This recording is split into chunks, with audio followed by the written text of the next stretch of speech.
Oh,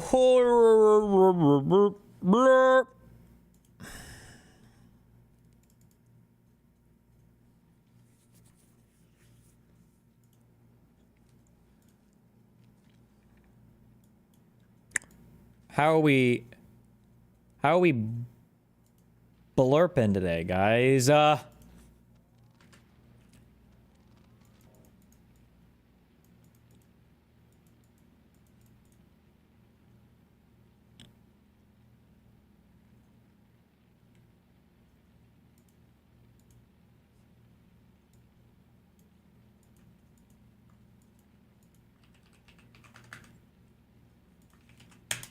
Well, BX Bullet was actually, she was the one who was like front and center on that.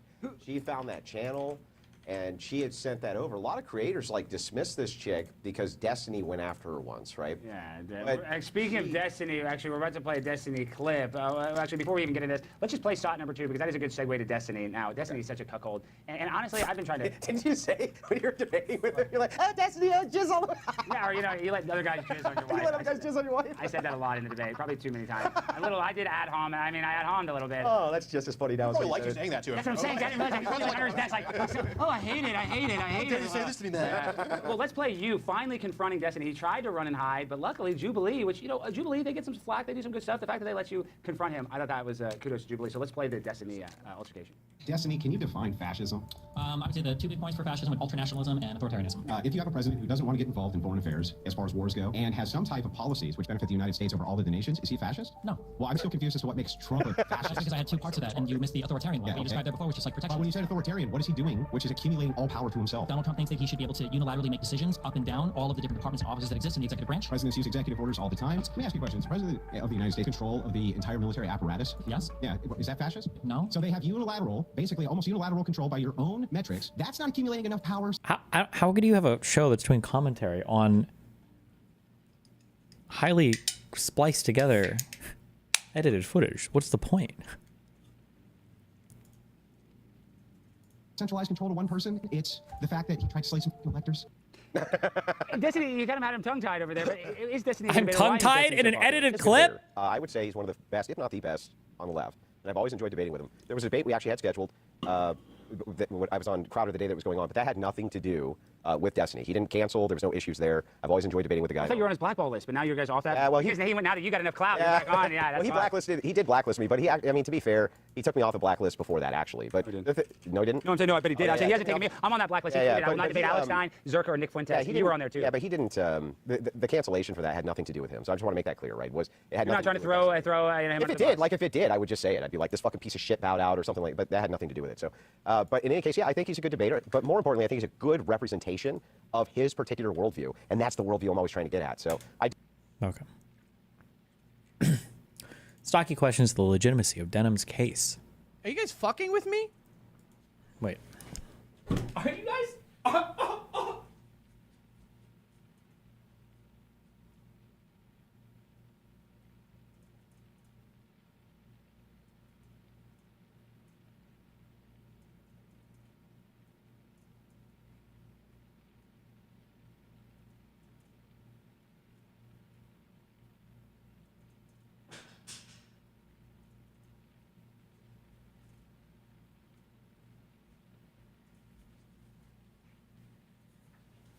Sorry, I wasn't making fun of his joke. I was just, or his voice.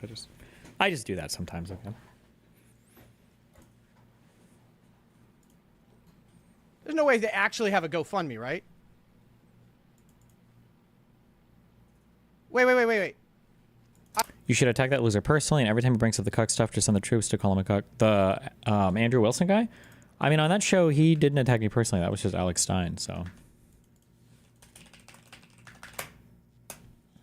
Listen, I match energy, all right? I don't know the context here, but in order to sue somebody for defamation, you have to prove that they harmed you or your business or your income.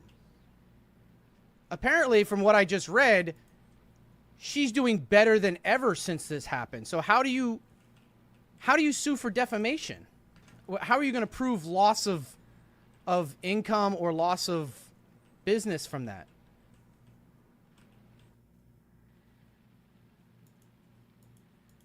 He's mostly correct. Defamation, most civil action, you have to prove some damage. Obviously, what's the point? The court has to render a judgment to make you whole. The only difference is there are certain ways that you can defame a person where they're entitled to statutory awards, but that's like if you accuse them of felonious crimes or whatever. So it has to be like really serious. So he's correct. I don't think Denham's is even saying he did that. So, but her case is like a super Mimi dead in the water case anyway. It's fucking retarded. Like.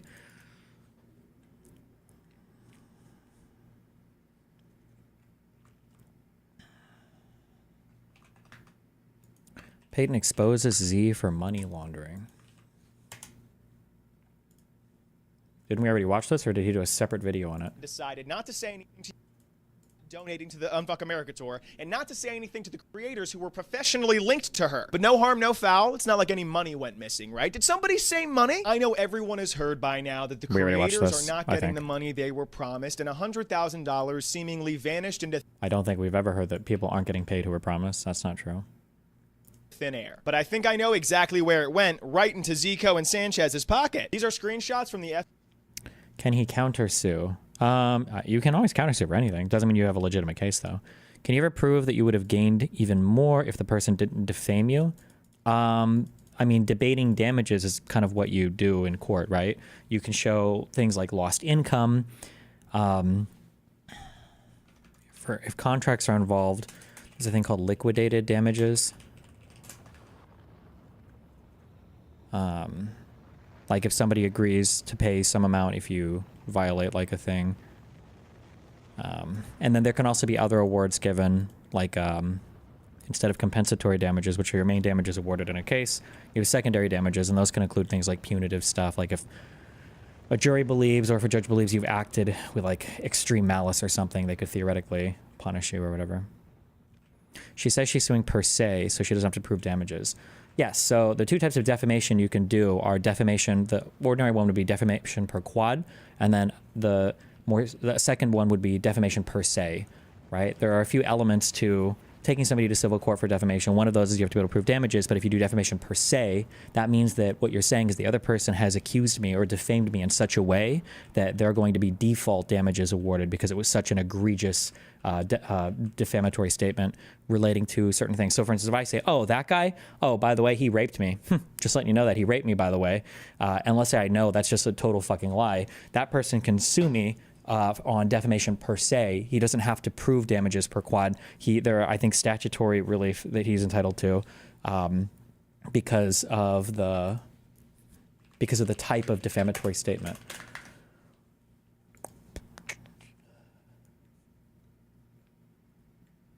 There are four main ways to classify false statements that the law presumes to be harmful. Presuming to be harmful means you don't have to prove damages to a person's reputation. Generally, if the statement does not fit into one of the four categories, the plaintiff must prove their actual damages. Here are the four categories of defamation per se.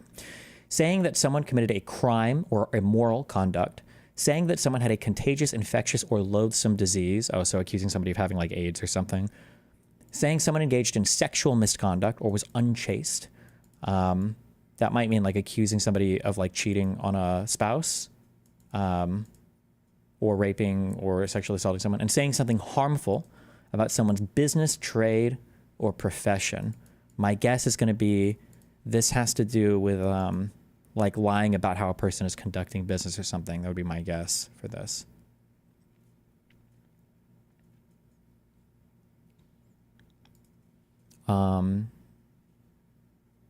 I don't even know what Denham's could even try to do it.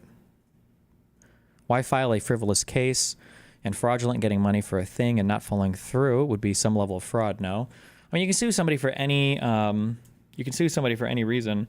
Why file a frivolous case? It gets, I don't know. Why would you? Because it can get you attention and get you, it can make the other person have to waste money. You could fundraise off of it.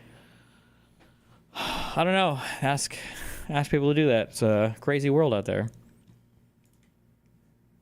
FEC's website for the National Ground Game campaign, and you'll notice there's $95,000 sent to a company called Soul Strategies. Well, that seems like a lot of money, Peyton, but why is that so weird? Well, guess who the founder and owner of Soul Strategies is? Yo, if mama. you guessed our girl Z, you would be right, except for between 2020 and 2023 when she was pretending it was a black-owned business while giving a black woman only 15% of the company and making her do all of the work while calling her lazy and a piece of shit. So if you're following me here, Zico and Sanchez from the National Ground Game Pack, we know Z, she gave Zico and Sanchez of Soul Strategies, I think you guys know her, $95,000 for voter registration efforts. Me personally, $95,000 is an insane amount of money to spend on voter.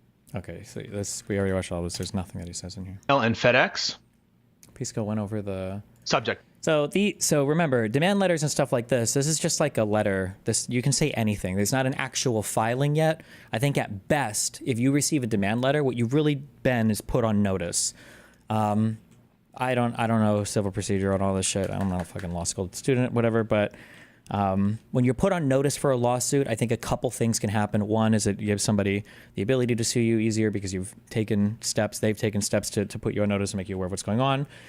Two, depending on, I don't know all the obligations here. It's more strict for companies, but like you might have a duty to preserve evidence of crimes.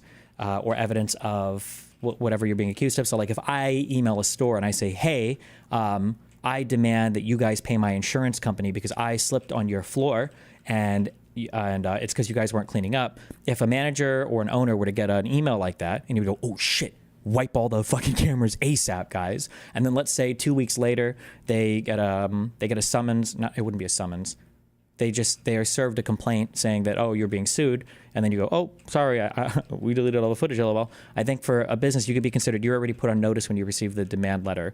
So like these are things that like a demand letter, I think typically does. And then, yeah, it puts you on notice for bad behavior. It can make a request early on for settling the suit before it ever goes to a court, stuff like this. Demand for public retraction of false publication. Ooh. Dear Mr. Klein, our law firm is legal counsel to social media commentator and content creator Denims. It has come to our attention that, in response to an apparent Child Protective Services visit to your home if you are put on notice, do you have to cease your normal deletion policy? Yes, you are supposed to. If you have clears or wipes or whatever, you're supposed to hold on to the evidence for longer than when you ordinarily would if you are if you'd ordinarily delete it like quickly or something. Yes. in and around March 2025, you published numerous false statements on your YouTube channels, H3 Podcast and H3 Productions, which reach millions of viewers and listeners, stating either that Denims herself filed the preceding CPS report about you, resulting in the improvident CPS visit to your home, or that Denims caused others to do so. Okay, so... Could they really do anything if you said you had an auto-delete set up or something and that you forgot? So, I know all about this now because I've read so much about it because of Pixie's insanely unhinged law firm, or her. I don't even know if there is a real law firm at this point. The concept you're talking about has to do with spoliation of evidence. When you're participating in a civil suit, you have like an obligation to be able to deliver documents or requests or to serve requests for information for the other side. And if you delete that evidence, either by accident or intentionally, then the other side is entitled to some form of remedy as a result of that. I don't know all of the remedies available, but I know like if you do it in a very egregious manner, like you're very clearly trying to delete or wipe evidence, like you can have penalties all the way to, I believe that the plaintiff is allowed to just read into the record an accusation, I think, depending upon what's happened. So for instance, like let's say somebody is suing me because it's not like, oh, you called him the N-word 500 times, and let's say the N-word is banned, and then let's say I wipe all my conversations with this person, there's no backups, there's nothing or whatever, and they're like, hello, what happened? You put on notice, like we sent you a preservation of evidence, what's going on? You're like, oh, LOL, I don't know. And let's say like 3 people on the other side said like, we saw these logs too, like bro, like this was there. A judge is allowed to say, for the jury can just assume that these logs exist, and the jury can just assume that we can see it. Like this isn't going to be a fact that's going to be debated as part of the court process in trial. We're just going to assume this is true, right? I think there are other remedies. I think there's probably different types of spoliation. Like I'm sure some can happen on accident, or some like, and I'm sure that you wouldn't be treated as harshly, or there might be other remedies available. But yeah, if there's like a whole topic of like, what do you do if evidence has been not preserved correctly or has been deleted or something? What are the elements of defamation? Oh, Destiny probably already knows. I didn't know this term. Or maybe I've read it before, I don't remember. Somebody in YouTube chat said it's called a litigation hold. Others to do so. Okay, so what are the elements of defamation? Anyone know? I assume there's nothing wrong with making a personal copy before destroying shit, which will you provide to the court if requested, as long as you're preserving evidence in a way that is identical to the initial format that it's on. Then yeah, as long as you preserve it, it should be fine. Assuming you're not like editing it or modifying it or deleting it or whatever. Let's see. Let's test you guys. Let's give you guys some tests. And people conceptualize the elements differently and depending on the state. Remember, this is a state law situation. Okay, very much at issue often is the differences between state laws. But defamation is a tort. Against a public figure, it requires actual malice. That's a First Amendment holding. But it's not strictly speaking one of the elements of defamation. You guys are getting some of them, right? Proving loss, so damage is definitely an element of defamation. There's 4 elements to defamation. I would fail Pisco's quiz. I think they have to have been published to a third party. It has to be a lie, I think, about like a material fact. It has to have, I think it has to have damaged the other party's like reputation or in some way. It has to be a lie. It has to be published, made available to some third party. Has to be a statement of fact. Damage the party in some way. 1, 2, 3. Was that 4? That was 3, I think. Fuck, I don't know. I'm missing 1. I think I'm missing 1. Intent to harm, not there. Actually, no. Intent to harm is not part of it. Pisco's correct. That actual malice standard is just a heightened scrutiny, basically, on the type of lie, or not the type of lie, but the responsibility that the person had to verify their statement before saying it, if it's applied to a public figure or whatever. In your specific case, what is the alleged lie? I'm not being sued for defamation. I don't even know at this point what I'm being sued for. I don't even know if they know what I'm being sued for, but we're figuring it out. One new filing at a time. You should use active provider chest for removing the spoilage from a machine. I got real lazy and I just started throwing up passive provider chests everywhere. I prefer the passive providers because I have a requester chest on both ends of this that just requests the spoilage. It works.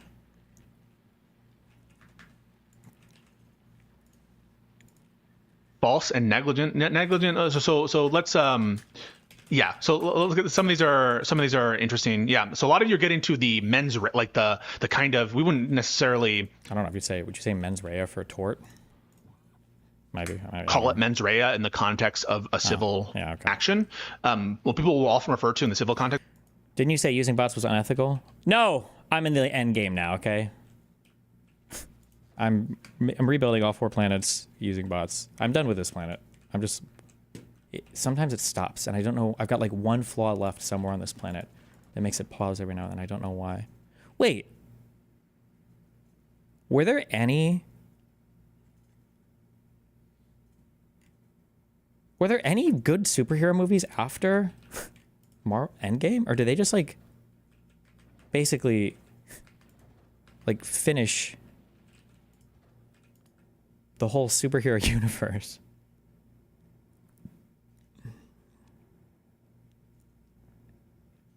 Guardians 3. They gave up. Thunderbolts, the new one. Oh, okay. A lot of people are saying Thunderbolts. The Spider-Man was good, yeah. Although that was kind of in a totally different universe. I watched, okay, I have this issue sometimes where if I see a movie and it's like so fucking good, I don't really want to watch the sequel because I'm like, especially if it's like almost like a perfect movie. I'm like, I just want to waste my time. Okay, that Spider-Man Into the Spider-Verse or whatever was like almost a perfect movie. Okay, or maybe it was even. Damn, that was an amazing fucking movie.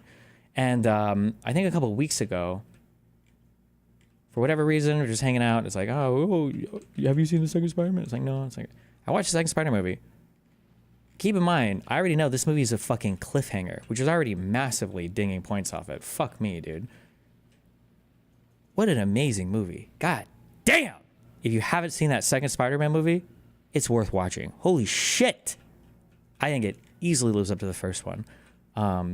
Damn, what a great movie. What a great movie. My God. Yeah, I was honestly super set on hating it, knowing that it was a cliffhanger. I'm like, this is just gonna be so fucking unsatisfying. But god damn.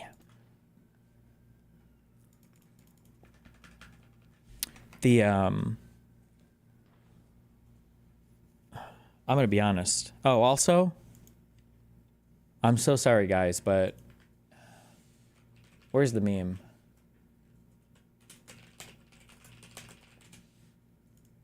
My friendship has ended with DGG chat. And now the DGG subreddit is my best friend. Because you know what? They agreed with my Men in Black take. You guys are trying to mind fuck me, and I don't appreciate it. You're trying to mind fuck me, and I don't appreciate it. Fuck all of you guys.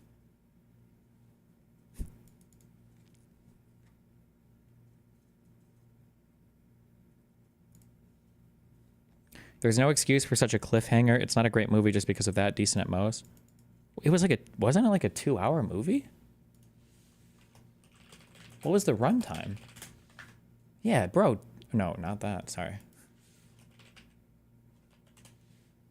Damn, dude, that's a long time. That's a long time for an animated movie like that. That's a long time. That's a lot of fucking work.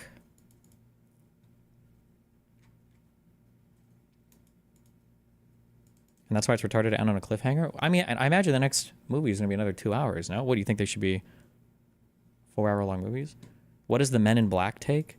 The Men in Black take is that Jay didn't really do that well in the training, and Zed didn't really like him that much, because Zed is like the old school ways, and he's like, they're too like fucking formal and, you know, sticks up their ass. But Kay really likes the kid. He saw the kid chase down a cephalopod, whatever the fuck, and he sees that he's actually rough and tough, and he can do it, and he likes the kid, and he reminds him of him in his younger years. And then Zed's like, all right, I hope you're right. And all of chat's like, no, Zed actually thought that he passed all the tests, and that's just, we got mindfucked. We got hung up on this. I will say, okay, hold on. We should find some common ground, though, okay? Can we find common ground here?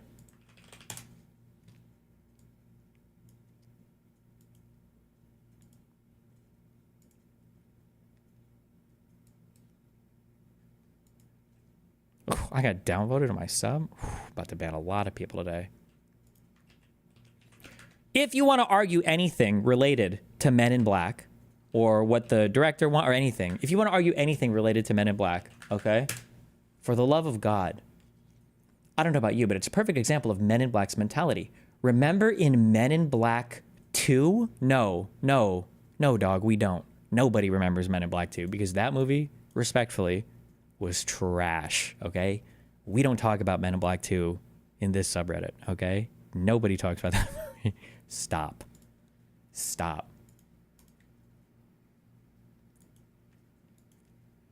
Okay. Is the scienter requirement, okay? So different, the first is a... Do you know there's a third? There is a third Men in Black, and the expectations for that movie were abysmally low. Tommy Lee Jones, that's the one guy, right? Was old as fuck. There was no reason for that movie to be anything, and it ended up being a very good movie. Men in Black 3 was a incredibly wholesome, cute, wonderful movie. What a great movie.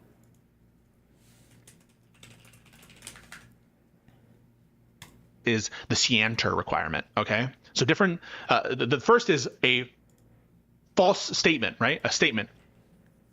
Okay, false statement of fact, right? And fact. You can include in the false statement of fact, by the way, is important, guys, because you can't offer a bad opinion about somebody and then that opinion is defamatory. I think this guy is a fucking asshole. I think that Pisco is literally Hitler, okay? That's not defamation, okay? That's not a statement of fact. Now, if I say Pisco locked Jewish men in the closet and gas chambered them, that's a statement of fact. We can argue with that.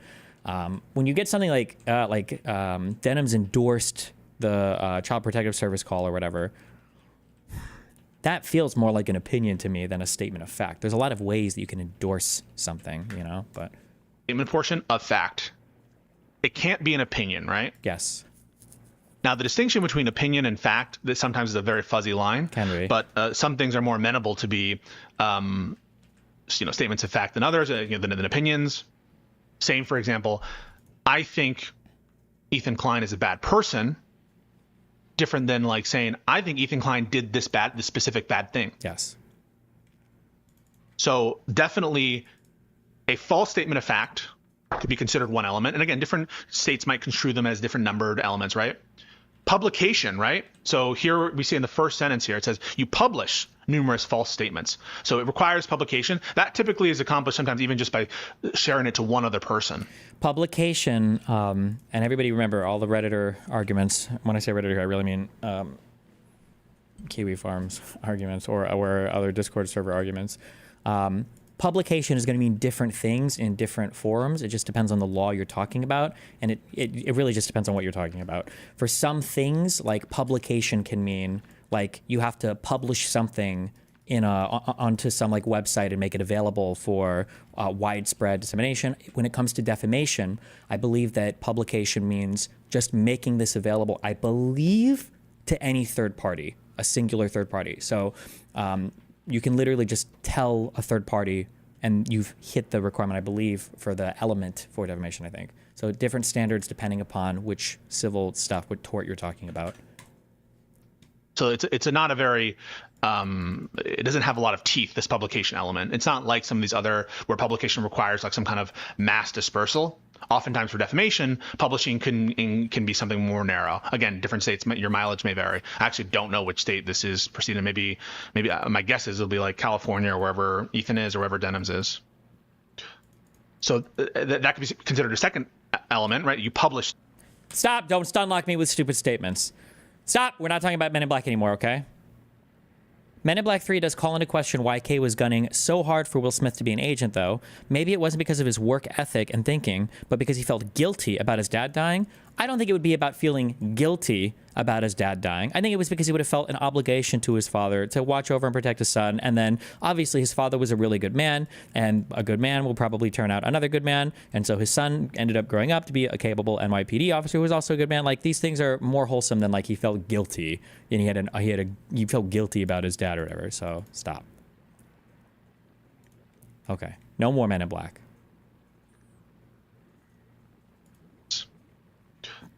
So that could be considered a second element, right? You published, right, a false statement of fact. That the statement of fact is defamatory, right? That is, it undermines someone, their reputation, especially with relates to business, right? So if you publish a false statement of fact that doesn't get to like the heart of defamation, right? It isn't by its nature a statement that denigrates one in the eyes of society, right? Let's say that I'd say, Granite Hart has a very big penis, right? And let's say that I'm lying about that, and I know I'm lying about that. Is that the kind of thing that's defamatory in the nature that's going to necessarily like undermine him in the view of the community? No, right? So that the statement is defamatory and that it caused damage. You can think that as a fourth element. Now, those are kind of the more traditional bases of defamation, the traditional elements of defamation. States will often require, and the First Amendment requires, certain scienter requirements. You can think of that as an additional element or something that can change between the states. So, for example, in New York, there are different levels of state of mind that you can have with respect to the false statement that you make, depending on the circumstance. Where sometimes some amount of recklessness or negligence will be enough for people who are like not public figures. There's a whole public issue doctrine. Now, for public figures, the First Amendment requires, under precedent, actual malice. That's kind of a scienter requirement for people who are, known to the public. My assumption would be that Ethan Klein would be such an individual where you would need. Absolutely, in this case. I don't know if they ever spell out a particular public figure test, but whatever that test is, Ethan Klein, even Denims, which would certainly count as a public figure here. The scienter of actual malice. I think in the original New York Times v. Sullivan case, the public figure standard, because the person who brought that suit was a police the police chief or commissioner or somebody brought a suit against New York Times. The guy's name I think was Sullivan, right? Who the New York Times published a news article about like some riot or some events, and they got a lot of the facts were pretty wrong. And I think they blamed the police superintendent for it. And it was something along the lines of like they had to meet that actual malice standard when you're reporting on this guy's in the capacity of his job as like a public figure, civil servant or whatever. It's all public enough, and there was like a public interest in reporting on it. I don't think they spelled out a particular test for public figure in that case, but. And actual malice can be fulfilled by knowing the statement is false, or by just having kind of a reckless disregard. You're so, especially with a publisher matter, as in if I tell you a statement of fact in Discord, you leak the message. I don't think it would matter. However, I think that the way that I don't want to say you can get around it this way, because it's not really like you're getting around it. It's truthful. If you report that somebody else said something, and it's an honest report. I mean, unless you know that that person is lying, I don't think you can be held liable for that. Like if I say yesterday, Trump said Hassan has a 1-inch dick, and I mean, I don't know if that's true or not, right? I don't know if Hassan could sue me for defamation for if I say Trump said this. I don't believe that's the case. I think, but.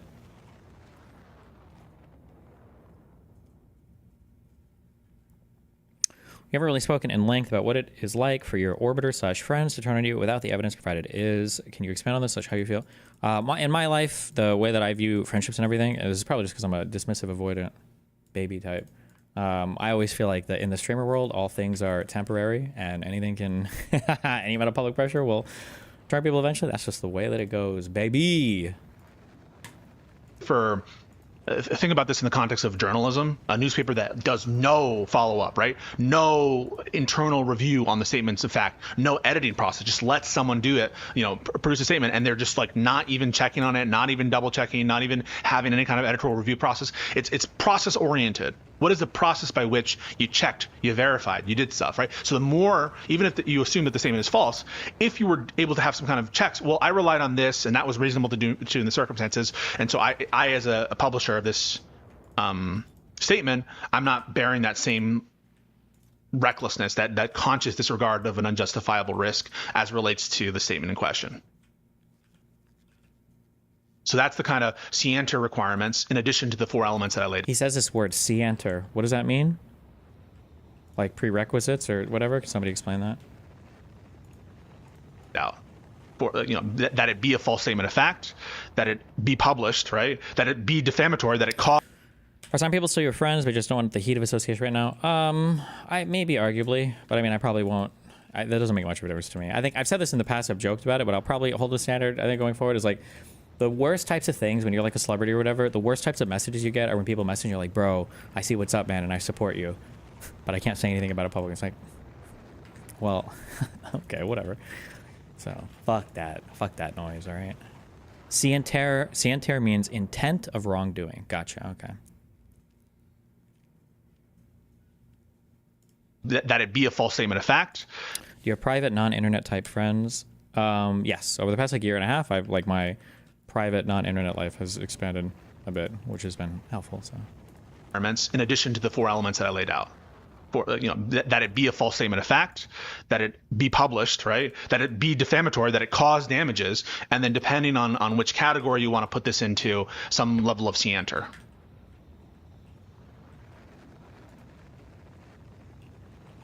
You guys following? So you notice right there, right? So at the start there, you publish numerous false statements on your YouTube channels, emphasizing the amount of viewers. That's emphasizing clear that it's a publication, right? It is published. Asserting, it's just a conclusory assertion, which will, I'm sure, have to be litigated out if this ends up going to court, that they're false statements of fact. And emphasizing how many people heard because of the damages. And you have to think to yourself, is lying to a government agency about someone? Destiny, fairness and loyalty are often in tension. Do you see yourself usually leaning more in the direction of fairness or loyalty? I think that fairness and loyalty are only in tension when you're dealing with weak people. That's my That's my take on it. So, for instance, if there are times where if somebody fucks up or somebody does something, bad, or I mean, even like lighter than that, like there have been plenty of times where there are people that I'm friends with online that say things that I disagree with, right? You should be able to call out the disagreements or call out a particular thing you don't like, but then still say like, oh yeah, like obviously I'm friends with this guy or whatever, we're cool, he's cool. He did a dumb thing or he said a dumb thing or whatever. The issue is that for a lot of people, these things are inseparable. So like a lot of my past quote unquote bridge burnings were usually just because somebody made a piece of content or said or did something. I was like, oh, this is stupid, or I disagree with this. I think that they were wrong on this. And some people take that very personally because they think that there is a tension in like fairness and loyalty, or rather it's a one or the other. Like if you're loyal to me, you can never criticize me. So this is how Hassan, for instance, views online relationships. If you're loyal to him, you can never criticize him. Yeah, I think that's cringe. This to a government agency about someone. Thank you for the sub on YouTube. Is lying to a government agency about someone defamatory, right? But don't be confused, right? I just confused you. What are the actual statements that are being assessed? Is it the lie? Job Dan, bury a body. Yeah, I don't know. I don't know how to express this. I don't know if this came from my family or my upbringing. I think I kind of have this with Dan. Like, Dan can say things that get me just fucking legitimately riled the fuck up. He just can. It's fucking annoying sometimes. But like, no matter how much he pushes that line of it being like the most fucking annoying possible, like it never flips a switch where it's like, I hate this motherfucker. Like at worst, it'll be like, just fucking stop talking to me for a day because you're fucking annoying. But that's it. It's not like, yeah, I don't know how to express. Like, do you hate this guy? No. Why the fuck would I hate him? He just annoyed the fuck out of me yesterday. Like, and that's it. But I mean, I think this resembles a lot of the ways that I would fight with my family about politics too, like screaming at each other and shit. But then afterwards, you're chill. But for a lot of people, that all exists on the same spectrum. I don't know why.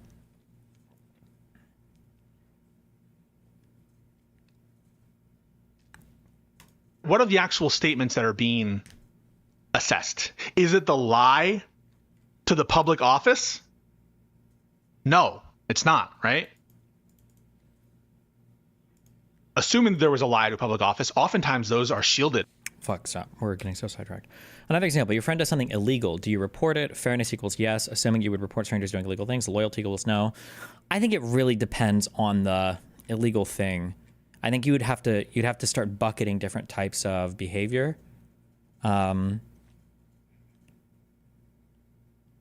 Like that Malum and Say or use Kogan's things, like the really, really bad stuff, maybe.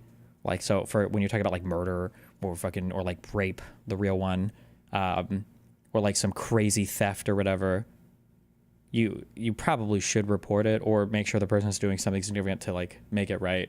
But like, would you report your friend for shoplifting? Probably not.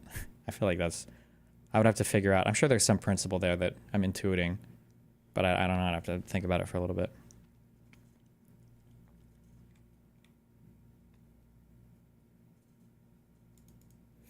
Did you see Pixie tweet about big announcement soon? Has there been a development in the case? There's no development, just unbelievable, unhinged shit. Give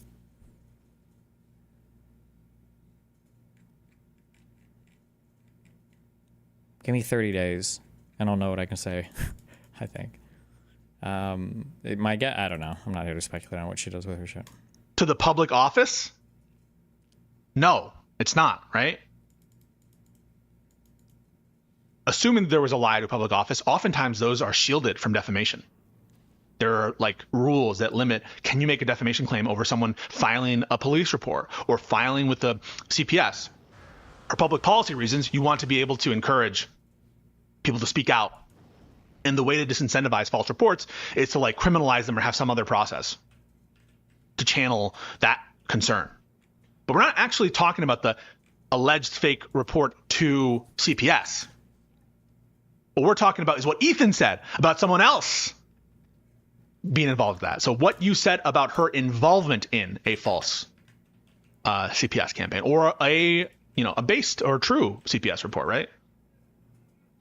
Now, would participating in a false strategy to undermine someone's business by sticking the government on someone, is that something that's defamatory in nature? I would say almost certainly.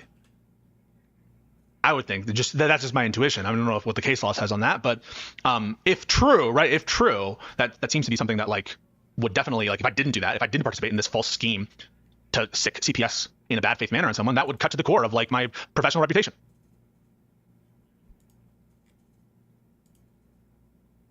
So let's look at the next sentence.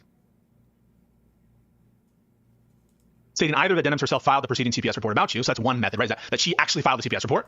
Okay, so you're alleging Ethan said that she filed it. Oof. That's a statement of fact, right? That's very much, did you or did you not file it? It's not like she would be the kind of person who would do that. That's more of like an opinion, or, you know, saying I'm ignorant about it, but something in my back of my head, like I just suspect it might be her. And again, there could be some gray areas here where you could say, this is an opinion, it's stated as an opinion, but it carries with it this kind of implicit fact. And there are cases about that, but you know, it seems pretty, if you're accusing someone of filing a report falsely, that seems like whether you filed it or not is a statement of fact.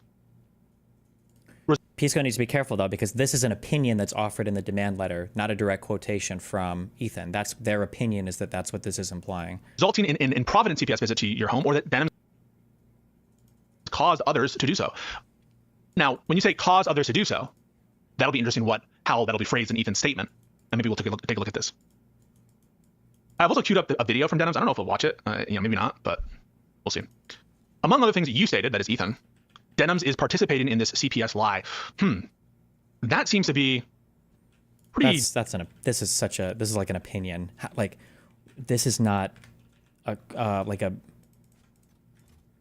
actionable statement of fact that's so easy and clear cut to say like, oh yes, this was, you know, were they participating, were they not? That's a very open-ended. Generic, right? Like, what is this CPS lie? Now, if the context around that suggests that Denims is participating in the publication, right, of this lie to CPS, or sorry, that's the disclosure to CPS, then okay. But if that's just saying that she is promoting the underlying claims therein, that is promoting the notion that he is a danger to his family or something based on her opinion of like what the public facts are, I would say that is a little different. Remember, it should be calibrated or tailored to the specific comments about the CPS and her involvement in them. And the timeline's going to matter here, as it almost always does. March 10th, Denims endorses this. Clearly, as you can see, she's not moderating this at all. And it's pretty much 100% of the comments saying, call CPS on them, their kids should be taken away. Oof. That's a tough one for me. That seems more, again, I'm not saying that there's a case law to support Denims on this, but you know, that seems like Ethan's opinion. Yeah. He is giving you what he takes to be endorsement. Yeah. So he's giving clarification on what the endorsement that he views is. Like, he views that as endorsement for failure to moderate, right? Yeah. So it's not like he is alleging that she said it, that she endorses it. He's stating what he means. And if you take his interpretation of endorsement to be failure to moderate, I just don't see that as much as a statement of fact. I don't know if you guys agree or not. Again, this is my intuition on it. Like, I could see these arguments like, well, Ethan is giving you the context here. He's saying that, again, this is just a snippet. So the greater context is always going to be relevant here. Always think about these statements in context and what like a reasonable observer, a reasonable reader might gather from it. Is a reasonable listener going to say Denims endorses because she said it or because she indicated that she endorses it, which might be a false statement, or that she, like in saying that she endorses it, that's not saying that she caused it. And it's not saying that she filed it, right? Which are the two theories here. Has Florida's new revenge porn laws affected your case? No, I think they try to cite one in their thing against me, but it fails on two, would fail like motion to dismiss here, because it requires, no, not motion to dismiss technically, because it requires malicious intent, of which they go back and forth hinting at this in their filings, although I don't know if the people writing these briefs for their team have schizophrenia or if it's just people taking turns writing different ones. It requires a malicious intent, like the goal of humiliating somebody or something. And then the second one is it requires publication, so publishing it to like an internet for disseminating it to a ton of different individuals, or to make it widely available basically on the internet. That's why for this case, if the first cause of action is dismissed, I mean, they could theoretically try to refile it in a Florida court, but it's the other causes of action require like way more unhinged behavior. It's unlikely that they would even, who the fuck knows, but. Is that she filed it. There are people that could absolutely qualify for revenge porn that are tangentially involved in this, but for some reason, plaintiff fails to call out any of those people in any of the filings or in any of the cases, but somehow wants to hold me responsible somehow for all the damages from it. But I don't know. It's kind of a wacky, weird one there. Or that she caused others to file it. But just endorsing something after the fact isn't that, even if it were endorsement in the way that people mean by endorsement. So I don't really see this statement, unless there's greater context here that indicates that that this statement should be interpreted reasonably that way. I kind of see this as kind of irrelevant to the notion of whether she filed the report herself or caused others to do so. Notwithstanding the fact that, but when was CPS actually called? That's what I don't know, and that's what will be relevant. But saying like they endorse it after, right? Like a lot of people can say, yeah, well, CPS should have been called. That doesn't mean that they caused it, and it doesn't mean that they filed it. And that actually, I think, cuts against Denham's argument here a little bit. March 11th, you repeatedly insinuated that Denham was responsible for the CPS call, labeling her, quote, the real villain of the video. That seems like an opinion. And I wouldn't, just because she's the real villain, that is to say that she promoted some of the underlying claims. The way you worded that sounds kind of bad. You should clarify. Wait, the way I worded what? Doesn't mean she caused the report in the sense of intentionally caused it. Doesn't mean that she filed it herself. You also say that she has been such a nasty, pathetic lying, just like a horrible, disgusting person. That seems like pure opinion because you believe she was behind the CPS call. Whether or not he believes that Denham's, again, think about this, right? Whether or not he believes that she was behind the CPS call isn't an issue. It's what did he say, right? Did he make a false statement of fact? But if the premise of one of his statements, which is his real opinion, that is that she's the real... If you can answer this question without legal compromise, do you think you did anything wrong? I can't talk about that. I don't know if I will ever be able to talk about that. Maybe.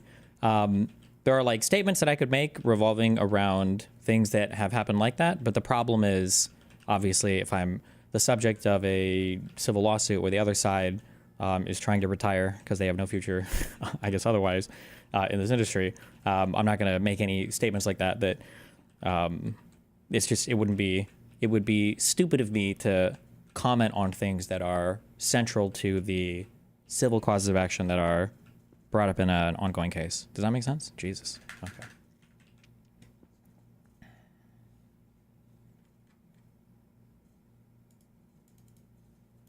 Real villain. Implicit in that is his personal belief that she's behind it. That to me doesn't seem actionable because it doesn't seem like a publication of a false statement of fact. He might have a false statement, if anything, right? Like the fact that he puts out that opinion seems to imply that he actually believes that she did, in which case it kind of maybe undermines some of the malice holding a little bit. Well, let's see. April 18th, making reference to Denham's, you said, quote, terrorist sympathizers who support CPS coming and taking away my children. Okay, but that's not either causing the filing of the CPS report or filing it herself. She's directly responsible for CPS coming to my house. She's directly linked to the CPS coming to my house. Doing what she did, being like, oh, let's call CPS, he's an abuser. He neglects his children, like we need to call CPS, etc. Okay, this starts to feel more actionable. Girl who accused me of leaving shit on the floor and that CPS should be called.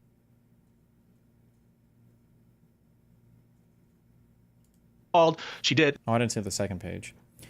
Terrorist sympathizers who support CPS coming to take my children away. She's directly responsible for CPS coming to my house. She is directly linked to the CPS coming to my house. Directly responsible is probably the strongest one in here. Directly linked, that's still pretty opinionated. Doing what she did, being like, oh, let's call CPS. He's an abuser. He neglects his children. Like we need to call CPS, et cetera, et cetera. A girl who accused me of leaving shit on the floor, the CPS should be called.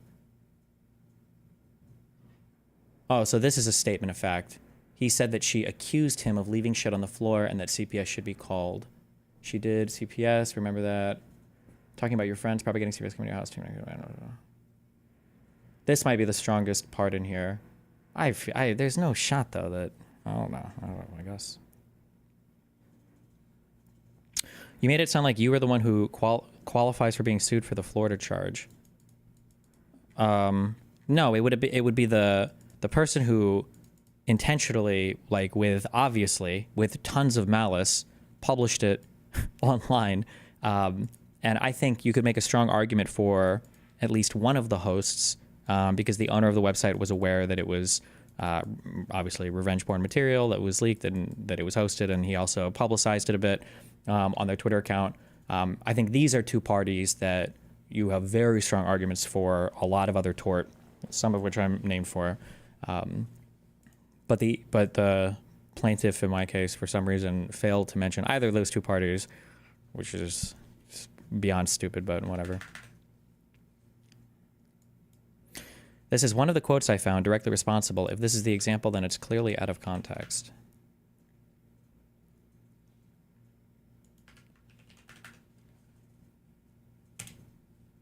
Do an L. Have you considered countersuing? I thought about it, but that's even more money. I'm already spending it. It's a disgusting amount of money that I'm spending on this. My last legal bill was, I think, $96,000. So it's and then I don't know how realistic any countersuit would be. like if I would win or not. It guarantees that I'm going to be dragging stuff out for however much longer. And then also it means that, and even if I win, there's no, what is it? What's the phrase? Like drawing water from a rock? Like who knows if I would even get any money from it? Like Ian is explicitly co-signing by having her do an L Fortnite dance on me. And not explaining why I'm actually angry, that it seems like she's directly responsible for CPS coming to my house in the morning and interviewing my children. We want to stay out of the drama. Now, do you not? Okay. CPS, remember that, talking about your friends propagating CPS coming to my house, that seems less relevant, taking my kids away. But the whole notion that where he is attributing to her, let's call CPS, right? That's what he is saying. He's saying that she said, let's call CPS. That to me seems more like a statement of fact, and that seems potentially more actionable. Whether or not they support it after the fact, I think not as relevant, but the notion that she is like Is there a possibility of winning and making them pay the fees? Maybe, but that's, ask me in 30 days about that, okay? This, right? And then I would also stress that the causation part here as well is Denham's could be factually causative of the CPS report in that, but for her statements, the CPS report wouldn't happen. But you need to show more than that. You need to show that she, to make out the defamatory part of it, right? It would be useless to say, all right, she's stating things that are true, let's say. Let's imagine that they're true. And therefore, she caused it. Well, if that's all Ethan is saying, then it's not false, right? Or then maybe it's not what you're intending to attack, which is kind of like this malicious promotion of it for the purpose of getting the CPS report filed, either herself doing it or herself causing it. Would you ever sue the website and the dude, since it's also your content to show them how they should have sued? I thought about it. Initially that was the plan, right? That's what I contracted my first law firm for, was to sue that person. But the issue is that now, everything. First of all, I'm already spending now a fuck ton of money on the other suit, on my defensive one now, and anything that I ever get from the other suit, it really doesn't matter. Anything that is publicly published about it is always just going to be more bad PR for me. So it's just fucking annoying. Because it's like, I don't even know if it'd be worth it. I don't know if this guy has any money. Probably not. I guess it doesn't matter. I guess I can probably say at this point, one of the big issues with like porn, online porn related stuff, or revenge porn related stuff, is it's very, very, very, very, very hard to get anybody to like care about it criminally, which was the goal, was to basically, we made like a packet for the DOJ and that it was going to be shipped off to them. And then the goal was to try to get the Southern District, I think Florida, to pick it up. But like you got to have like fucking, from what I was told, when it comes to like Florida rape shit, you have to have like fucking video camera footage of somebody getting raped that's like verified independently by like 10 people before the feds in Florida are finally like, okay, fuck it, we'll look at this. It's very, very, very hard to get them to pick up cases otherwise. The case load for these people, this is why, I'm not commenting on the authenticity of anybody's claims or anything like that, but this is why it's funny to be when people are like, oh, there's this other stuff that's happening, Jesse's definitely going to jail, blah, blah. It's like, bro, the FBI or the feds are so backlogged on like huge crimes and shit. The idea that like anybody is ever getting arrested or going to jail for something is never, ever happening. Even if there were allegedly like crimes that were happening, like it has to be so much more serious before federal officers like even have the desire or drive to take any of it to court. So that's one issue, is even getting them to care. And then and then the second issue is just like, I've already spent, now I have to spend so much money on the defensive suit, and if I have to do all this, and if any other information gets published about the offensive suit, like it's just gonna remind everybody that I'm a rapist anyway or whatever. So it's like, fuck, I don't know. It's my my drive and desire to do anything about the other shit is basically just nil at this point. Malicious promotion of it for the purpose of getting the CPS report filed, either herself doing it or herself causing it. It's kind of that malicious intent. That's the inherent defamatory aspect of Ethan's alleged false statements. I believe a Denham's fan channel deleted a bunch of videos on the CPS streams. Interesting. How do you feel about the heavy use of ellipses? I mean, it's something to look at, right? We'll have to look at it. Maybe this is interesting. Maybe we'll watch the video. April 21st, 2025. Again, in reference to Denham's, you said you don't lie about. Is there value in suing sites hosting it? Maybe. I feel like for Kiwi Farms, I think that the biggest issue for Joshua, the thing that threatens the 230 protections the most, is probably him publicly acknowledging it, and the fact that he's like active in my thread. Like Joshua knows that those videos were revenge porn videos because he's actively participating in our thread, commenting on it publicly and everything else. As much as I hate Kiwi Farms and all those sites, though, that's my biggest gripe wouldn't even necessarily be with them. It would probably be with the person who actually did the insanely malicious leaking of everything to try to, for whatever online drama shit that he was obsessed with. That would be the primary target for sure. People's kids and have CPS go to their house. Is it not bad to mention Kiwi Farms? Half the people don't mention it because they get half the research from there and they don't want anybody else to know that. And the other half of the people don't mention it because they're afraid of them. But I mean, Kiwi Farms already tries to fuck with my life in the maximum extent possible, so I don't really give a fuck that much. It's not even really Kiwi Farms, to be fair, as well. It's literally like there's 3 people that post in my thread. It seems like more, but one guy has like 15 accounts.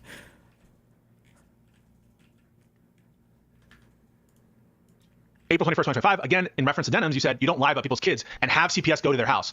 Again, I think that is more actionable. It feels like a more substantive statement of responsibility to denims.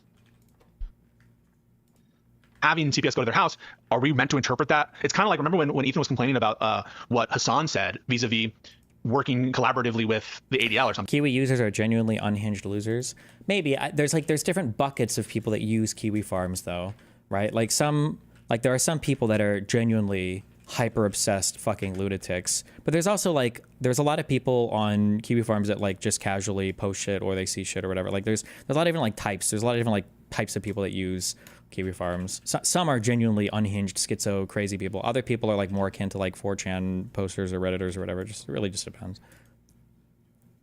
I was complaining about what Hassan said vis-a-vis working collaboratively with the ADL or something, right? In partnership. Does a reasonable person take partnership to be just aligned? No, I agree with Ethan there that it doesn't seem that way. But as a reasonable person who hears have CPS go to their house, there's a guy on Reddit who always posts a long comment about you and your controversies in every public thread that you're in. It's psychotic. I don't know. Some of these are KF posters or from Jiskill's Discord server or what, but yeah, there are a couple of people who make it their life's mission to try to go around to every I have to destroy his reputation. I can't let anybody know that or think he's a good person. We gotta fucking go. Yeah, it's kind of weird, but. Oh, I agree with Ethan there that it doesn't seem that way. But as a reasonable person who hears have CPS go to their house, do you mean that in a way that not intentional aspect to it? No, I think that have CPS go to their house, most people would interpret that as intentionally have CPS go to their house, make CPS go to their house. So these last two, the April statements to me seem much more problematic from Ethan. These first ones, for me, again, this is just my first take. I don't know the context of it. Take everything I say with a grain of salt. Some of these to me seem too vague, clearly opinion, or post hoc endorsement. Doesn't really seem, but these two seem more objectionable from Ethan, if it's not true, right? Assuming that Ethan's lying or not telling the truth. And here we're just analyzing whether these are what elements are we focusing on, right? We're not focusing on Sienta right now. We're not focusing on publication. We're focused on whether or not these are false statements of fact. And whether, if they are false statements of fact, they are the defamatory aspect. Does that make sense, folks? Any questions? So I'll take a little pause here in case you guys have questions. Zeph says the March statements seem definitively not related to the claim. April statements seem potentially actionable. That's my initial intuition, right? But those initial March statements also, you can see a world in which they're used as context for April, either in a way that helps Ethan or hurts him. Ethan can make the argument, well, I was clearly talking about it in this context. But again, these are kind of independently, they're separated by weeks at times, right? Whoops. Or maybe denim say these were escalating, right? Initially he said this, but then he changed his tune, and now all of a sudden he's changing it. So I could see an argument being used on both, that these March statements are a little different in kind than the April ones, and they do feel different. Is Denim's being serious with these claims? I mean, I have no idea. She's raising money, right? I think she's raising money on it. But we'll give the money back if there's a retraction. Again, but here's the thing, right? Ethan, to the extent that these statements are alleging some definitive action that he can't prove, he should just retract them. Just say, I don't believe that she actually did this. If that's actually your opinion. My guess is there's a lot of bad blood here, and that will be unlikely. But we'll see.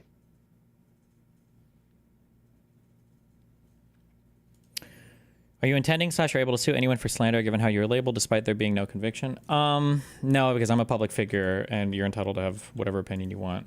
It's not really, there's not much there that's actionable on my end. Did Hassan pay for a lawyer? Don't know. Also don't know why that is relevant. Maybe to the beef, I guess. As you know, there is no factual basis on which to accuse my client of being responsible directly or indirectly for the alleged CPS call to your home. Further, you knew your statements were false when you made them, rendering your defamation of my client malicious. On March 7, 2025, you appeared to publicly acknowledge CPS indicated you that someone who works at your home, not Denim's, called CPS as it relates to the events at issue. That's pretty good evidence of potentially of malice, right? Have you ever spoken to Josh, and do you think it would be beneficial? I spoke to him once on, actually, was it a Turkey Tom? stream. I think we spoke for like an hour over. I think it was around the Keffel's time or something. But Josh is the owner of Kiwi Farms. If you know for certainty that there's no factual link in the sense of an intentional action taken by Denims to cause this, and you have the CPS people saying point blank, this is from someone else, and you're probably going to need some level of scienter if you're Denims. If Ethan cloaks some of the statements in hyperbolic and humorous tone, does this have a material effect in the terms of its meaning defamation? I think the answer is absolutely yes, right? It's about what a reasonable person would take as a statement of fact, typically, right? You don't take the statements in isolation. You look at them in their context. And so if there is some kind of obvious Okay, I don't know how much more I was going to say. I don't think this is going anywhere. But who knows? We'll see. Johnny Somali is now facing up to 31 years in prison in South Korea after being hit with another charge. This Johnny Somali guy is a fucking retard. I kind of feel like they should just throw the book at him.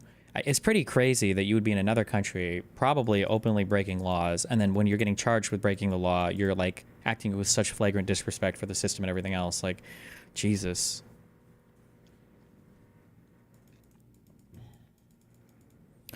Unrelated to your current stuff, I've been thinking about how the legal system has made it near impossible to offer an apology to someone, which might be all they want, without admitting fault and thus opening yourself up to litigation. Yeah, I think when you're a celebrity or like a famous person, I think it all has to be done via arbitration and everything. Like you have to get like contracts and everything involved. Especially, it would never be worth it to an ordinary person because it's one thing I've definitely found out now. Fuck, ask me in 30 days, okay? Is when money becomes involved, like people will, especially if people think it's like easy money or free money. Sometimes if people have nothing else in their life going for them, they'll fucking jump on whatever opportunity. So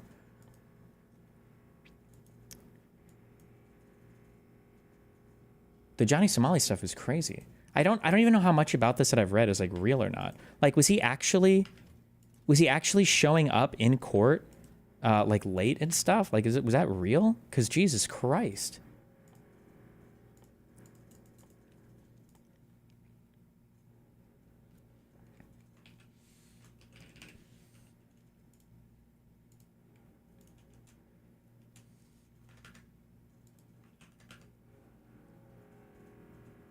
And drunk? Yeah, Jesus.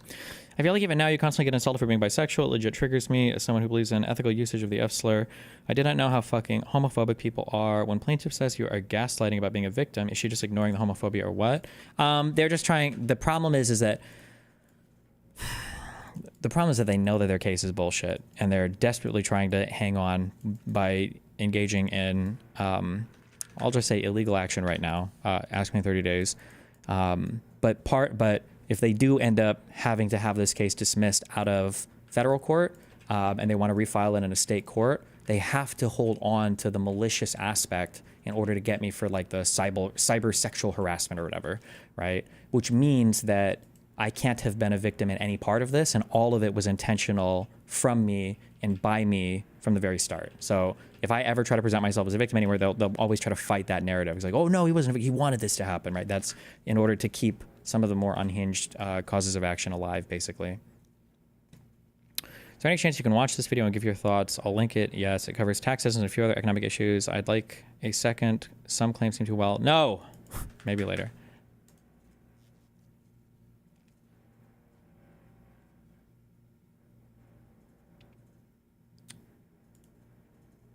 So whatever happened to the Romania Andrew Tate stuff? What was going on with that? Johnny was streaming the night before, drinking until he puked all over the floor. Then he went to court with a MAGA hat on an hour late. It's so fucking stupid. Jesus.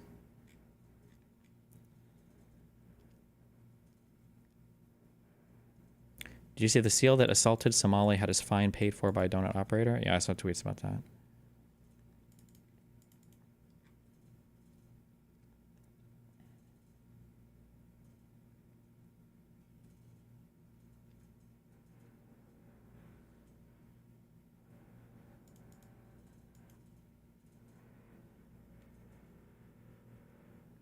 If you see the guy who leaked everything, wouldn't that help you seem like a victim to the future state court suit? No, I think it's pretty obvious. I can declare that without it.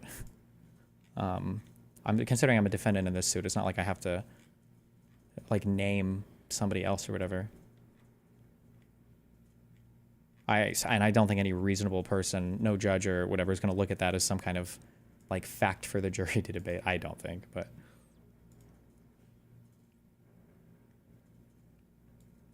Okay, this guy, apparently a lot of people are talking about this content cop thing. And then, oh, Pisco and Tim Pool. Link me the Pisco Tim Pool thing. Let's watch that. Can you answer this bar exam question? Almost certainly not. Lindsay, are you ready for your second question? Let's give it a go. Yeah, okay, here we go. A carpenter contracted with a... Maybe that's your belief, but that certainly isn't the majority belief, so no need to act like it is. What is the majority belief? Oh, wait, that guy's talking to someone else in chat. Sorry, my bad. Don't let me interrupt you, YouTube chatter. Homeowner to remodel... Lindsay, are you ready for your second question? Let's give it a go. Yeah, okay, here we go. A carpenter contracted with a homeowner to remodel the homeowner's home for $10,000. The contract price to be paid on completion of the work. On May 29th, relying on his expectation that he would finish the work and have the homeowner's payment by June 1st, the carpenter contracted to buy a car under the following terms. Quote, $10,000 in cash if payment is made on June 1st. If payment is made thereafter, the price is $12,000. That's the terms of the contract. The carpenter completed the work according to the specifications on June 1st and demanded payment from the homeowner on that date. The homeowner, without any excuse, refused to pay. As a result, the carpenter became very excited, suffered a minor heart attack, and incurred related medical expenses of $4,000. The reasonable value of the carpenter's services in the remodeling of the homeowner's home was $13,000. In an action by the carpenter against the homeowner, which of the following should be the carpenter's measure of recovery? A, $10,000, the contract price. B, $14,000, the contract price plus $4,000 for the medical expense incurred because the homeowner refused to pay. C, $12,000, the contract price plus $2,000, the bargain that he lost because the carpenter could not pay cash for the car on June 1st. And D, $13,000, the amount the homeowner was enriched by the carpenter's service. Jesus. Do they say the answer at the end here, or do they not even give it away?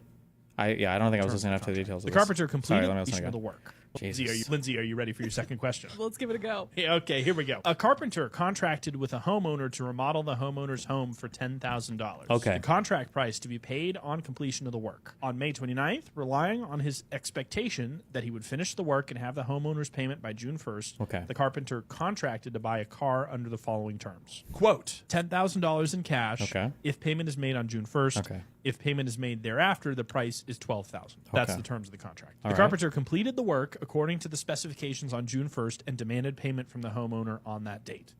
The homeowner, without any excuse, refused to pay. Okay. As a result, the carpenter became very excited, suffered a minor heart attack, and incurred related medical expenses of $4,000. The reasonable value of the carpenter's services in the remodeling of the homeowner's home was $13,000.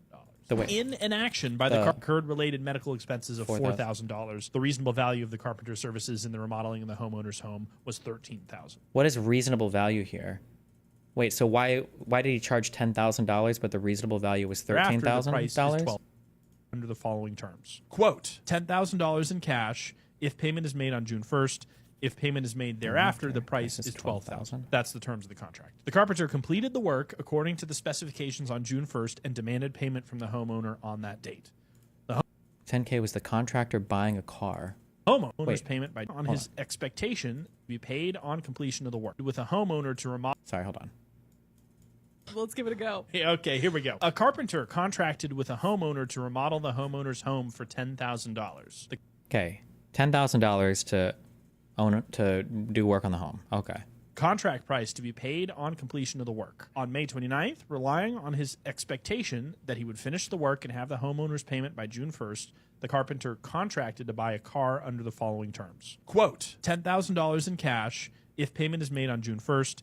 If payment is made thereafter, the price is $12,000. Okay, car shit shouldn't matter. Whatever you're doing with your own life, like that has nothing to do with the person originally. I don't think that's reasonable. So my guess is none of that matters. The terms of the contract. The carpenter completed the work according to the specifications on June 1st and demanded payment from the homeowner on that date. Okay. The homeowner, without any excuse, refused to pay. Okay. As a result, the carpenter became very excited, suffered a minor heart attack, and incurred related medical expenses of $4,000. I don't know if there's like foreseeability, if that's referenced here at all, but like that's not on you. There's no way that's on that's not like a reasonable response to a delay in payment here. I don't believe that. Hold on. The reasonable value of the carpenter services in the remodeling of the homeowner's home was $13,000.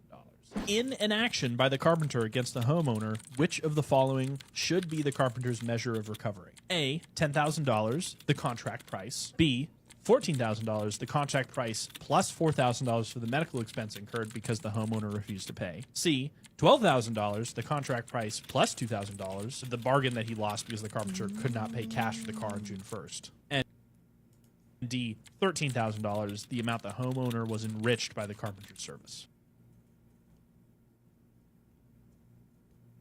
Oof. It's either A or B or whatever. It's either the first or Enriched the by last the one. carpenter. A or D. It's got to be the contract price, though. My guess is going to be A. Maybe D? Service. I'm still not feeling totally sure, but I'm significantly drawn towards B. Oh, B is no. incorrect. Damn it! B is incorrect, with 20% of students answering B. The answer was C? 10% of students answering B. The contract price plus $2,000, the bargain that he lost because the carpenter could not pay cash for the car on June 1st. There's no way that's right, though. What if you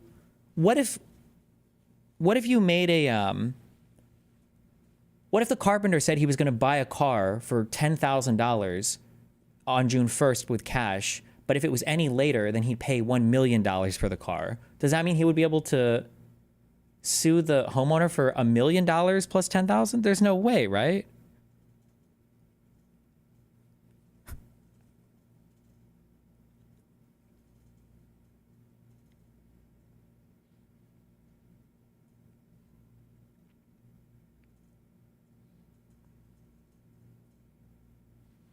Yes, of course it's C. They agreed to pay him $12,000 if he couldn't pay by June 1st. No, wait, that was for the car, no? I don't know. Well, nice. Good TikTok that doesn't explain the rationale for any of it. So good job, guys. Well, we failed. That's why we hire lawyers instead of filing our own paperwork.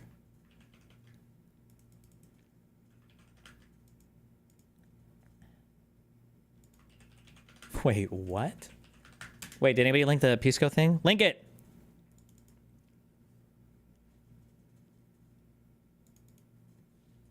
Hassan Piker is allegedly available to hire for speaking engagements. The Harry Walker Agency, which is said to be funded by billionaires, nice, parentheses, has a streamer listed as a speaker on their website. They also list him as a journalist and activist / advocate. I'm so sorry. The company's clients include a who's who of famous people from the likes of Hillary Clinton to Ben Affleck. Inquire about availability and fees. Oh, somebody should email. I wonder what he charges for an appearance. I'm gonna guess $50K. Has anybody emailed to ask and find out?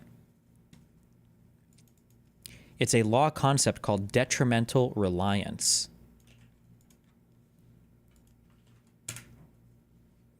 Refers to a situation where a party reasonably relies on a promise or representation from another party, and that reliance causes them harm or loss. Essentially, if someone takes action based on a promise, and that action leads to a negative consequence because promise. There's got to be a limit to this, though, right? That's so unhinged.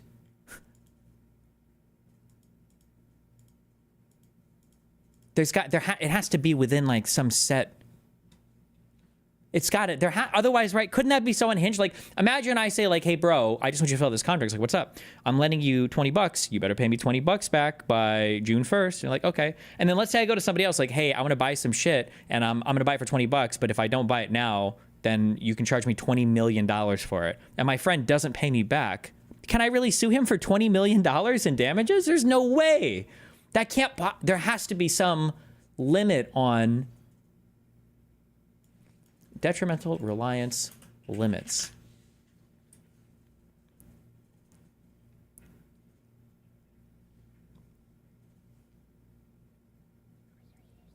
Oh, hold on. Okay, so like this would make sense to me, for instance, okay? Detrimental reliance occurs when a party is reasonably induced to rely on a promise made by another party. So like if a homeowner said that he was going to bid for a job for $10,000 or whatever, and then he was going to use that money to buy supplies or something for the next job, and then let's say that the homeowners didn't pay, and then as a result he couldn't buy supplies for that next job, and he ends up like losing out on it. I could definitely see there being damages there, because it's like this is like literally part of the business. This is how it works. But for the thing that threw me off though is the fact that if he was personally buying a car, no, that just sounds so weird. Unless it was part of the business, but then the phrasing of that was so bad.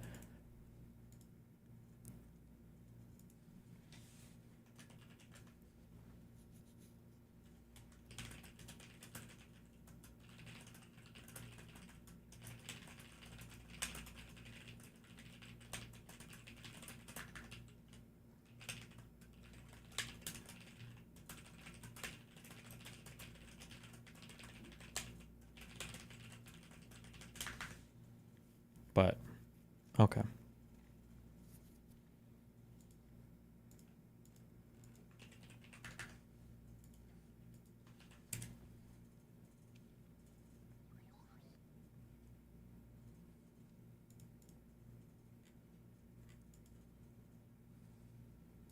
Welcome, ladies and gentlemen, to the Culture War Debates Podcast Live. This is our first pilot. We got a live studio audience for everybody who's watching at home. We're going to be bringing them up. I encourage heckling, booing, and jeering. Are they using a mic in the audience to record this? That's not that microphone. That's not the mic's feed. Christine Lamb, thank you for the AED $199.99. What the fuck country is that? United Arab Emirates. Aha, my Emirati. What up?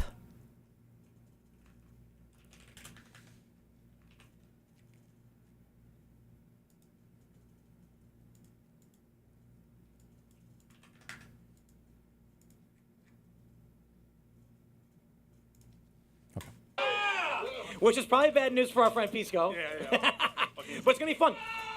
But we do have some serious issues to debate. And the question of today is...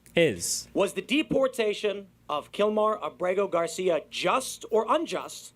And should the Trump administration bring him back to this country?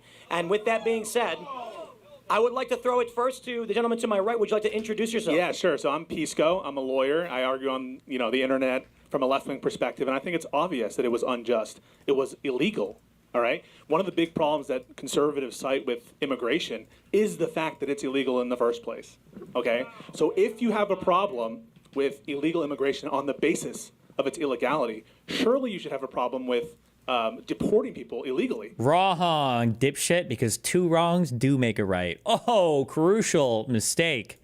Unless you think it was the right thing to do to break the law. Do you think it was the right thing to do to break the law? I'll ask the audience right now. How the fuck is Trump signing trade deals with permanent 10% tariffs based on a national emergency? Good question. And who knows? We got to wait for Congress to do something, or we have to wait for a judge or somebody with standing to sue them and get the tariffs removed. I don't even know how the fuck that would work. I don't even know who would have standing there as being harmed by the U.S. government. I doubt you can sue the U.S. government for a terror. I don't even know if you could do that. Yeah. To break the law. Do you think it was the right thing to do to California break the law? sued them? I'll ask the audience right now. So that's just a collective. I want everyone to notice. You all said you're fine when Trump breaks the law. He admits that he broke the law, and you're cool with it. And they admit that it was against the law to do so, and they promised they're going to do it to U.S. citizens too. You think he's just joking? You think it won't affect you? They've already arrested U.S. citizens, for 10 days without due process. They're lying about where he was near the border. They've deported U.S. children who have cancer. So don't think this won't affect you. And notice what you all just did. You all just said, yeah, it's cool. Yeah, it's just for someone to be deported illegally. Deported illegally. All right. So basically, and just to finish off, if you're willing to say that, you're willing to say that you want Trump to be a king. Yes. That you want him to be a tyrannical fascist. Yep. And I would ask you to look yourself in the mirror and really, take a hard look. Is that what you want this country to be? For 24 All right. Hours. For 24 hours, yes. We also have, with his opening statement and introduction, this gentleman here. Yeah. Nice to see you all. I'm Will Chamberlain, Senior Counsel at the Article 3 Project. All right. So I think there are, three core reasons that the outcome here is substantively just. The first is that had the Trump administration... Wait, this is Will Chamberlain? What? So what the fuck is this charlatan's background? These fucking dipshits. Is he at least... Damn. This guy's changed a lot in appearance.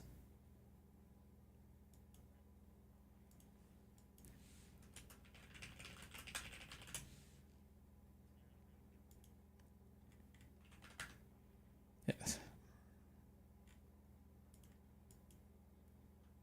Senior counsel to the Internet Accountability Project. Who's also, okay. Before that, he was an associate at Quinn, Emmanuel Ugerhart and Sullivan LLP in Los Angeles, where he practiced complex commercial litigation.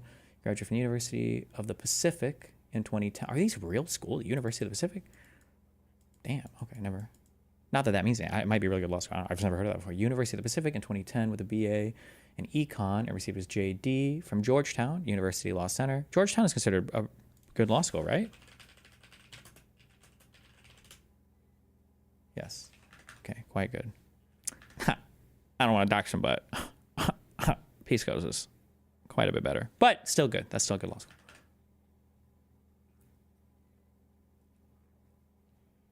Okay, active member of the State Bar of California and the District of Columbia Bar. Okay, so also lawyer guy. Not that that literally means anything, but at least we have that. Okay. Administration gone through the normal project. All right. So I think there are, three core reasons that the outcome here is substantively just. The first is that had the Trump administration gone through the normal process to lift a withholding of removal, this guy would have been removed 100% of the time for two. What a horribly fucking stupid... Okay, so we're off to a poor start. So if they would have gone through the legal process, they would have won anyway. Okay, then why not just go through the legal process? Core reasons. First, he was found to be a member of MS-13 and earlier... Oh my God, we're in sublists. He was adjudicated as such. That wasn't like a criminal charge or conviction. It's not like beyond a reasonable doubt they assessed that he was a gang member, but okay, we can run these shitty arguments down again. Court proceedings. Once that finding was found and upheld on appeal, he would be stopped from... Upheld on appeal? Again, I don't know what the formal name is for this fallacy. I thought we all learned this in English class. I don't know how to state this succinctly, but there is a, I guess in legal terms you would call it a holding from a case. There's like an important core substantive holding that carries from one case to the next, okay? A guy comes in, convicted of murder, ends up shooting and killing a baby boy, not a baby boy, shoots and kills a woman, and inside the woman is a 7-month-old fetus, and that fetus is a baby boy, and the judge, declares, okay, yeah, this fine, this counts as double homicide, double murder, whatever. They do all this. Imagine somebody in the future like cites this case or whatever, and they're like, somebody cites this case or something, and they cite the case as like, the courts ruled that scientifically life begins at 7 months or some bullshit like that, right? Like that wasn't part of like what the court was necessarily ruling on. That wasn't the major fact brought before them that they were there to analyze. I don't know how to tell people that there are parts of like an article that you can quote, and there are parts of an article that you wouldn't quote because it depends on what the particular thing is about. Does this not make sense? I can't, because so many people violate this rule. I don't understand how so many people abuse this, and I can't tell if it's intentional or not. Even Supreme Court justices do this. They abuse this. Are you talking about dicta? I am talking about, I think I am talking about dicta, yes. Dicta is opposite the holding, right? Dicta is just like random shit that they say, and then the holding is like the important part, right? Now, apparently people will argue what is dicta versus non-dicta or whatever, but I'm trying to think like, yeah, do you understand what I'm saying? Like, if I was,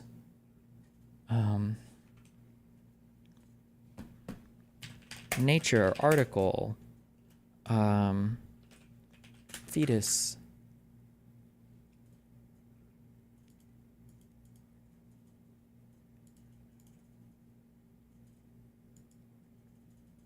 Okay, I can't read this whole article, but pregnancy's true toll on the body. Huge birth study paints most detailed picture yet. Biologists have built up one of the most detailed pictures ever of the changes that occur in women's bodies before and after pregnancy by pooling and studying around 44 million physiological measurements from more than 300,000 births. So it sounds like the article, the substance of this article, is about how pregnancy affects the body. But imagine if I was writing an argumentative essay, and in my essay, I wanted to argue that cameras today are more detailed than they've ever been before. For instance, biologists can take more detailed pictures today than they've ever taken in the history of all of whatever. And then I cite this article. This article is not about cameras or about camera tech. I don't know if Celeste Biever knows anything about camera technology. That's not what the primary focus of this article is on, even though that would be a true statement that I could directly cite from here. It's not really what this article is about. It wouldn't be a good citation. I don't know how to make people understand that. People do this so much, and it's so annoying. I'm sorry, I hate that. The judges and all them, when Abrego Garcia or whatever, I think was being, when they figured out if they could issue a temporary holding or a holding against being removed or whatever, it wasn't like he was being charged with the crime of being in a gang, and now, beyond a reasonable doubt, we're going to fight on whether or not he's in a gang, and the state's going to prove that, right, as part of this criminal trial. That's not what was at stake in any of that. So because that wasn't at stake, you can't just cite to that and pretend like this was a beyond criminal doubt, or this was like a conviction or something that was hardcore adjudicated on, because if that was the case, my guess is they probably would have fought it a lot more in the past, you know? Like probably in some, this doesn't hold cleanly because my case is civil, but like I'm sure in some civil filing, and because Pixie's lawyers misspell everything because they're constantly having strokes and seizures over there, they like if they spelled my name wrong in one of them, I think they put Bonnell with one N or whatever.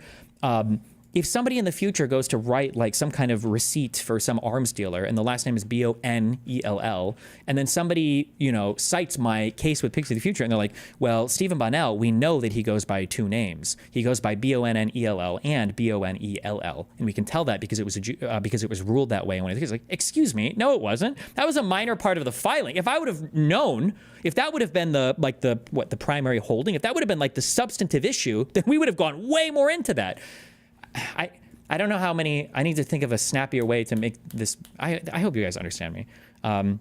Destiny, wouldn't it be cited as an example for uses of new cameras? Potentially, yes. What Clover the horse said. You could potentially cite that article maybe as like, here's examples in how new cameras are being used. Although even at that, I would be careful because that article wasn't specifically about cameras, and it could have just been that they have more detailed pictures because of, maybe because of a medical advancement. It might be the case that camera technology hasn't improved or it's stagnated, or it might be the case that they found a way that they could induce, you know, some kind of sleep shit in the fetus, which makes it hold still longer, which gives them the ability to take a better picture, and that's why they have higher quality images, right? So that would, but you don't, that's what I'm saying, you got to be really, really, really careful when you're quoting an article for a thing that's not the primary subject of the article.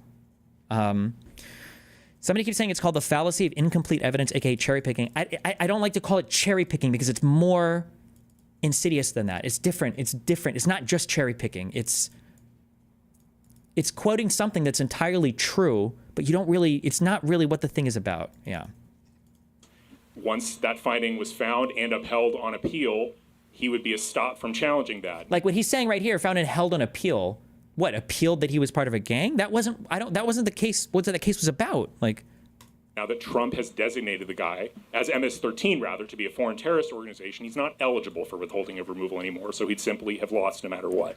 And the second reason is that in the interim, they're getting yelled at. What kind of AR did you end up getting? Why would you ever get yelled at for asking a gun question here? I'm embarrassed because I don't know how to say the name of the company though, so I sound like a retard when I say it. I think it's Giesel. Giesel. It's an AR-15 from Giesel, 14.5-inch barrel, I think with a 1.5-inch muzzle to weld it onto the end. Between the time he got this withholding of removal and now, the 18th Street gang, which supposedly threatened his mother's pupusa shop, a preposterous story from the outset. So between the time he got this withholding of removal and now, the 18th Street gang, which supposedly threatened his mother's pupusa shop, a preposterous story from the outset.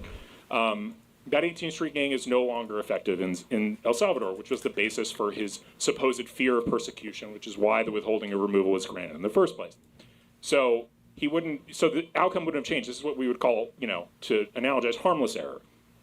The second reason it's substantively just is because the guy's a wife-beating MS-13 gangbanger. Yeah. Okay, so this guy is an actual fucking retard. God, I hate these people. Oh.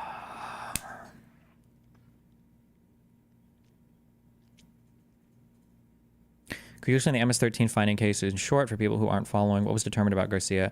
Somebody would have to link it. We have to go through it. I skimmed this a long time ago, but I think it dealt with him advocating for why he couldn't be removed back to El Salvador. But I don't remember all the details. Somebody have to link it. We'd have to go through it. But he wasn't like criminally charged with being in a gang. And who exploited our laws for 14 years. And in fact, you know, the more that comes out about the guy, you're realizing, like, just what kind of person he is, threatening his wife and children, telling them that, like, you can't leave me because I'll kill you. Funny thing, I was reading a book about MS-13 and a different... There's that saying, he's pounding the table right now, right? The meme saying is when I think the meme lawyer saying is like, when the law is on your side, pound the law. When the facts are on your side, pound the facts, and when neither are on your side, pound the table. This is neither law nor facts. Like, he was a wife beater, like, because she had a restraining order one time, but this was years ago. They're still together. Seems like they're fine. She's not dead. She's not walking in with marks all over her body. I don't know where we're getting that from. So that doesn't seem to be relevant at all here. This is just, whenever you see somebody engaged in this type of behavior, it's because they don't have anything else, right? When your strongest advocates on the other side are just engaged in these like weird ad homs or things that aren't central to what is being discussed, then you know it's because they have nothing else to go on. Like, just what kind of person he is, threatening his wife and children, telling them that, like, you can't leave me because I'll kill you. Funny thing, I was reading a book about MS-13, and a different MS-13 gangbanger did the same thing about a girlfriend he was dating. There's this... Like, what does that have to do with anything? Sort of an underlying entitlement. But... you know, substantively just obviously a very bad dude, a human trafficker, the kind of person who drives people, you know, from Texas to Maryland who don't have any luggage. Do you think those people have free will? No, those are captives. And, you know, we can get more into that later. And we will. There's one more man joining us tonight to make sure that there's a little bit of chaos and humor. Yes. Yeah. Well, it's Primetime 99, and I just want to say, you know, Pisco, you are very smart, but you're still a libtard. And, but no, I agree. I actually agree with you on this because listen, whether it was unjust or not, we got the outcome that we want. His big booty Latina is staying in the country, and we need to do this as, you know, a lesson to these other gangbangers and Trinde Arruga adjacent people that it is the most disgusting type of shit. Okay, like if you're an incel MAGA dude online who's so fucking ass pained that women don't want to touch you with a fucking 10-yard stick because you've got your proud like MAGA, I voted for Trump, okay, and the only thing you can find are 40-year-old overweight moms with 3 different baby daddies, and you're like, oh, why does everybody hate? It's because you laugh at things like this. This is the #1 incel magnet, like women repellent, like laughing at like these types of like the most disgusting fucking comments. Like this woman, and they have a family as well, right? I think they have a child. Her husband is being deported, and you're making sexual comments about her. Like, it is the most unhinged, especially from the type of guy who basically killed his mom and then made fucking footage off of it because he told his dipshit mom not to get fucking vaccinated and watched her choke to death in her own fucking fluid in a hospital bed. It's just the most unhinged type of shit you can ever fucking do. It's so disgusting. As, you know, a lesson to these other gangbangers and Trinde Arruga adjacent people that if you come to our country and, you know, you bring your big booty Latina, we're going to kick your ass out and keep her. So I think...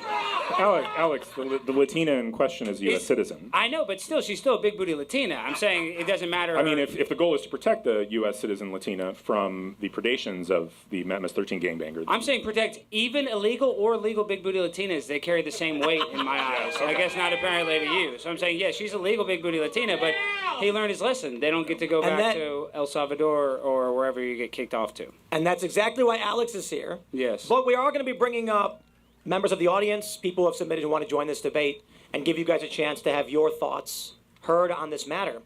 But I suppose the question...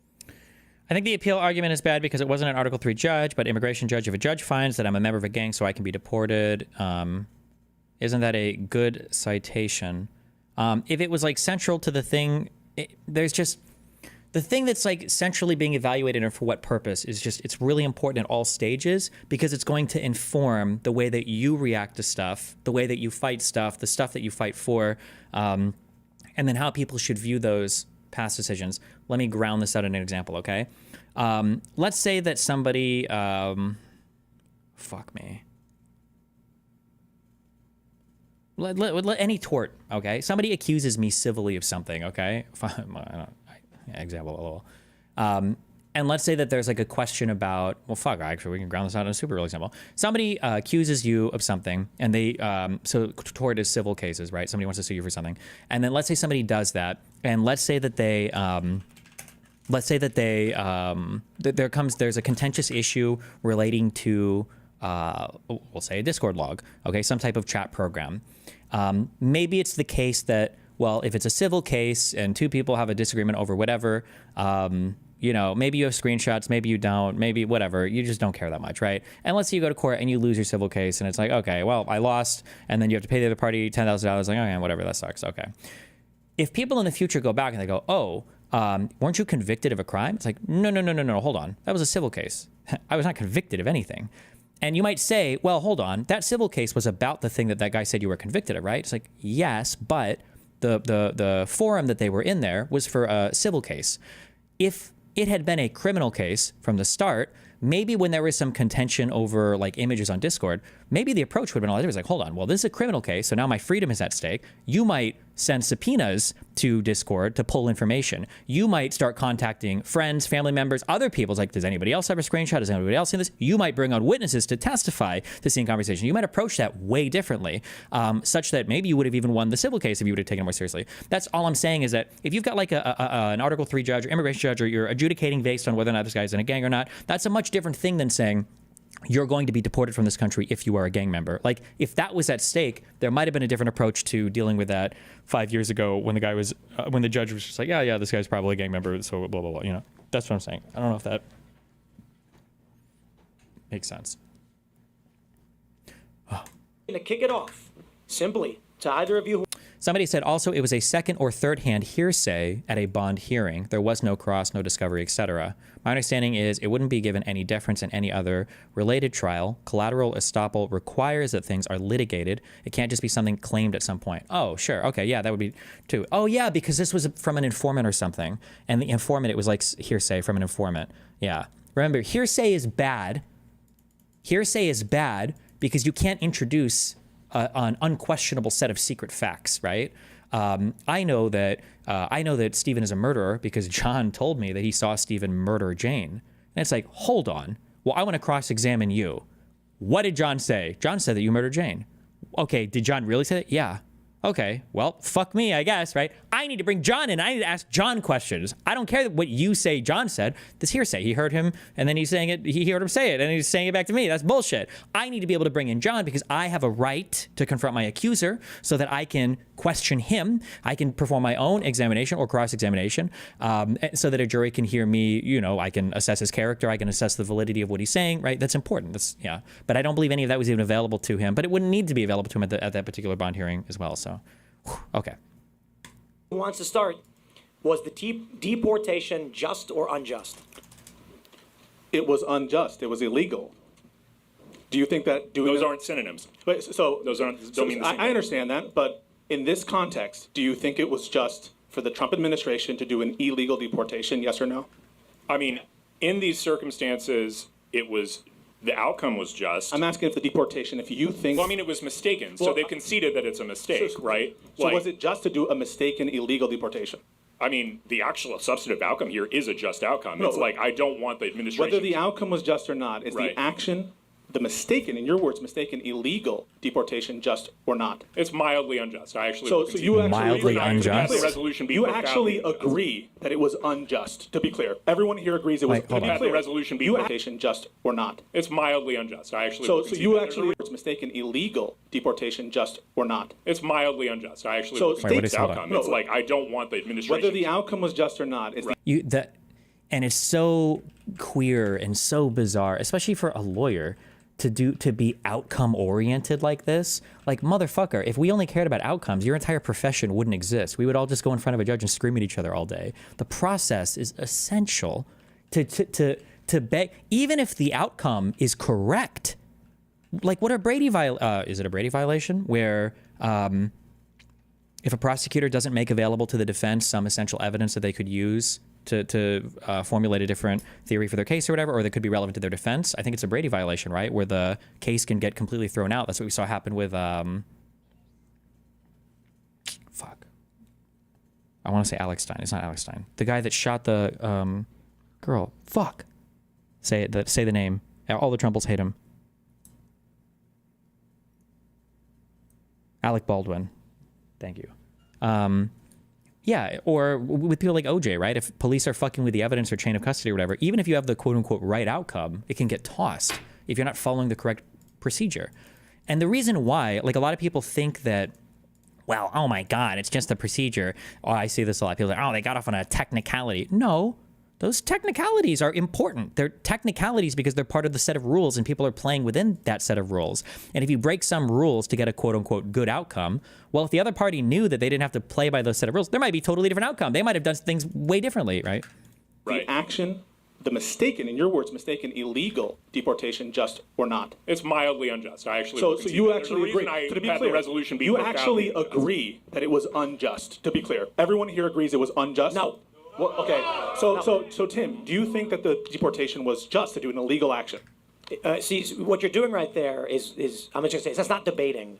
To load the question with, I presume it was illegal first, now answer. Do you agree it was illegal? When did you start beating your wife? Well, this is such a stupid fucking. I don't know what the point is of this.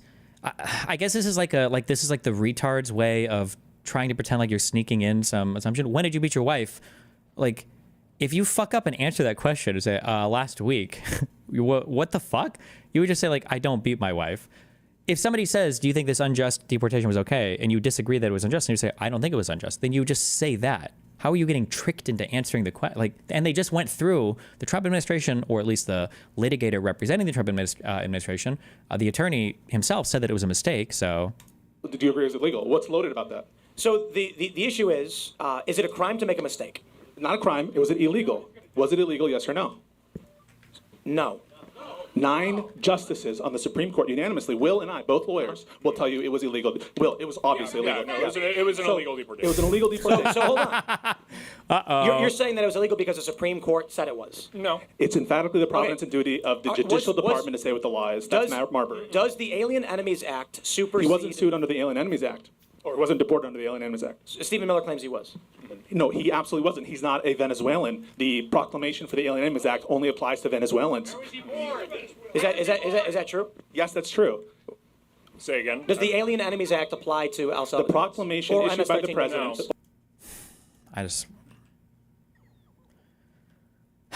The Alien Enemies Act only works against enemies of the United States, and I believe that enemies of the United States are defined as nationals belonging to countries that we are currently at war with.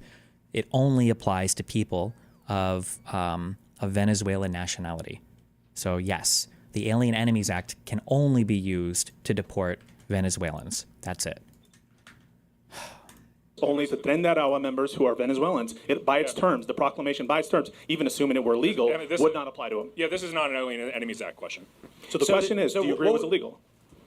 If the argument is the Supreme Court said it was illegal and that's your basis for it, then I agree with you, yes. Okay. Do you agree with the president or the executive The thing is, everybody agrees it's illegal. Well, he just... Wait. What? Where are we at in this debate? Okay, yeah, obviously. Oh, well, if you just want to sit here and argue for whether or not it was illegal or not, okay, yeah, duh, I guess. Yeah, it was illegal. Oh, okay, well, Pisco should just drop the mic and just fucking run away. To be clear. No, I believe it was an administrative error. And the issue is we're talking about the semantics of what it... Administrative error. Like, look at how minor it is. Look at how minor it is when it's like, yeah, he got deported. It was just an administrative error. Shit happens. Means to be illegal, right? So, is it illegal to smoke pot? Yes. Is it unjust? No. People can smoke pot if they fucking want. Okay, so that's why I'm asking you, first, if it's illegal. Now you agree it is illegal. Fair, right? In the context of which, so the first thing I was trying to do was understand your view and how you're viewing what illegal means. You're saying, as a subject of law, as the Supreme Court has ruled it, we all agree the Supreme Court did in fact say it was illegal. Correct. Agreed. Okay, so if it's the case that you think that this deportation was illegal, do you think it was just for the Trump administration to do an illegal deportation? Yes. Okay. Just like I think it's just for someone to smoke pot. Okay, so if they did the same thing to a U.S. citizen, though, obviously you think it's unjust. Yes. Okay. If they killed Kilmar Abrego Garcia, would you think it's unjust? Yes. Why's that? Killing. Can he bring this up? Is he going to mention Obama? He wants to so badly. He wants to so badly. Garcia, would you think it's unjust? Yes. Why's that? Killing people is one of the worst crimes, in fact. Okay, Obama killed 4 American citizens. There we go. There it is. You thought that was wrong, right? Absolutely. So then so if it's the case that you thought that was wrong, wouldn't it be wrong, for example, to put Kilmar Abrego Garcia in prison for the rest of his life without an opportunity to like have a case? No. Okay. You see, so let me try this real quick. You're trying to equate, say, Barack Obama, right? He extrajudicially assassinated a 16-year-old kid without charge or trial. I mean, if a dude cracks a grandma over the head with a baseball bat and kills her, I say lock that guy up. If a guy accidentally runs a woman over, then we say there could be negligent homicide. There's degrees of whether or not the crime is bad. Is it justice in some circumstances and not when a crime is... Not all crimes are solved in the same way. I'm not alleging that it's a crime. They all rise to the same level of retaliation. I'm not alleging that it's a crime. I'm saying it's illegal, and the Supreme Court found that. And right now, what we have, this is what the Trump cult does to you. This is what the Trump cult does to you. What's with the ad hominem? So this is what it does to you. It's You a are cult. defending It's a cult. an illegal deportation of a human being who has the right to have his case heard. The basic essence of due process. Funny thing And if is you he actually, if you deny it of anybody, it will be denied of you in the course of time. No, it won't. He's not a citizen. So if And you're he was deported, previously adjudicated as an MS-13 gang that's member. false. And you brought it to a no, bad it's not. The strongest argument I think that should be brought out every single time, in my opinion, when you say he's not a citizen, the strongest argument that could be brought out is like, okay, and I feel like you should force an answer on this. Did Trump or did he not sign an executive order trying to rescind birthright citizenship? Because if he did, then why would you assume naturalized citizens are safe? Clearly, the administration has at least signaled that they have an appetite for being able to deport naturalized citizens. What about the children of naturalized citizens? Like, you're in such murky waters at this point. To be able to say like, well, fine, they're just provoking due process for some people, not like, how do you know where that's going to stop, my dude? So there was a finding that he was an MS-13. No, Absolutely. You brought up collateral estoppel, didn't you? Yeah. So he'll be stopped from challenging. So of course not. Of course not. So this. So I know because I have to say a lot of these lawyers like file shipwrecked, and they get shipwrecked as a lawyer, and it's garbage. And the truth is there is no collateral estoppel here. What is the finding that the bond court hearing made? Let me ask you a question. Let me ask you a question. I have a question. Yeah. If someone does something illegal, is that just or unjust? Depends on the thing. Sometimes unjust, sometimes just. It depends. If someone does something illegal, should they always be held under? No. Okay, so we agree that the real question here is not whether it's just or unjust, whether we think the penalty should be severe or not. No. So I agree. Not all illegal things are unjust. I'm asking in this case, is this illegal action by the Trump administration just or unjust? And you said it was just for the Trump administration to do an illegal deportation. Now, I'm going to ask you why. I'm going to ask you why. Right. Let me answer that. So the first thing I got to say is, you keep loading this as though illegal is the pretext by which something would be just or unjust, which is why I asked you, is if something is illegal, is it just or unjust? It can be. It depends. Then you don't need to say, am I okay? Why am I okay with Trump doing something illegal? The question is the deportation. No, I do need it because I think as a standard, right, there's a threshold here that in the main, when the government does something illegal, we're going to presume it's unjust unless you can reach some threshold. Well, think about it, right? So if this can't just be a game of we let the government do whatever we want to people we don't like. We're fearful of the government wielding power in the main because of structural reasons. There's a reason. There's a reason. For example, you believe that someone who's accused, for example, Like, imagine how weird and cucked this is right now. That Pisco is up here as a lib cuck arguing against a bunch of people who are arguing in favor of an authoritarian dictator state that arguably were born from the Tea Party that was ostensibly a libertarian movement within the Republican Party. Like, how fucking weird is that? Jesus. Example of should be given a trial, correct? Yes. Okay. Why is it that? Why do you think that someone who's so horrific, and if everyone agrees that this person, why should we give them a trial? An American citizen gets a trial. What about an illegal alien? They don't. So you don't think? So just to be clear, this is where we're at now. You don't think that crimes that are committed in this country by illegal immigrants, that they should have trials for those crimes? The penalty? Well, no, they do have. Wait. So, to be honest, we do have trials for. Hold on. So the penalty for an illegal immigrant typically is for most who cross within 2 years is expedited removal. That means their due process is an immigration officer will determine whether or not they're here legally or illegally. That's not what we're talking about. We're talking about crimes. We're talking about crimes. And yeah, so when we get someone here who like or murder somebody, why are we going to spend taxpayer dollars when the outcome is going to be you get sent out of the country? Pisco, the response to this is incredibly simple. You're like, even Tim hasn't thought. I don't know how these people have shows and think about politics all day and they don't even survive like level 1 questions. Like, okay, so hold on. Tim, you're saying we shouldn't waste money having trials because they'll just get deported. So if an illegal immigrant comes to the United States and then rapes and murders 100 children, then the punishment for them would just be deporting them back to whatever country? Really? We would have no criminal trials for people that commit crimes against U.S. citizens on U.S. soil? Really? That's your advocation for? He would immediately back off this. He's like, okay, well, hold on. Okay, fine. Maybe for some crimes we would try. Right? Like, it's such a stupid point. What happens? Tim, so actually, a lot of times, we deal with this. We want them to be prosecuted so that they actually face a punishment instead of getting deported. Yes. So we actually spend a lot of taxpayer resources. Wow, good job. The fucking Dumb and Dumber. Okay, figuring out, well, hold on. Actually, wait, that might actually be really fucking retarded. On prosecuting illegal immigrants, at least in Texas. But like, I just want to dwell here for a second. The Constitution says that persons in this country get trials if they are accused of a crime before they're punished. No, it does not say that. You can read the Constitution. Well, let's clarify the fact. Does it say citizens or persons? Right. So, for example, different parts. Let me ask you this though: in the case of Abrego Garcia, do you think that is a sweeping policy that's being used to deport mass amount of people, or is this a sweeping policy? Well, I'm just saying the pretext that we use to deport Abrego Garcia. I'm saying, do you think that is being used right now to deport a massive amount of people, or is this an isolated incident in your opinion? I don't think it's an isolated incident. I don't think it's relevant to the question presented, which has to do with his. But I will answer it. Well, I'm just saying, when you make an omelet, a few eggs are going to get, cracked. I'm just saying there are going to. It sucks how it is. Just bite the bullet and say yes, it was unjust. Of course. Yeah, this is a stupid argument because there is a world where we can accept that, okay? Because everybody will make mistakes, fine. But you're not saying, the problem is you're not saying that it was a mistake. You're saying that it was necessary and that it was good and it shouldn't be rescinded. If you have to, even if you say crack a few eggs to make an omelet, that's not really a good analogy, although it's a popular saying because you have to crack eggs to make an omelet.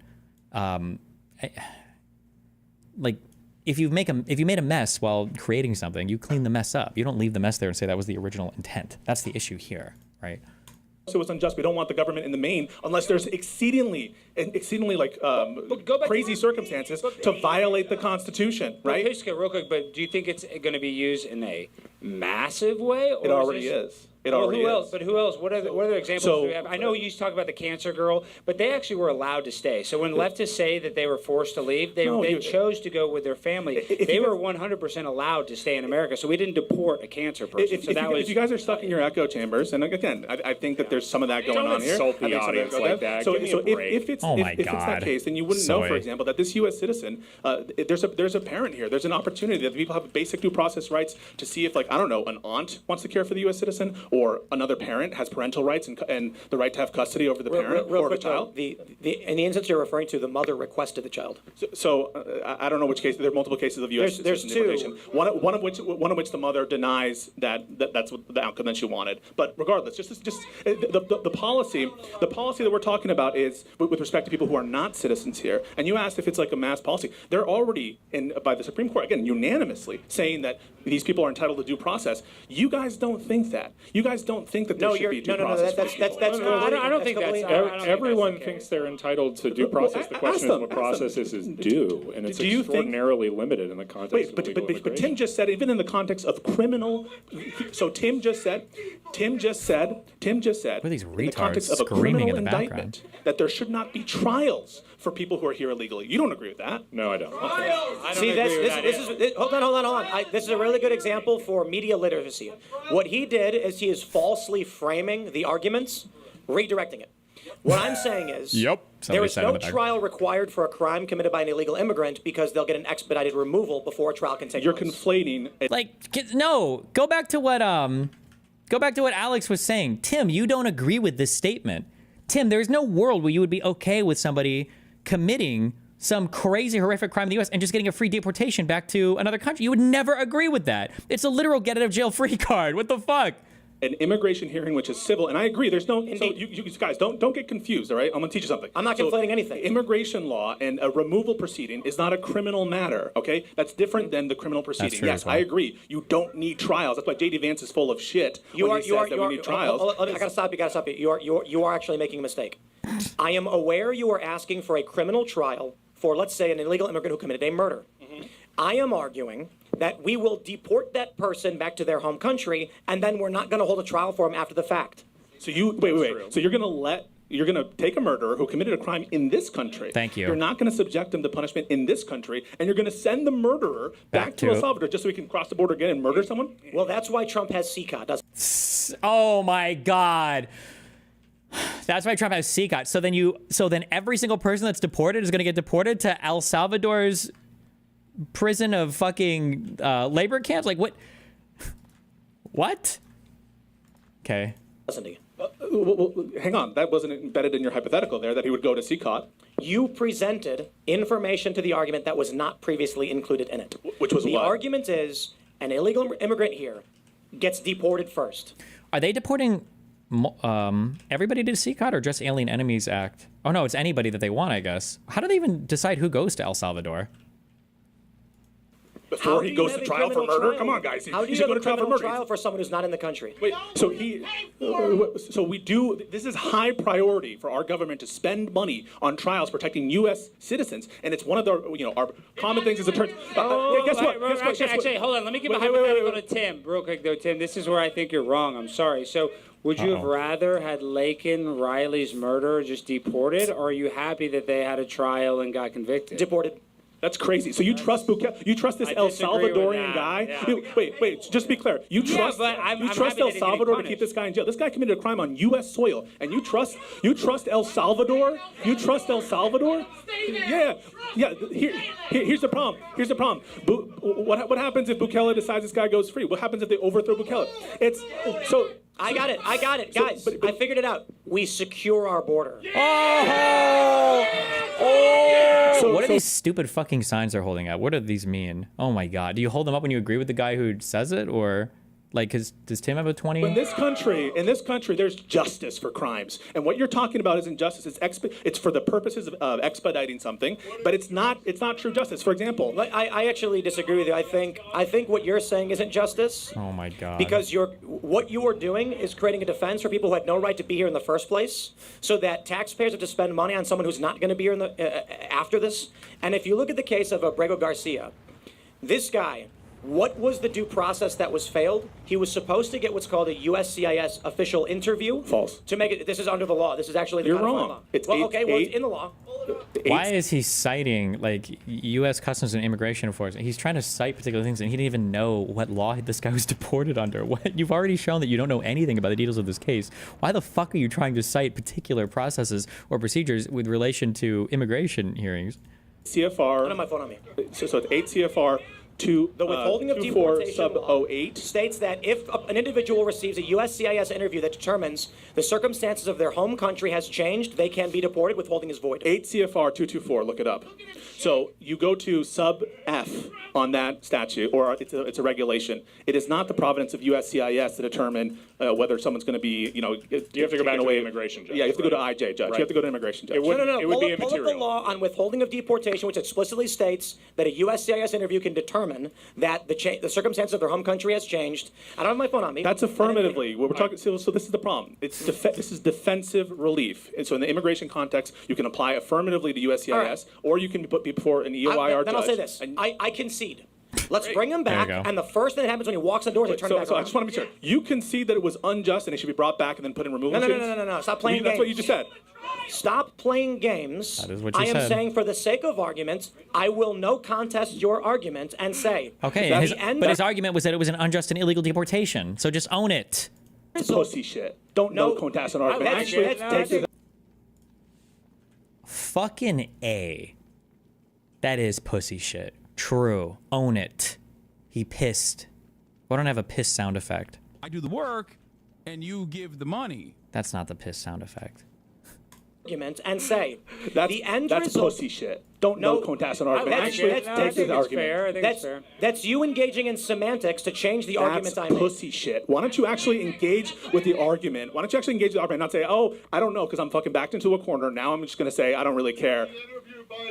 What this guy does is meta. he plays semantic What he games does. with the ideas being presented. So I wonder when the last time I've accused somebody of playing semantics. I don't think it's a good argument. When you're talking legal stuff, the semantic understanding is sometimes essential. That's really important.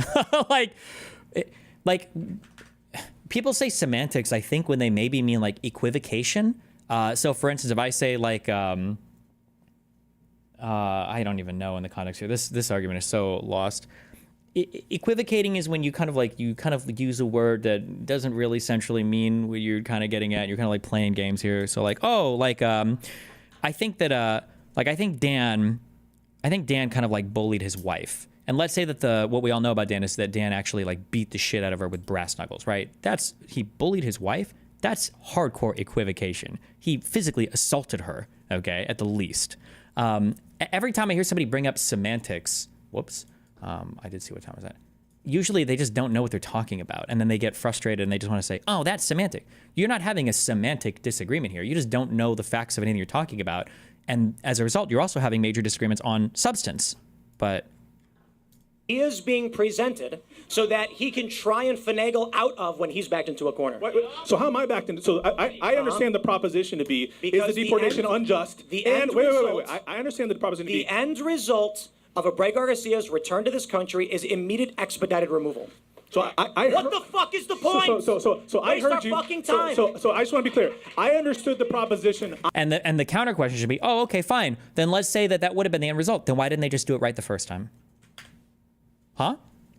I understood the proposition that you laid. I listened very carefully. Said, is it just and should it be brought back? And you just said, okay, I guess it should be. It was unjust. It should be brought back. The point is, it's called a moot point when you're arguing something that's immaterial to the end result of what we're trying to accomplish. The debate proposition is a moot point. I just want to hear you say that. You're playing semantic games again. He's playing semantic games for using the term that you just brought up. You just brought up moot point.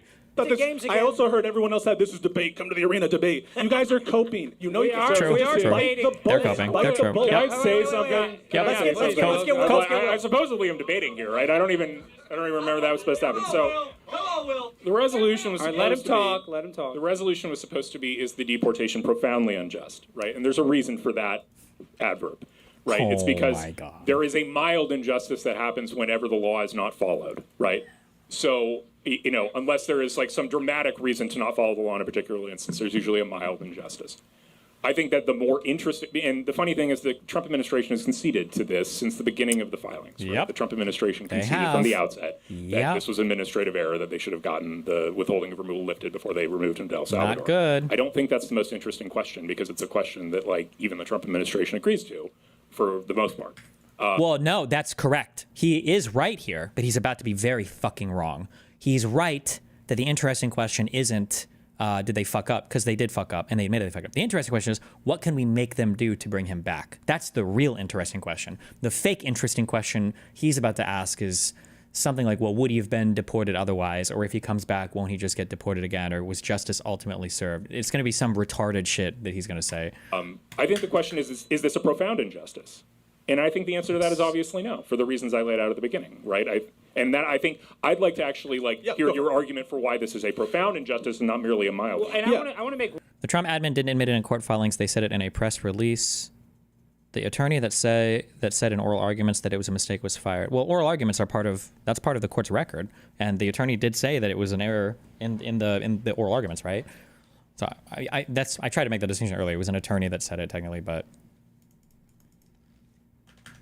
I'd like to actually hear your argument for why this is a profound injustice and not merely a mild one. And I want to make one little point though, Pisco. When it comes to Abrego Garcia, and I personally think this is an isolated incident, but even if you are right, I'll concede that I think I ideologically, even though you and I are different on this subject, I do feel like that he didn't get his due process. And I had to debate this on college campuses. It is hard, but in this instance with Abrego Garcia, I think it's isolated, and I don't think that it's a massive problem. That's what I think about this, but I do concede. They go entwined. This question is who really cares, right? Who really cares? One guy, whatever. Well, it's kind of like you're George Floyd. They're making this guy to be like a hero, and it's one incident, and it's bad, but he's not a hero, and he still, beat his wife. So it just kind of sucks None of that even though you are Immaterial right in this instance. I don't want to be like the left because they say that the means, the ends justify the means, and I don't want to be like that. I don't want to break the law to get the outcome that we want. So I want to be clear. I'm going to give you a hot take. This is worse than the George Floyd situation. This is worse. Well, they're laughing, Pisco, because these guys don't even think the George Floyd situation was a real situation at all. So. George Floyd situation, and I'll tell you why. Okay, wow. Yeah, one's in the chat. One's in the chat. I don't know from what perspective that could possibly be right. It doesn't matter how you come down on George Floyd. The valence of George Floyd is bigger on either side. So I understand. So I take the assumption. And let him talk. Let him talk, guys. And I do believe that George Floyd was murdered. I watched that entire trial. I think it's clear that they're fentanyl. Okay, go ahead. But let's let him say. Yeah, no, you should listen to the pulmonary cardiologist, his testimony. Yeah.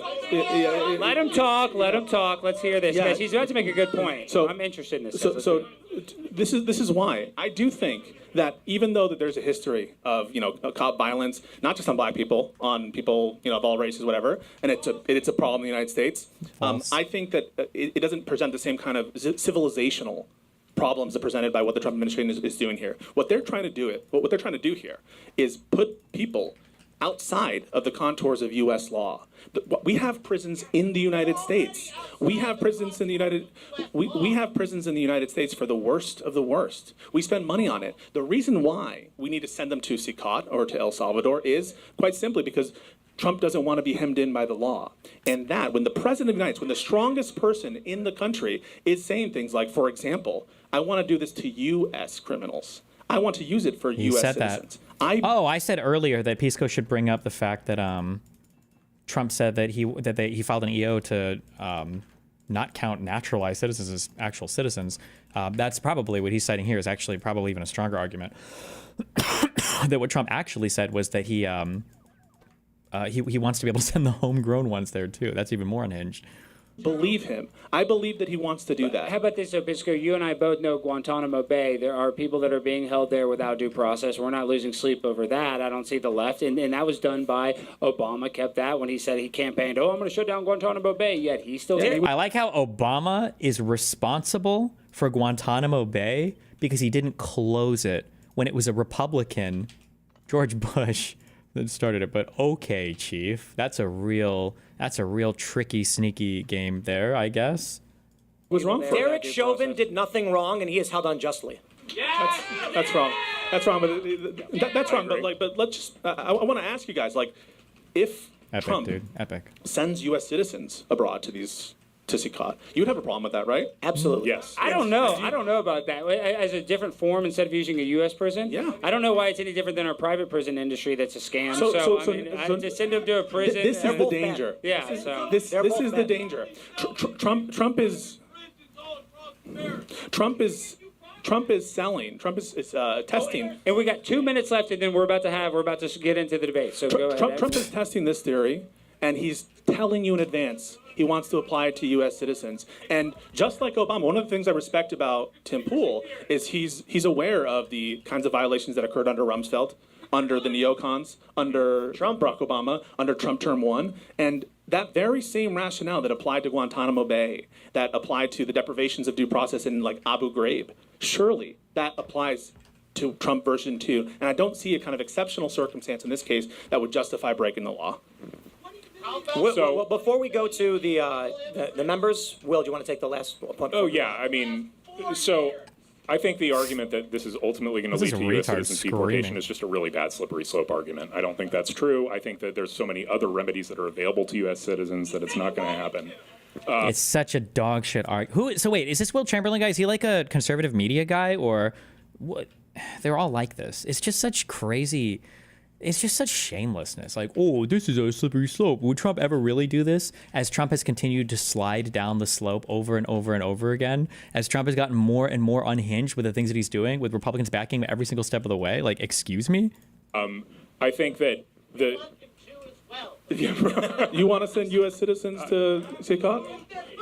Well, Who decides? That's the question. Do we just trust Trump and his Kash Patel to say who the terrorists are? I know Pisco, with any sort of prison, I mean, there's levels of crime would decide. But there's also levels of review, right? So there is levels of review. One of the reasons why Tim, I think, in good faith, is against the death penalty. He understands the propensity for courts, yes, even courts with full review, to get shit wrong sometimes. In this case, I think that you should be fearful of a purely executive discretion on who is a terrorist sufficient to make a big hole in due process. And here's where I want to make one last point, right? And this is why I think the slippery slope argument is bad. It'd be one thing if the Trump administration was hiding that it had made this administrative error from the beginning. But from the outset, from the very first filing in court, what an unbelievable fucking Trump cocksucker. This guy, I guarantee you that this dude went into the fucking Amazonian rainforest with 15 Shaolin monks to train his throat for months to be able to take every single inch of that orange spray painted cock down his fucking throat so that he could come out here and show us how good he could suck his daddy off on stage. To say that they admitted to the error when the attorney that did was fucking fired for it is an insanely incorrect, like, outright fucking lie. It is so... Sorry, maybe that's not what he was going to say, and that was all necessary. Sorry, hold on. This is why I think the slippery slope argument is bad. It'd be one thing if the Trump administration was hiding that it had made this administrative error from the beginning, but from the outset, from the very first filing in court, from the first declaration, the Trump administration was like, we made a mistake. It was an administrative error. He should have had his withholding and removal lifted. So, he didn't fire the guy who made the declaration, right? He made the, he fired the attorney, but he didn't fire they suspended the guy who admitted it, and they suspended the attorney, but not the Stephen Miller is saying it was a mistake. Stephen Miller's lying about the Supreme Court decision, and you agree that Trump could get him back if he wanted to. I mean, I think he could. I just don't. I think it's beyond the judicial power to order. Whether it's beyond the judicial power to order, since you said it was unjust, why wouldn't you want him to right the wrong that you acknowledge? Here's how I would have him do that, right? Like, and one of two ways: either a Zoom hearing or a hearing in the American Embassy in San Salvador. Right? You resolve the problem. You resolve the problem by just having the hearing to lift the withholding of removal. But the Supreme Court said facilitate his release in custody in El Salvador. Yeah, they said that, and it's like I think they're acting on a rush basis. They haven't been very clear about what they mean by facilitate, and neither is Judge Zinnes, frankly. I mean, because that's an incredibly hairy issue that they probably want to reprimand to the lower courts to allow the government and the court to figure out without them just coming by and saying it directly. That's an incredibly hairy issue for the Supreme Court to just 100% take ownership over, obviously. He probably knows this, but whatever. So I think the solution here is, whatever, while they're litigating what exactly facilitate means in this context, you just go ahead and handle the withholding of removal issue. He's going to lose on it. And he's not, first of all, I just want to address that real quick because I want to address the issues of collateral estoppel and the issues in issue preclusion. That's a legal term of art, but for the lawyers who are eventually going to watch this, the bond hearing is only related to the issue of whether or not he's in the moment a danger to the community. It's not a finding of the court that is able to apply and have binding precedent on any other determination. Furthermore, the basic contours of due process and collateral estoppel require there to be a vigorous process where the issues were really held. They didn't have the opportunity to cross-examine any of the witnesses. An anonymous witness on two forms, one of which is like blatantly wrong and contradictory. They said they picked him up for murder, and so the issue of collateral estoppel, there's no collateral estoppel. I mean, I think in the context of an immigration proceeding, I think it would, you can't suddenly take a criminal standard of Okay, that's 30 proof. minutes, but we'll let you wrap Thank you, it guys. up. So, and then just okay. the second issue of withholding, it's clear under the regulations and under the due process clause, you are allowed to bring up, if just as the burden of the proof is going to be on the government to show that the country conditions have changed so that Barrio 18 is like no longer a threat because Bukele is just fucking Superman or whatever, he's going to have additional opportunities to argue other withholding arguments, one of which is now that he's been identified by Bukele by name, he has a very strong argument that he's going to be actually a target of persecution by Bukele and the administration and the state, which I think is actually a stronger argument than the Barrio 18 argument. Let's roll. All right, guys, now let's get it on. That was our introductory debate. You guys kind of got your palate, you know. Well, now we need the palate cleanse. You got your little taste of what tonight's going to be about. So, guys, what's going to happen is that we're going to pick people up. We're going to kind of mix it up. So first we're going to start with Donnie Dossie. But, Donnie, what's going to happen is you're going to come up here. You're going to get a minute uninterrupted to talk about whatever prompt you want. We have this prompt. We're just going to use your because you're the first one. And then after you make that argument, then you're going to come up here, and that's when we're going to have the back-and-forth dialogue. So you got 1 minute. And then, you know, hopefully just give us your best 1 minute elevator pitch on your topic and why you think you're right. Then you get the 4 minutes back and forth. You get to freaking argue with the most famous And if we guy like you, you stay. But if you suck, on I'm going to YouTube. kick you out. If I suck, I suck. And yeah, so your 1 minute starts. Let me get the timer out. So we Just can go for it. He'll start it. Yeah, ready, set, debate, or say your topic. So this withholding of removal thing that I keep hearing about. I mean, granted, I admit I'm not a lawyer or anything. I also, you know, I didn't actually like read the Supreme Court ruling or anything, but my understanding of the withholding of removal is this makes it illegal for them to have deported Garcia to El Salvador. It did not grant him permanent residency within the United States, one said and it also did. not outlaw ability to deport him to another country. So It was I'm kind of good, but- confused on where the confusion. Okay, I get it. A mistake was made. He was accidentally deported to El Salvador. So what happens from that point? We go ahead and we bring him back. How do we bring him back? What if Bukele isn't willing to relinquish him to us? How do we go about getting Like, the fact that they're throwing up roadblocks before it's even been tried, and also the fact that please don't ever pretend that this is an argument that's proffered in good faith. This is a joke fucking argument.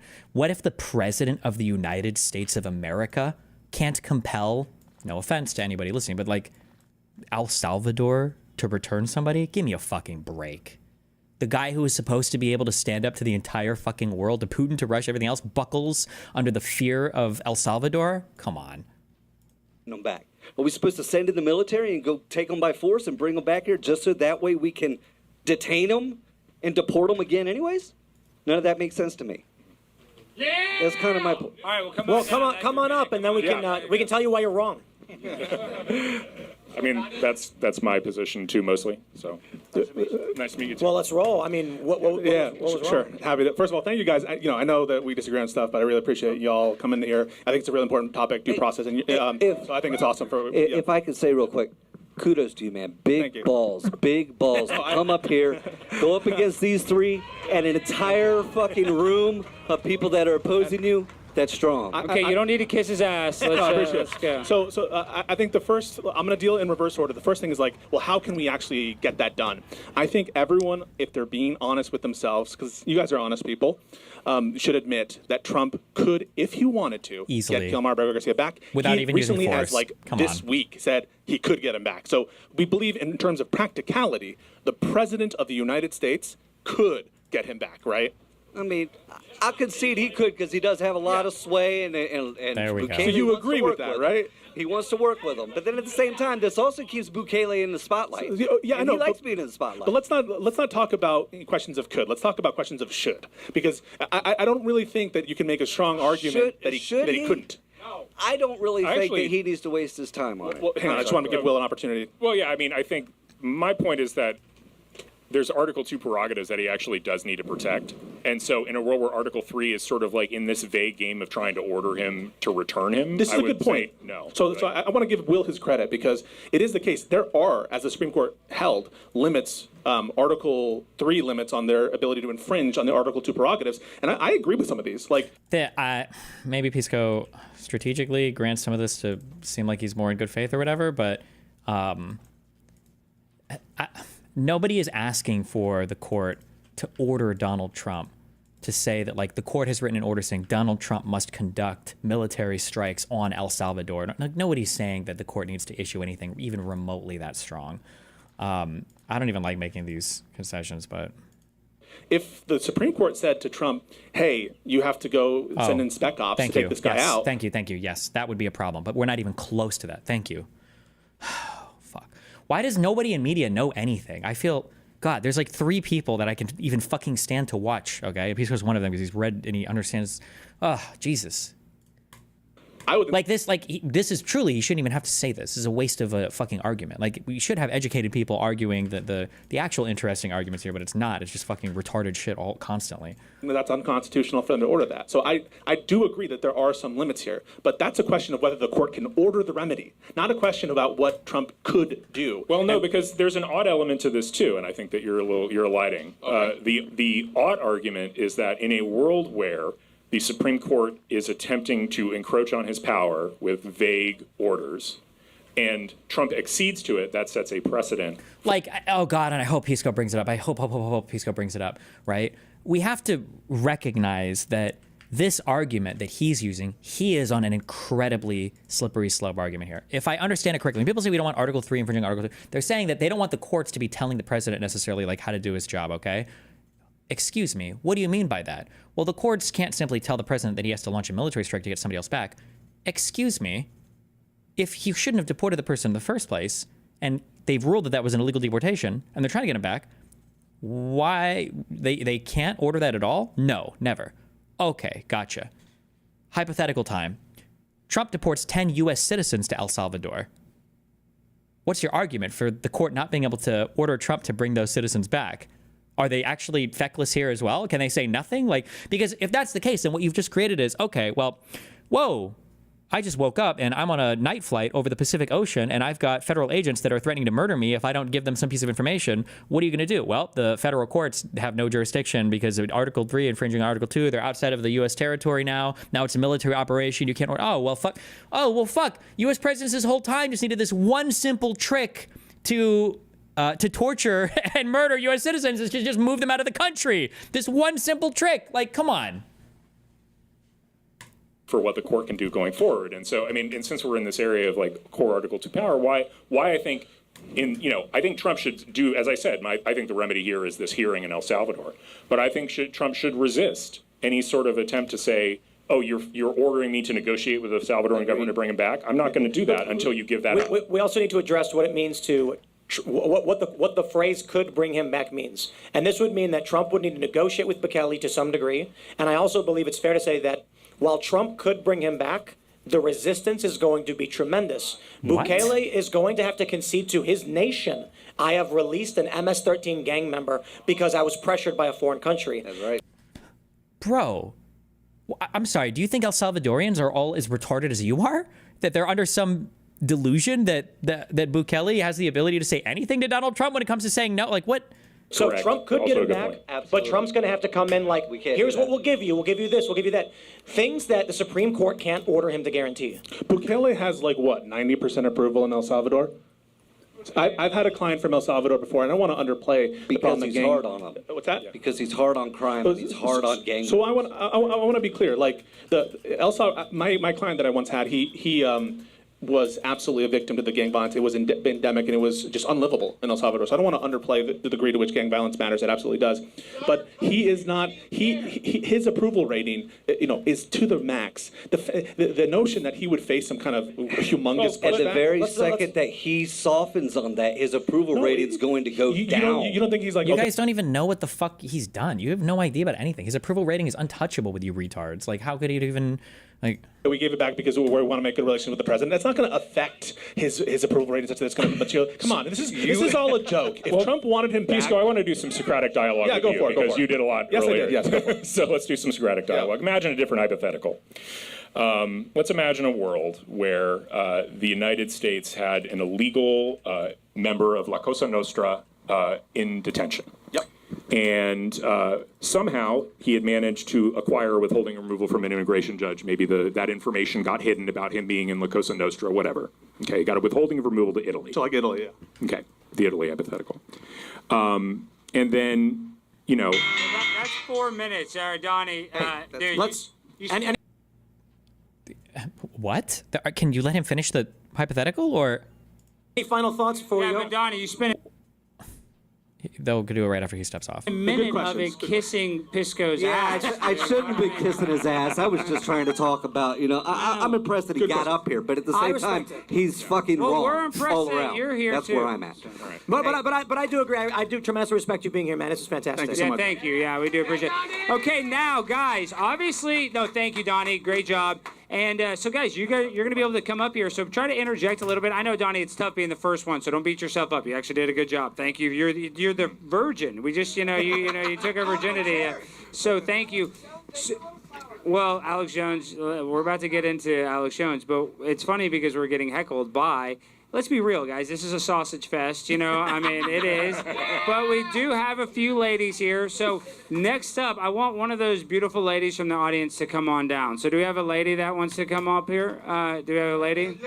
Yeah, come on. Come on. Yes, come on. Get up there. You have to come up. Yeah. If you're here, guys, you're susceptible to being chosen and get up there. So just say anything. Just come up for a minute. If you suck for the minute, you get kicked off. Jesus. You don't have a choice. Just come up here. Don't be scared. You're going to go viral. You got Tim Pool. Let's try. Let's just for the sake of time. Oh, my gosh. Okay, well, if you're going to be a chicken, bok. Well, listen, you came here, you put on that dress, you wanted to be seen.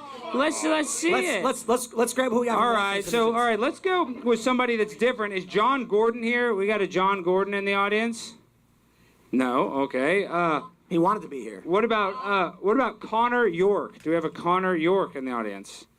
All right, no. What about a Sam Lipton? Do we have a Sam Lipton in the audience? None of that. Is there anybody that's liberal or, has a different viewpoint than us that wants to come up here? Well, it's different, but it's... Okay, well, then you come up here. What's your name? Jesus. Stork is what people call me. Stork. Okay. Did you submit? Did you do an official submission? Okay, I'll find it. So, we'll go for it. You got your 1 minute. Let him deal the timer, and let's see what you got. Yeah, if I can get it in before he gets the timer going. Okay, so I believe he is slightly wrong. I believe you are mostly correct.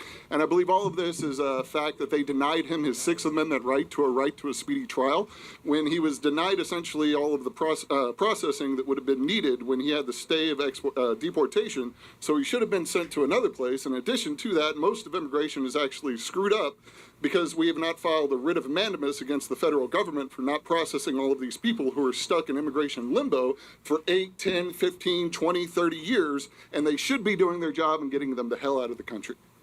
I think. Come on down. Take a seat. Come on down. I could be wrong on this. Actually, I'm totally guessing here.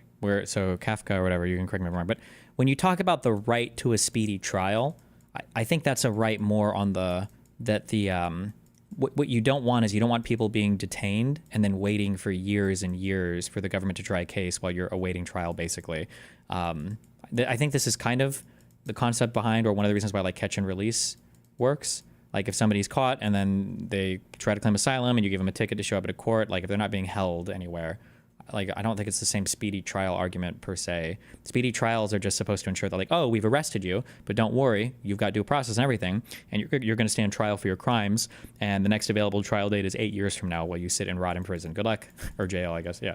I think that's more what the speedy trial stuff is about. But I mean, I don't...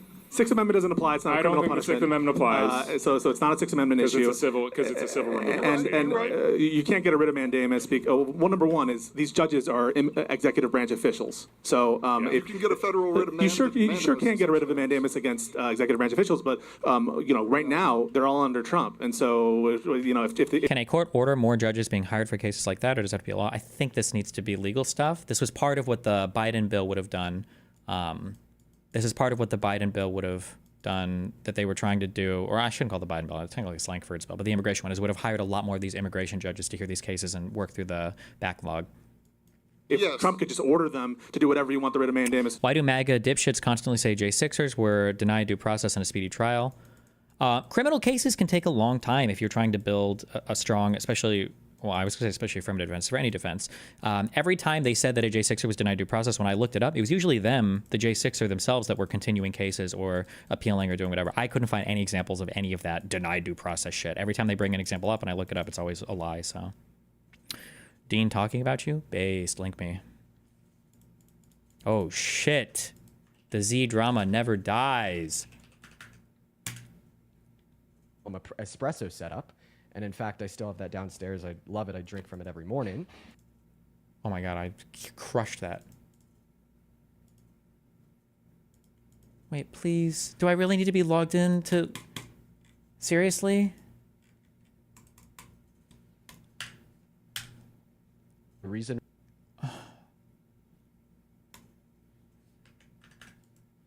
Hold on.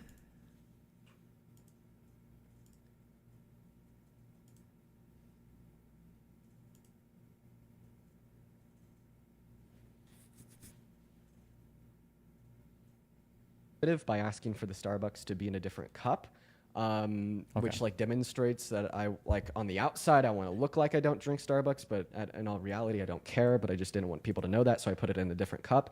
That's not true. Once again, the reason why I asked it to be placed in a different cup is because I just didn't want to promote the brand. Like I could acknowledge that I don't think I'd drink it under typical circumstances, which is true. However, like I did drink it under like the atypical circumstance that it was bought by the organizers of the pack. And I just simply didn't want to promote the brand. So we put it in an Unfuck America cup. Yeah. Okay. Yeah, That's so not the it most is, unfair thing. that's true. Let me use the rest for 1 second. Yeah. Somebody in the chat says, not Dean denying everything. Well, I've only denied things that are false. Like, for instance, like the idea that I had gardened with Z, or like told Z before the tour to not make a statement. Now, I did affirm the things that were true. And in fact, I'll kind of reiterate this because we have a larger crowd of individuals in here now. And I'll repeat this now just because there's some more people. If you saw Payton's most recent video, he also made the claim that I figured out about Z's business fraud 2 weeks before the event via DM from an individual, and I swept it under the rug and I did nothing about it. It is true that an ex-employee of Z's did reach out to me over DMs. They basically told me that Z is a fraudster. Because I wanted to learn more, I wanted to know what they're referencing, and it was important to me because I wanted to know who I was going into business with. I then took the information that I then DM'd them back. I asked them for more information about their claims. And then when they provided me with more information about their claims, I then turned around to an organizer, not only on the Unfuck America tour, but also at Soul Strategies. And I had them verify that this individual was a legitimate ex-employee. And then on top of that, I then had them address and respond to like the DMs in which they had provided to me about Z's past of defrauding her employees. And their explanation offered made sense to me at the time. I genuinely did believe that these claims were not true, and that there was somehow justification for the screenshots provided, as well as the claim that she was a fraudster was false. And I mean, I could provide good reasoning for you to believe that I believe them. I myself was a contractor of Z. In fact, me and Parker were as it came out, the only individuals in which were compensated by the pack, by Z, by the organizers. And if I didn't believe the offered explanation by the pack that she had not defrauded prior employees or contractors at a purely self-interested reasoning, that would mean that I would have been at risk for being defrauded. And once again, just purely examining reasons of self-interest, if I believed I was at risk for being defrauded, I probably wouldn't have gone. So now, obviously in retrospect, after everything else that has come out about Z, I think that it is likely that those claims were true. But I didn't sweep them under the rug. I had them. Wait, that what claims were true? Nobody's even not been paid that was supposed to be paid on this event. No. Be more careful about who I'm going into business with. You're spot on. I agree 100%. I think one of my big takeaways is not just from this instance, but other facts associated with the event as a whole, is that I just need to be significantly more careful about who I do business with. And that is 100% true. 100% true. That is undeniably true. He's talking about the money laundering. And then I didn't they win that case on summary judgment? Like she didn't even. The other people lost before they even got to trial. Why I didn't inform any of the other creators going on the tour about this? Well, like my first step was to go and talk to the people associated with the PAC to see if the claims were true. They'd explained to me that the claims were false, and as I believed them at the time, I didn't see reason to like talk. How much shit do they have to talk for you to call them out However, like, on a in debate retrospect, publicly? I can say that I should have. I challenge Dean and Parker to a public debate / conversation on this. To be clear, I don't think they're like evil or they fucked up a ton. I just feel like they're making a ton of concessions to the wrong types of people, and I feel like this issue is nowhere near as big of a deal as it's been made out to be. I think that would be my challenge on what to chat about, but lettuce with her was not true at all. That's just not true at all. Yeah, people in the chat are saying that there's proof. Well, the proof that you're referencing is a text message saying that I that Peyton guy is evil. Yes, that's true. Smoked the devil's lettuce with her. And what? Parker has denied that occurred. Weed? Another individual named Sid has denied that occurred. Like for me specifically, I didn't smoke with her. And in fact, I'll even like argue that you won't be able to find like a single creator that actually went on the trip that will attest to seeing me, like actually seeing me doing that with her or with a greater group, because I didn't do that. Yeah.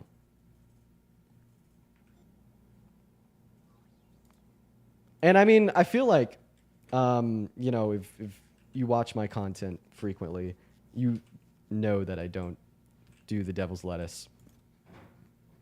I've kind of always spoken about that. I just simply don't do that, and I never have. Good boy. The angel's lettuce is what I say. Why not? It makes so the angel's lettuce. It makes me really anxious. I don't really feel good when I do it. In fact, I stopped doing that, and like in high school.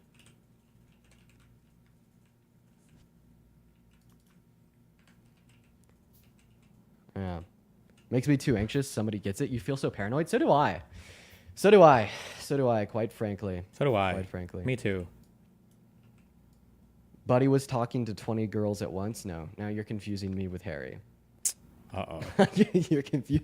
You're confusing me with somebody else, quite frankly. Not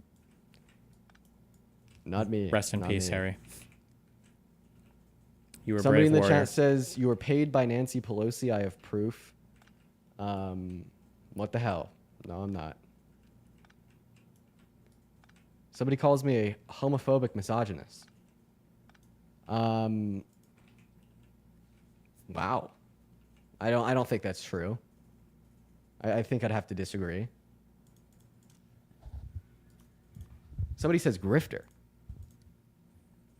What happened with Harry? I don't think he was sexting Did you hang out with with Z at all a collection of after the women, event? I think 11 of them by the After end the of event, boots on the ground, I a think couple that we years. went And then he back announced that he to was the hotel dating some girl, and I think all of them were like, wait a second, why aren't you dating me? And then they're all like, he said that I was the only girl he was sexting or whatever, something like that, allegedly.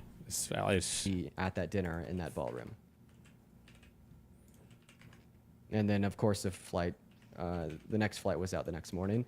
I think that Z was a driver of that bus. So I mean, if you want to like argue that we hung out while we were like in the bus to the airport, like you could like classify that as hanging out, I guess. But she was like not at like the dinner. I think for the most part she was like up in her hotel room, and then I think she came down later and hung out with some of the other creators. So that's where you get the allegation that like she was like other individuals were smoking with Z, but like I wasn't there. Who sent those texts about the after party? I don't know. Unironically, women have I've been trying to weaponized the figure legal that one out system way too myself. much. Most of it isn't legal. Most of it is just like public call-outs. I think mine is just exceptionally unhinged. I think the issue, though, is that people don't seem to know what public call-outs are for, I think, which is the frustrating thing. Like, the idea behind public call-outs was supposed to be that you've tried to get somebody to be either held accountable or to get them to stop doing some egregious action. and you've exhausted like every means privately, and like it's just not happening for a variety of reasons. Maybe they have a lot of power in a given industry. Maybe just nobody's hearing out a particular victim for whatever reason. There could be a variety of reasons why there's just no justice being served in some particular circumstance. So in that case, if that's what's happening, then at some point you have to say, fuck it, I'm going public. There's nothing else. There's no other way to get justice.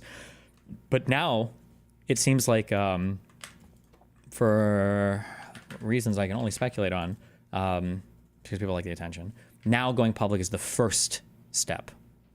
You just mentioned anything what? Peyton said true.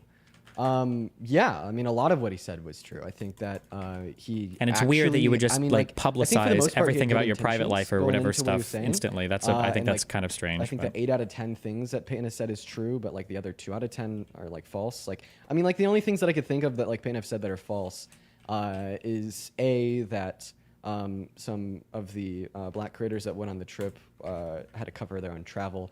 I'm pretty fair with saying like that. It's like definitively false now, if that makes any sense.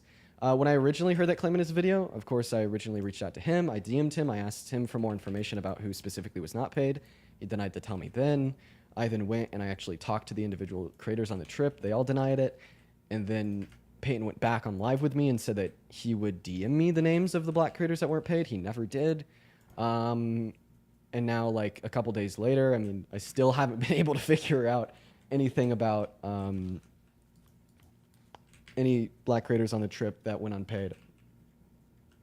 Insofar as their travel, I'd say that was probably false. And then another thing that he said was false is that I, of course, was Is Peyton doing the a evil lettuce one? with Z. Yes, Peyton is super evil. And then like the fact that I was like keeping it like a quote unquote secret, that Z had defrauded employees in the past. But I mean, I don't know if I'd classify that as a lie, because I think that a lie would require intent. What I think of the allegations on Mr. Jones at this point. I did speak about this the day before yesterday. Just like I don't even know who Mr. fucking Jones is. so gross. Okay, I don't know if there's anything I care about in here. We'll see. All under Trump, and so if Trump could just order them to do whatever you want the writ of mandamus to do, That's and- democracy. Yeah, but like all I mean is to say is I think that this is properly understood as a due process issue. If the writ of mandamus was actually filed under the previous administration, then they would be obligated to do what it is they need to do. That sounds like it's the Article 3 judges encroaching on the executive branch prerogatives. Yeah, I think it actually, and in this context, it probably would be because we actually, this is. Like, I agree. Yeah, there's an Article 2 prerogative to manage immigration and enforce immigration laws. You can fail to enforce to such a degree that it would be like mandamusable by somebody, but then there's all sorts of like other questions. I want to cut a deal real quick with Democrats. I will advocate for the return of Kilmar Abrego Garcia to this country for his I'll advocate for him to come back for his immediate deportation if you advocate for Derek Chauvin to be released from his unjust imprisonment. hearing. If we also simultaneously get a hearing on the extrajudicial assassinations Barack Obama committed. Oh, sorry, my bad. I forgot. He's always unhinged about Barack Obama. My bad. Wait, let's talk about that. The same thing actually. So- have a writ of mandamus for. So let's talk about that, because you might think, and I understand this point. Like, first of all, he was a U.S. citizen, right? That's number one, and he was killed. Al-Awlaki, right? Is that what you're talking about? Anwar al-Awlaki is a great example, but Abdul Rahman is a better example. Okay. Abdul Talk about that case. Abdul Rahman is was a 16-year-old American citizen, was not a part of any terror organizations. The Obama administration ordered a drone strike on a civilian cafe in Yemen, a country we're not at war with, blowing it up, killing a bunch of people, including him, and they've admitted to it. Well, it's not that. Wait, how am I getting biolabs from biolabs? Oh, they just make biolabs. How cringe.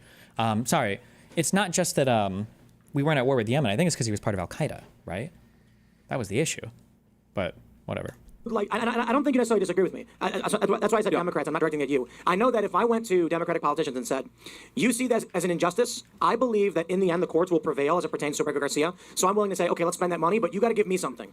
Yeah, let's have justice. Obama goes to prisons. The only reason that I would say that's a problem is I believe there's a statute of limitations on what it is you can file a writ of mandamus for. And Is there a statute of limitations on murder? I don't think there is in this case, but when you're talking about military actions or something like that, there may. But he's not talking about specific writ. He's just saying in general. A writ of mandamus, you sue the government essentially for inaction, and that's what the problem is. We have to. But he's force not them talking on about a particular remedy. He's saying, I'm willing to publicly support X in exchange for Democrats giving Yeah, them. and so I will also concede there's probably, and you guys are lawyers probably know this better than me, some kind of immunity Obama has where he's going to say, this was a military strike with intelligence. We didn't intend to kill an American, but we did. So he may have some immunity from criminal prosecution.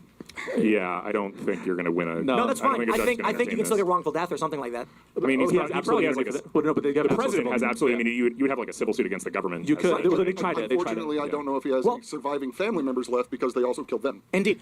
No, but my argument in the long form is actually impeach him, convict him, and then now that he's no longer immune, you go after him. But the court has already, so in the Trump versus United States case, which I totally disagree with. Hold on. Yeah, go ahead. Impeach him first. Yeah. Convict him in the impeachment. Yeah. Which he's no longer immune to the murder. So the Supreme Court specifically rejected that impeachment judgment clause argument in Trump versus United States. So there's a couple arguments. So one was the inherent structure of the Constitution makes it that you have certain degrees of absolute immunity for core executive acts that are part of your core executive powers. But there was an argument additionally that Trump said that, well, I'm not immune under those theories, or alternatively, I'm immune until you impeach and remove me. That's under the impeachment judgment clause. But the Supreme Court unanimously held that that was not the case. So you don't need to impeach someone to trigger criminal immunity and remove them. That's been rejected. But it's a good question. Would I support a hearing that looks at the executive power and its use on U.S. citizens when they get killed? Absolutely.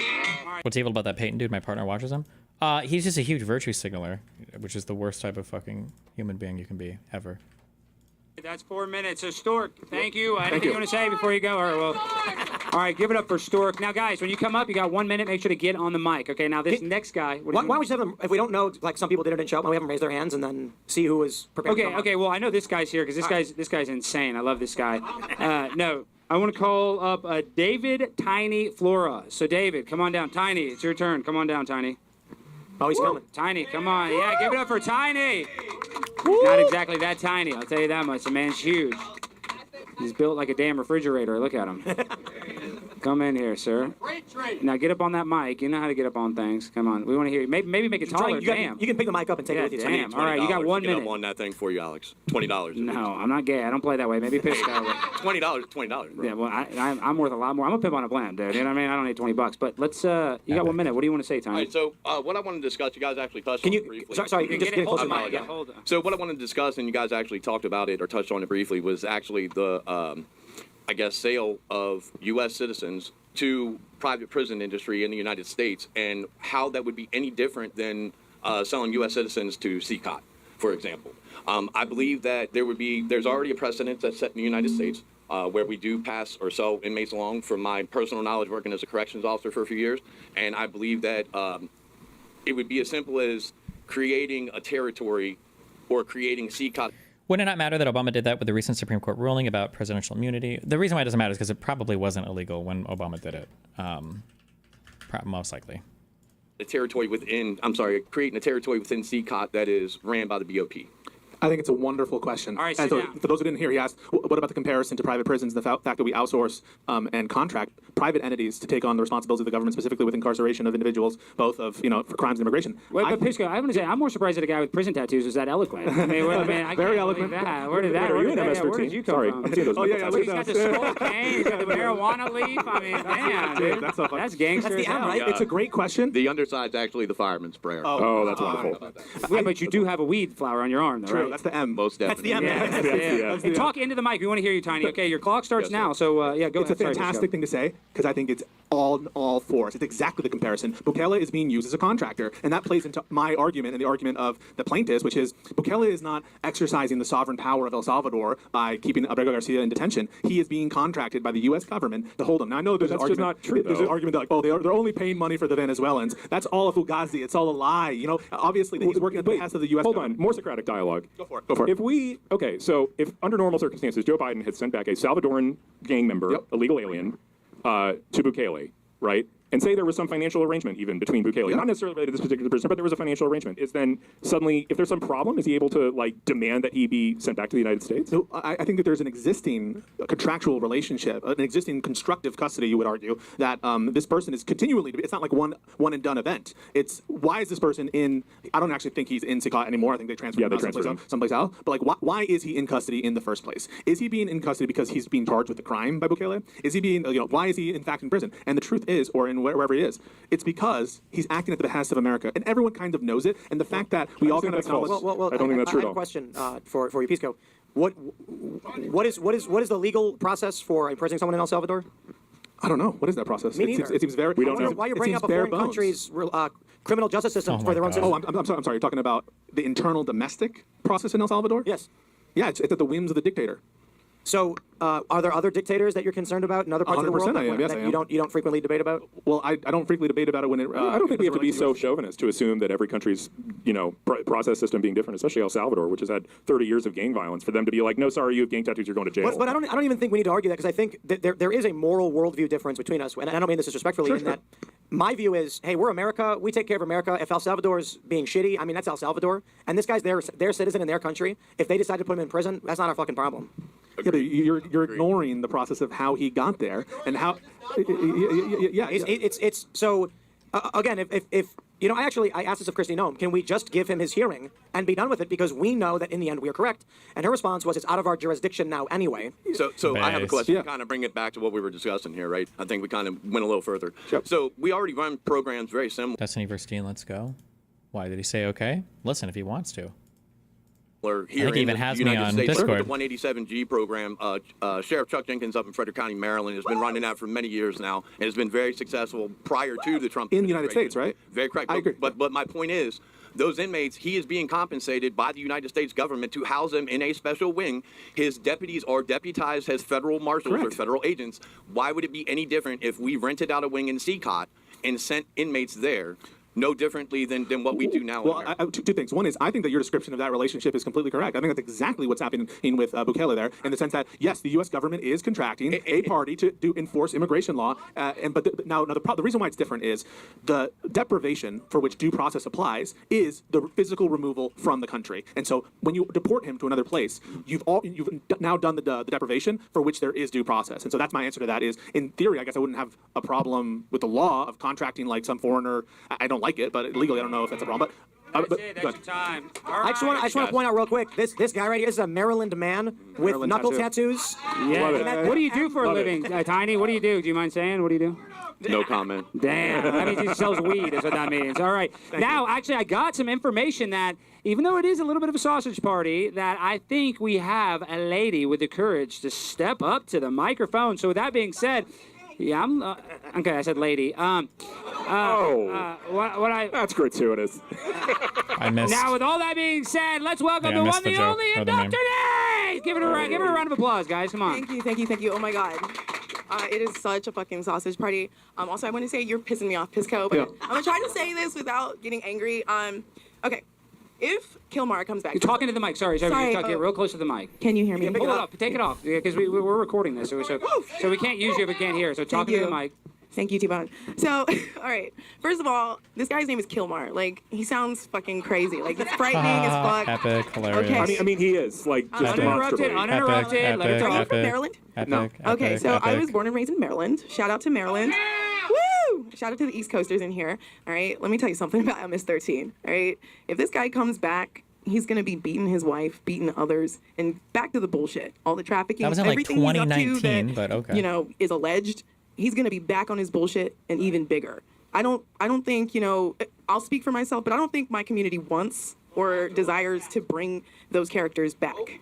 We are extremely happy for their deportations, and we are extremely happy that he can't come back, that he's trapped in El Salvador. All right, come on, Dr. Nate. Great job. This is.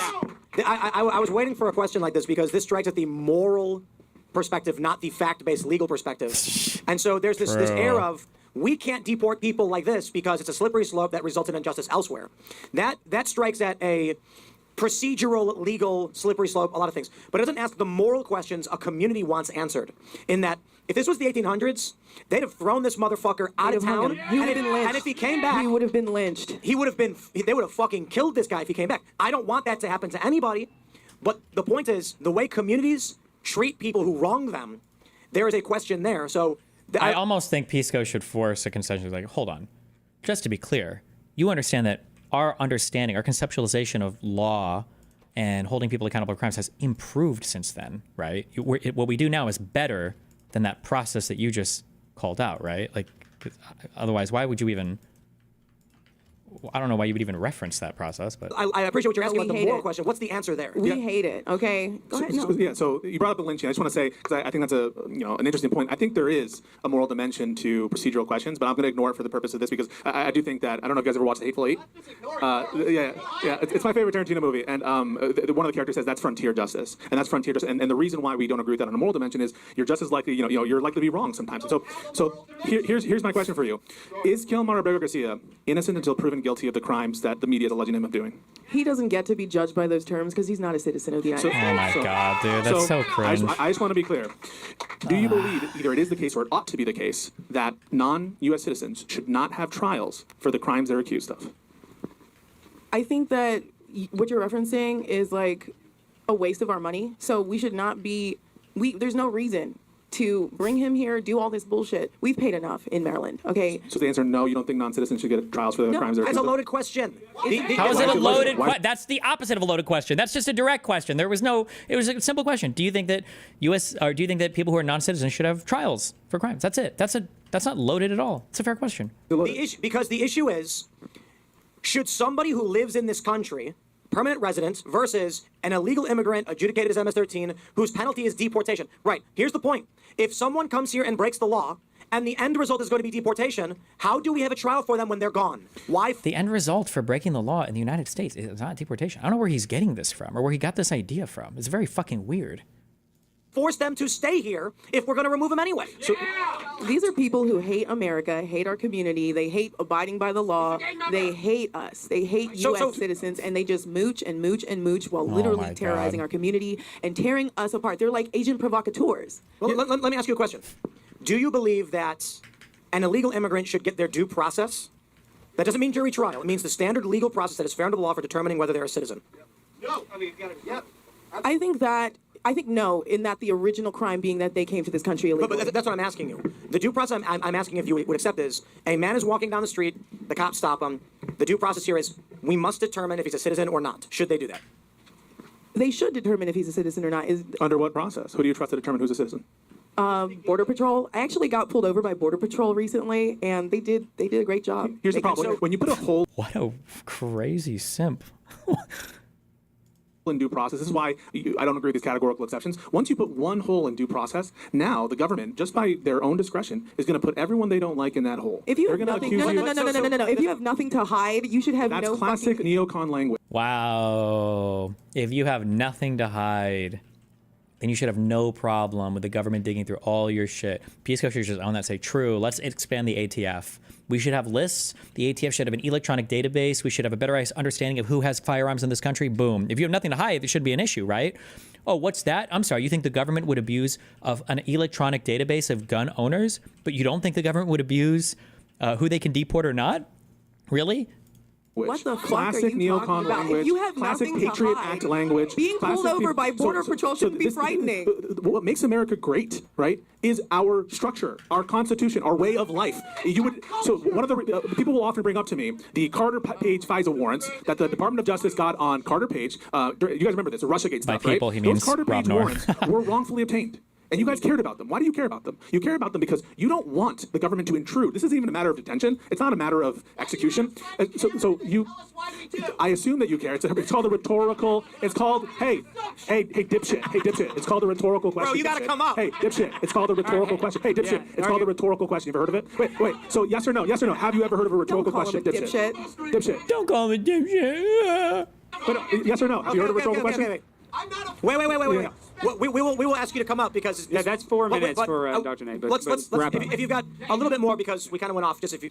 No, seriously though, what do you say, Pisco, to the communities in Silver Spring, Gaithersburg, these communities who have for the last 40 years been inundated with these illegal immigrants and dreamers? Freedom. This is what I say. I say freedom isn't free. Every time we give a trial every time we give a trial to someone who's an accused rapist, an accused murderer, it costs the state and the people of Maryland a lot of money. But the reason we do that is when we don't. We live at the discretion. When we don't, we live at the discretion of the state, and you shouldn't be government bootlicking shills that just trust the government to do everything you want. True. And while I can agree with the government shill stuff, what I will say is it's the only thing I heard there was it's not in my fucking backyard, so I don't give a shit. That is bullshit. That is complete bullshit. How much illegal immigration is going on up in Maryland? Like, what? Is it? Do they all get up there somehow? Is that? Bro, I'm gonna tell you guys something I shouldn't fucking say. I've got property in the area with MS-13 now trying to occupy it. I had to fucking contact the FBI. I don't believe this for a microsecond. Oh my God. And so I've got these liberals who don't live here, who don't know that there are gunshots, that there are people running scared, and they're saying, bring this guy back. Now, I'm a pause. Tim literally lives in the middle of fucking nowhere. In the middle of fucking nowhere. Like, it's the kind of place where you can't get an Uber anywhere because it's, like, so out of bounds. I don't want false warrants or bullshit. The reason why I asked about due process under the law is for an illegal immigrant, if they're stopped, like you guys stopped by CBP, the law as it is now is an officer makes a determination if they're a citizen or not, and they have expedited removal, I believe, within 2 years. And I was talking to Myron Gaines about this the other day. He was an ICE agent, and he says, often we lock them up, get a plane, they send them home. But that's a great point, Tim. That's the due process. This is a great point. Real quick, we don't need a criminal trial after we say get the fuck out. Wait.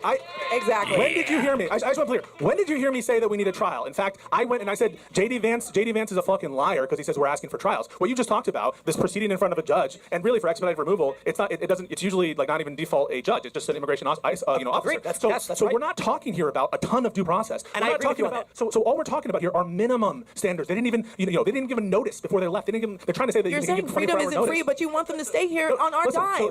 So it's costly, right? Having freedom is What the fuck? having. Nobody Wait. wants You to understand pay this? that. You understand this? Freedom is costly. The freedom of speech is costly. The freedom to bear, have guns. Then make El is Salvador costly, pay. Right? So but what is Trump doing? Trump is not making El Salvador pay. Trump is paying El Salvador. Trump is paying El Salvador when really he is entitled under our own law, right? Congress passes a law. Congress passes the Immigration Nationality Act, and it says we're going to bind the executive to these rules. What good is our country? What good is our society if we don't follow the rules we set for ourselves? Surely we must follow the law. I want to say something, and I'm curious to hear Will's response. Let me say something, and I want to hear Will's response to this.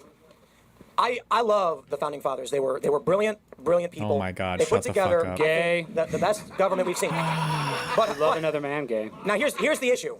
Here's the issue. They certainly did recognize emergency powers. They certainly did recognize when the executive would need to take actions that were considered probably extreme. We have seen instances throughout history. The challenge I see now is determining when we are facing an existential crisis and whether or not we're going to be like the Catalonians sitting on our hands like anarchists being like, well, we're being wiped the fuck out by invaders, but let's not do anything because we have a process to deal with. Or if we're going to step to attention and say, I understand the moral qualms with this process, how things are being handled, but holy shit, how do we deal with narco gangs, cartels, etc., when they're actively killing people, they're invading our homes? And so the question is, at what point do these platitudes of democratic society, and I don't mean I want this to happen. Just to be clear, okay? He calls them platitudes. The reason why your freedoms exist, the reason why these laws exist and why these constraints on power exist to constrain the government in exactly the times that Tim is talking about. These are the most important times that the government can restrict itself. And the idea that when all hell breaks loose or whatever, or supposedly when all hell breaks loose, when the government can decide all hell is broken loose, that the government can abdicate any of these standards is the exact situation you're looking to avoid when you have a structured government. Nobody needs protection in times of safety, or nobody needs the government to restrain itself in times of, mass prosperity and ordinary whatever. It's especially when shit gets a little bit wacky that you're hoping those constraints are the things that hold. Happen. My question is legitimately, at what point do we have to say, holy shit, the system failed because we have been invaded? Okay. Well, Alex, I'm Invaded? going to answer his question. And again, the privilege here, not to be wokey about it, but invaded, brother. Invaded. Hello, come the fuck on. And then you can start. Okay. So the answer is that the Constitution provides that flexibility, right? Like the due process that we're actually talking about here in all this context isn't really constitutional. It's statutory. The withholding of removal is a grant by statute. The Convention of Torture comes from a treaty, but it ultimately is implemented by statute.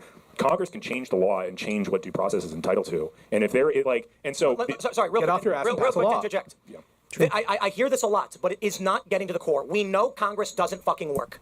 We know that we have a two-seat majority. Too bad. We have a republic, not a dictatorship. And I'm not advocating for one. I'm telling you that at a certain point, people start shooting motherfuckers. Because when the people who live in Maryland are like, MS-13 has shot a child in my neighborhood, they're not going to wait. That's not what they're voting for. They voted for Van Hollen. They voted for... You are misunderstanding. They voted for Van Hollen. They voted for Van Hollen. You are misunderstanding. Dude, the Dreamers voted for Van Hollen. Okay? Yeah. So you want rule by minority. You guys want rule by minority government. And that's crazy. Let's pause. I am not prescribing anything. I am describing something.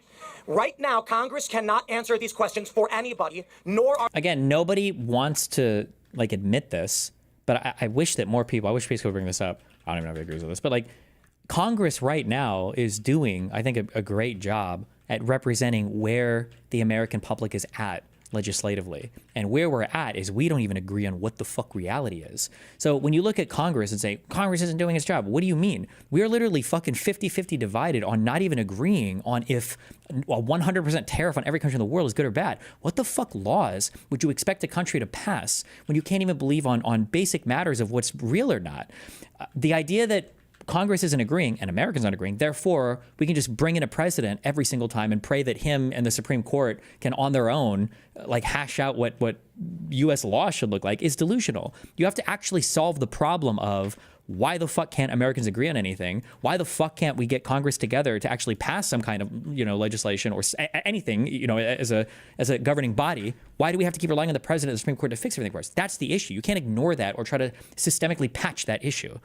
Are the courts, nor is the executive branch. You've got people split massively across this country, near 50-50, ready to tear each other's heads off. And the idea that Congress will change something is a pipe dream.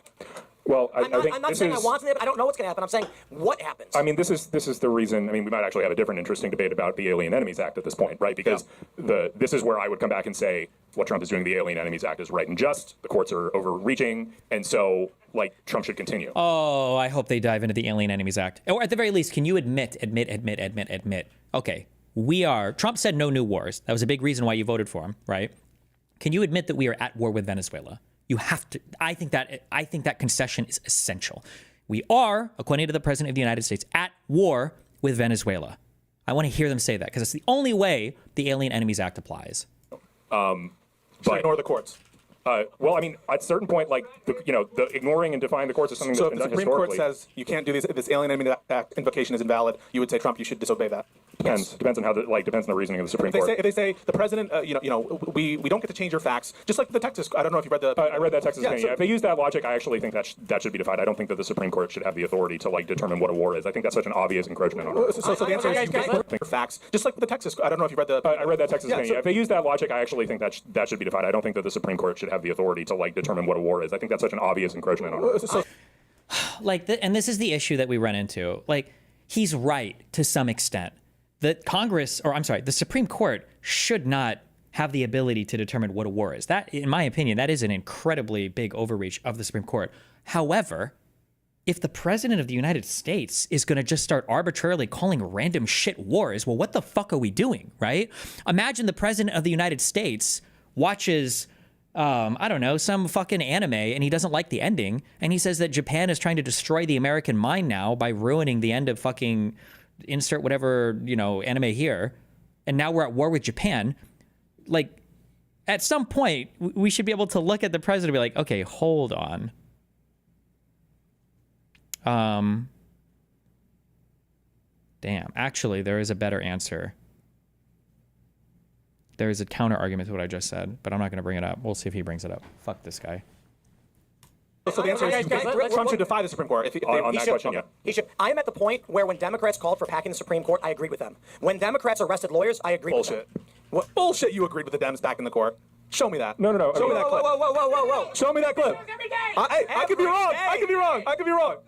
When the Democrats said we have 13, 13 federal, what are they called? Districts? They're not districts, right? Federal circuit. I think you're going to have to request to join Dean's Live to debate him. If he wants to debate me, I'll do it. I'll download whatever I need to do it. There's 12 in federal circuit. And there's only 9 justices. They said we need to add 4 more. I said, fuck yeah, we do when Trump wins, baby. Oh, that's not what you said. Like, that's nice. They're honest about it, right? Should we pack the court? Packing the court would be wrong. What if Trump does it? Then it would be based. Oh, okay. So at least we're honest about it. That's not what you Okay, said. all right, indoctrinate, guys. Indoctrinate. Before you go, how did George Floyd die? Will you tell him? George Floyd. Oh my God, this is awkward, bro. Is there an African American? How did he die? This is awkward also because How did he die? He overdosed. Listen, no, he didn't. No. Listen, wait. So to be clear, I want to address this. Let me just say this. It's awkward because I stand here, also known as the only black woman watching Timcast. Yeah. Wait a second. No, I'm gonna tell you something, okay? This guy was a fucking menace to society. So when you overdose on opioids, do you? Oh my God! Thank you. Somebody got this message to him. Or Pisco's been enjoying some recreational substances. It's so fucking stupid. that you're ODing on downers by rolling around and screaming. I'll go for life like this. Have you ever seen a tweaker? Have you ever been to Baltimore? So to be clear. You never seen a tweaker? Where do you live? Guys, wait. He had meth in his system too. So I encourage you to listen to the testimony of Dr. Tobin, who was the pulmonary cardiologist in that case. He was incredibly convincing, and it was the agonal breaths. And when you die of a dose like that, it's like you're falling into a sleep. It's not like you're struggling for your life like he was. Yeah. I just want to say, Derek Chauvin showed up after Floyd was already on the ground and engaged in a hold that he was trained to by the Minneapolis Police Department. Garbage. And the defense, the prosecution actually argued on the continuum of force he was entitled to use more force than he used. No, they didn't. Yes, they did. No, they didn't. Yes, they did. There's 0% chance that Tim Pool watched any of his trial. Every single criminal court case that Tim Pool has ever brought up, he has always molested the facts of this case. For Ahmaud Arbery, he gets everything wrong. For everything I've looked up that he's talked about for the George Floyd case, he gets everything wrong. Every single time. For the J6 stuff, he knows nothing. Tim Pool has zero command of the facts. It's only whatever clips he's seen elsewhere or on whatever 5View, slop AI feed podcast get delivered to his phone. I watched the whole trial. I watched the whole. So to be clear, were they justified if they wanted to shoot him in the head? No. Why not? So would you say that application was deadly force? I know. What, the kneeling on the neck, neck area? Yeah. Okay. So after George Floyd stops struggling for his life because he's dead, is the application of force still justified after he's literally devoid of life? Yes. So when he's no longer, he could have. You're saying it was justified to use that hold indefinitely. Is that right? I certainly didn't say indefinitely. I'm asking you the question. You just said until after he's dead. What is that? How much longer for it to not be indefinitely? What? Let me say this. I certainly never said indefinitely. I'm asking. But let me just stress. We're talking about kneeling on somebody after the fact. You didn't know what was going on. You showed up after the fact. And I will say this. There's, of course, degrees on continuum use of force. Chauvin showed up. He was already on the ground. He applied a hold that he was trained to do. I would argue it is fair to get him on some kind of negligent charge. Oh, so he did do a crime. All right, next. He just said it. He just said it. Pisco's trying to get him on this. He did do a crime, but honest to God, I don't think that Tim doesn't even know what it means when he says crime. But yeah, Tim kind of fucked up there because negligent charge. So he did a criminal action, right? And if you're saying a negligent charge that led to death, it sounds like you're talking about some kind of manslaughter. So you agree then that he did do a homicide, but it was manslaughter. So now you're way more in the weeds than you were originally presenting yourself as being here. But okay. He just said you should get him on a negligent charge. What I love about this guy is that's a crime. He will take what you say in semantics, because Tim doesn't know anything about criminal charge or anything at all, really. Take any morsel he can get and turn it into. Wait, you just said right? But you know this. Hey, since you are an attorney, you know that he has what is called qualified immunity. So that's for civil matters. That's for civil. It's not for criminal. That's for damages cases and civil cases. Why did the guy who simply held back the crowd go to prison? You don't have qualified immunity as a cop. Qualified immunity applies to civil damages cases, not to criminal matters. Why did the man who was simply holding back the crowd go to prison? Wait, no. Answer my question. Don't weasel out of it, right? Don't weasel out of it. You just said, you agree. First of all, you agree that you should have charged Chauvin with the crime. You just said it, right? Oh, that question is pussy shit. Wait. That question is pussy shit. Yeah. Bro, all right, guys, we need to bring somebody new up. All right, we got to indoctrinate. Get your ass off the stage. Okay, thank you so much. Thank you. All right. The guy in the beanie come up that's been going crazy. We're enjoying ourselves. Come on down. We fist bump. Yeah, you come on down. Hurry up, dude. You got 1 minute. Guys, we only have a certain amount of time left, so we need to get this show on the road so we get as many people up here to debate. So go ahead. You got 1 minute. So I don't understand why you're arguing to people in a community that they should bring criminals back into it. Like you argue things that you don't possess, like a moral dimension. Like you don't give a fuck about America. You're on the side that kills children, 50 million babies in the last 50 fucking years, 325,000 children fucking sex trafficked, fucking 50,000 little girls had their because of the way your party fucking votes. 50,000 little girls? Was he going to say had their clits cut off? Genital mutilation? In what time span? How much is this happening? What, in the United States? There's going to be some appeal to Dearborn people. There's no shot that there were that many people. Or did he mean 50,000 children illegally sex trafficked? Or what was... leading us to a path that only leads in violence, and I want to know fucking why. He means trans? Yeah, so... sit down. In the industry, we call that a gish gallop. So you just raise a bunch of different issues that are not topical, abortion, trans issues, and basically like you're doing anything, right? And I can tell to distract from the issue at hand, which is this just and should it be brought back? Point of order. Gish gallop doesn't apply when we actually tell him he gets 1 minute unfettered to make it. Well, it can still. You can still get your minute. He doesn't understand. You still get your minute, but I'm just telling you, you're all over the place, right? So try to stay focused. The issue isn't. So would you agree that Kilmar Abreu Garcia has the right to a presumption of innocence of the people who are accusing him of crimes? Yes or no? No. Why are you continuing to argue positions that will bring society to violence? Should there be a presumption of innocence? Yes or no? For an illegal alien? No. He's not fucking innocent. He's here illegally. Deport him. Why do you want American citizens to pay more fucking money to bring him back to deport him again? That's fucking retarded. Should U.S. murderers get trials? United citizens do. If you're an illegal alien, you fucking don't.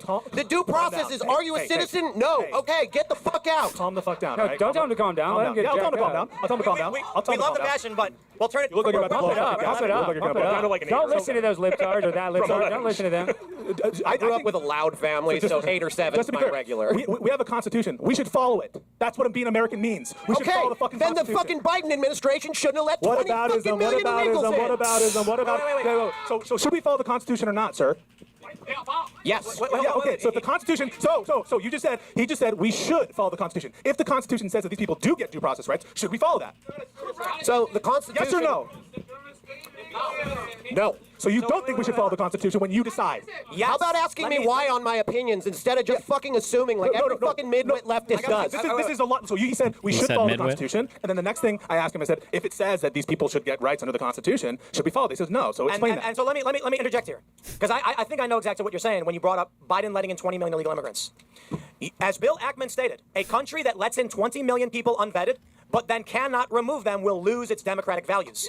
An untenable. Listen, I want due process for every. You want to literally get rid of the democratic values, though. You want to get rid of democratic values to save democratic values? Okay, Chief. Everybody, I want constitutional rights where they apply. I am scared and confused right now because we have an untenable situation with immigration caused by Democrats. I don't know what to do. So when you come out and say we are now shackled to a system that will kill our country, I say I don't know that anyone will accept that. All we can do is tell the left to stop because you're leading us towards violence. You are leading the country towards violence. Fucking stop. Every one of your arguments is wrong and full of every fucking logical fallacy we could think of. Shut the fuck up. Stop arguing for fucking destroying our country. So the enemy is within. The people who are destroying this country, are the bootlicking shills. The bootlicking shills who just trust the government. Listen, like fucking Democrats with the Biden administration? No, you guys like didn't criticize a single fucking thing they did. Guys. No one in this room trusted the government under the Biden administration. You did. One guy did. All right, we're good. The point is, when you say they're bootlicking shills, it's every 4 years that Democrats say you're a bootlicking shill, then 4 years later they're the bootlicking shills. So just to be clear, the reason why we want to follow the Constitution, even if there are people you don't like, and you can raise a lot of things about people you don't like and why we should break the law to go after them, is we don't trust in the next 4 years you're not going to get a president AOC, you're not going to get a president whoever the fucking worst leftist is that you think. And now that you've made a road through the Constitution, you've made a road for your own back, and they're going to come after you and they're going to attack your First Amendment rights. You guys all understand this. They already do. Whatever we have to stop you because you've been eroding it for centuries. So the real enemies are those who tell you to give up your country, give up the Constitution, don't follow it. You took our fucking country with the Biden administration. This is why I brought up the question before to hear Will. Will's like a very straight-laced forward. I'm a lawyer. I'll answer his questions. That's why I wanted to hear what he had to say about it. Here's my view. You guys know me. When I was young, I despised the Bush administration. Obama came in, and before he did, I was like, everyone's telling me it's going to be different. Then, boy, that motherfucker killed a lot of people and spied on people. And the National Defense Authorization Act, indefinite detention provision. I said, holy shit, fuck these people. Then Trump ran against Hillary, and I said, holy fuck, this country is insane. Trump wins, and for the most part, I'm like, I don't care for this shit. Then the Democrats started losing their fucking minds with DEI. And weird fucking shit. And then Trump in 2020 said, I got no new wars. I'm setting up a timeline for withdrawal from Afghanistan. I'm getting rid of DEI and government contracting. And I said, actually, this is pretty good. But what did they do to the man for those 4 years? They accused him of being a traitor to this country. Then after this, they started arresting his lawyers. They falsely accused him of crimes. They claimed that a misdemeanor charge, which arguably could be a single count, was 34 felonies. They created a new law in New York so that a woman can say 30 years ago he sexually abused me. I can't prove it. I wore a dress from the future and I had a magic key to open the door.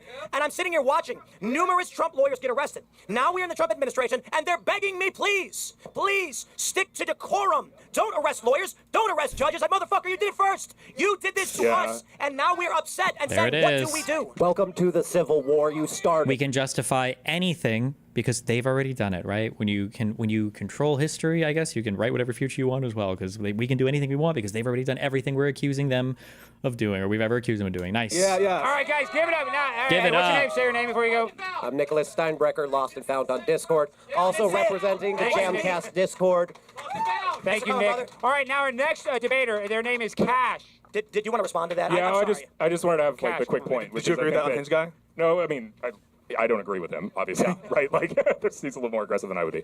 But I think my substantive point would be that, like, much of your argument is, like, we really need to not open Pandora's box, and I would just say I think Pandora's box has been opened pretty darn widely, you know, so. All right, Cash, you got the mic. The floor is yours. All right, guys, good morning, everyone here. I am a libtard. I think I'm one of the only ones in the Oh room. my gosh, something to argue with me? Yeah. Oh my gosh. Thank you, Pisco, for inviting He me. needs a here. break. Of course. Oh, yeah, that's right. Grab the mic and hold it up so we can hear you. So Based. I'm an American exceptionalist. I love this country. I love this Constitution. I think Pisco brought up this point. I mean, I can read out like the amendment that says that people have the rights to due process, regardless if you are a illegal or a citizen. I think that just needs to be cleared up first. That Pisco is the pro-Constitution person here. Every single person, I heard them screaming in the room saying illegal immigrants don't get due process. That is against the Constitution. Just to clarify that first. Second of all, I also think it's important to acknowledge that I trust the U.S. government more so with processing someone that we'd all agree is probably a bad guy, Kilmar Abrego Garcia, than some random, prison in El Salvador. I think we have a good justice system, as many of you guys might disagree. It's crazy to me that you guys disagree with the 6 Republican Supreme Court justices that said that we need to facilitate his return. Rule of law is very important in this country. And I don't know what you guys would be saying. I think Pisco hinted at this. If AOC becomes president and all of a sudden says that the January 6ers are a bigger threat to this country than the illegal immigrants, then deports them with no due process, you guys will all be crying your asses out. True. Brother, let me just respond to that. And base. That already happened. Bullshit. There it is. That already AOC was the president and deported J6ers? What?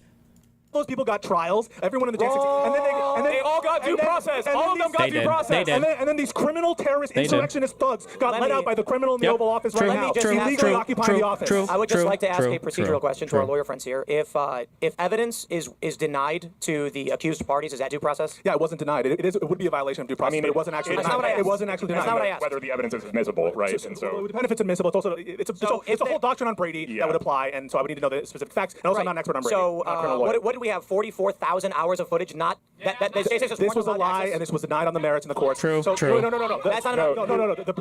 Go for it, Will. This 44,000 hours, I think this talking point, I think started with Tucker Carlson, but this is all bullshit. It's all fucking bullshit.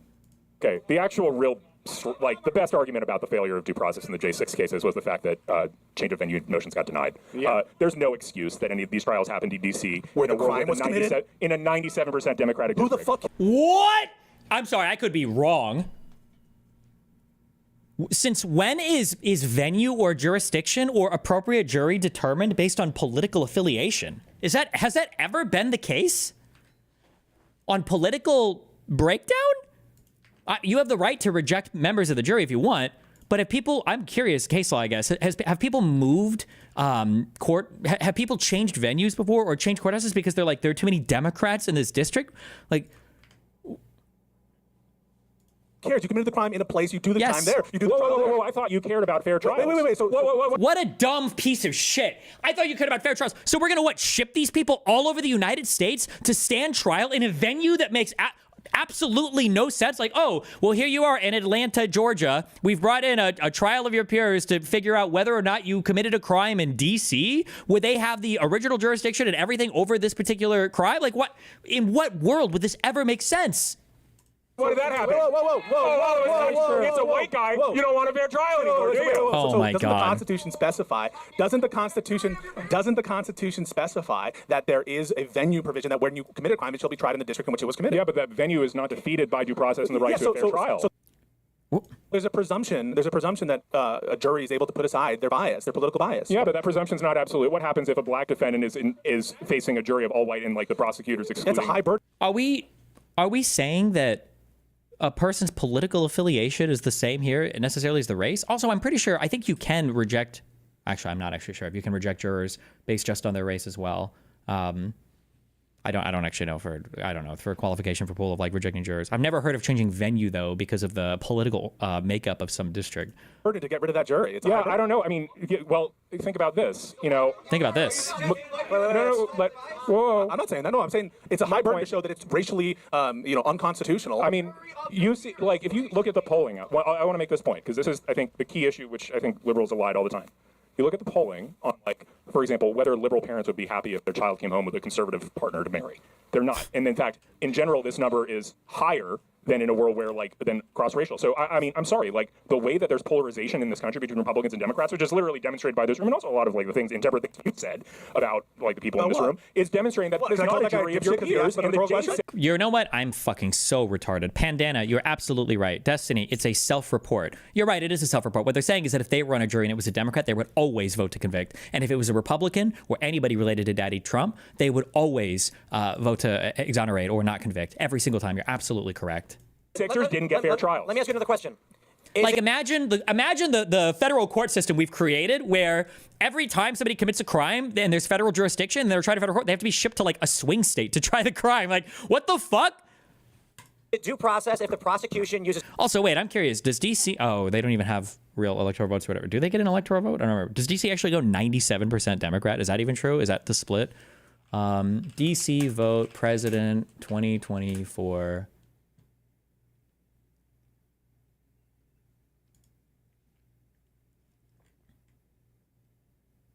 92.5%. Okay. That is really significant. Do they get an electoral vote? I forget.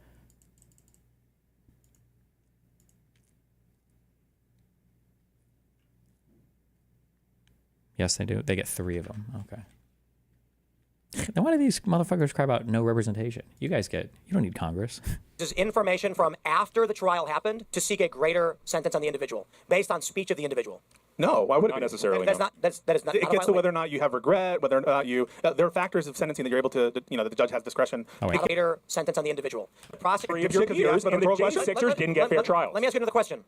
Is it due process if the prosecution uses information from after the trial happened to seek a greater sentence on the individual based on speech of the individual? When it comes to sentencing, I'm pretty sure you're allowed to bring in a whole bunch of extra. Now, for the conviction, that's like you've got your rules of evidence and everything. But once you're past, like if they've been convicted and the judge is now in the sentencing thing, I think the judge is allowed to consider a wide variety of out of court statements. You don't have to have you're not probing for proper evidentiary bullshit. Now, I don't think you could just make fucking shit up, but statements that the person says and everything, I think you could absolutely, or the conduct of a person in court. There's a reason why you're supposed to be deferential and apologetic, and you have your allocution statements. You're like, oh, I'm sorry, I understand I've hurt the family and all this. And if you fuck this up, or if you, go hard and you're like, fuck you, judge, this is some bullshit, I'm appealing this shit, get me the fuck out of here, you're going to get fucked in your sentencing. The judge is going to throw the book at you. No, why would it not be necessarily? That is not. It gets to whether or not you have regret, whether or not you. There are factors of sentencing that you're able to, the judge has discretion to weigh. Your speech. That aren't. Yes. So, for example, I'll give you a case like Martin Shkreli. You guys know Martin Shkreli? Of course, yes. Oh, So Shkreli and this Hillary is Clinton I think thing. Shkreli can be funny sometimes, but he talked shit about Hillary Clinton when he had his trial or something. He did more than talk shit. He fucked up. It was a pretty dumb tweet.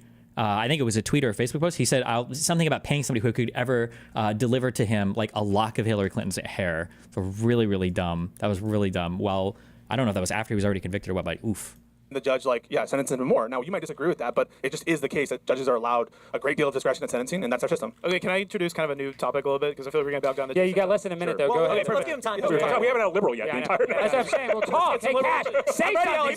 Gosh, I think that Pisco hinted at, and I was kind of talking about this in my opening speech, is that what's important to recognize here is that it sets a precedent. These laws set a bad precedent. I think we should also talk about Mahmoud Khalil. I go to Georgetown. There was a guy that was in our grad department that got deported for supporting Palestine, literally just for supporting Palestine.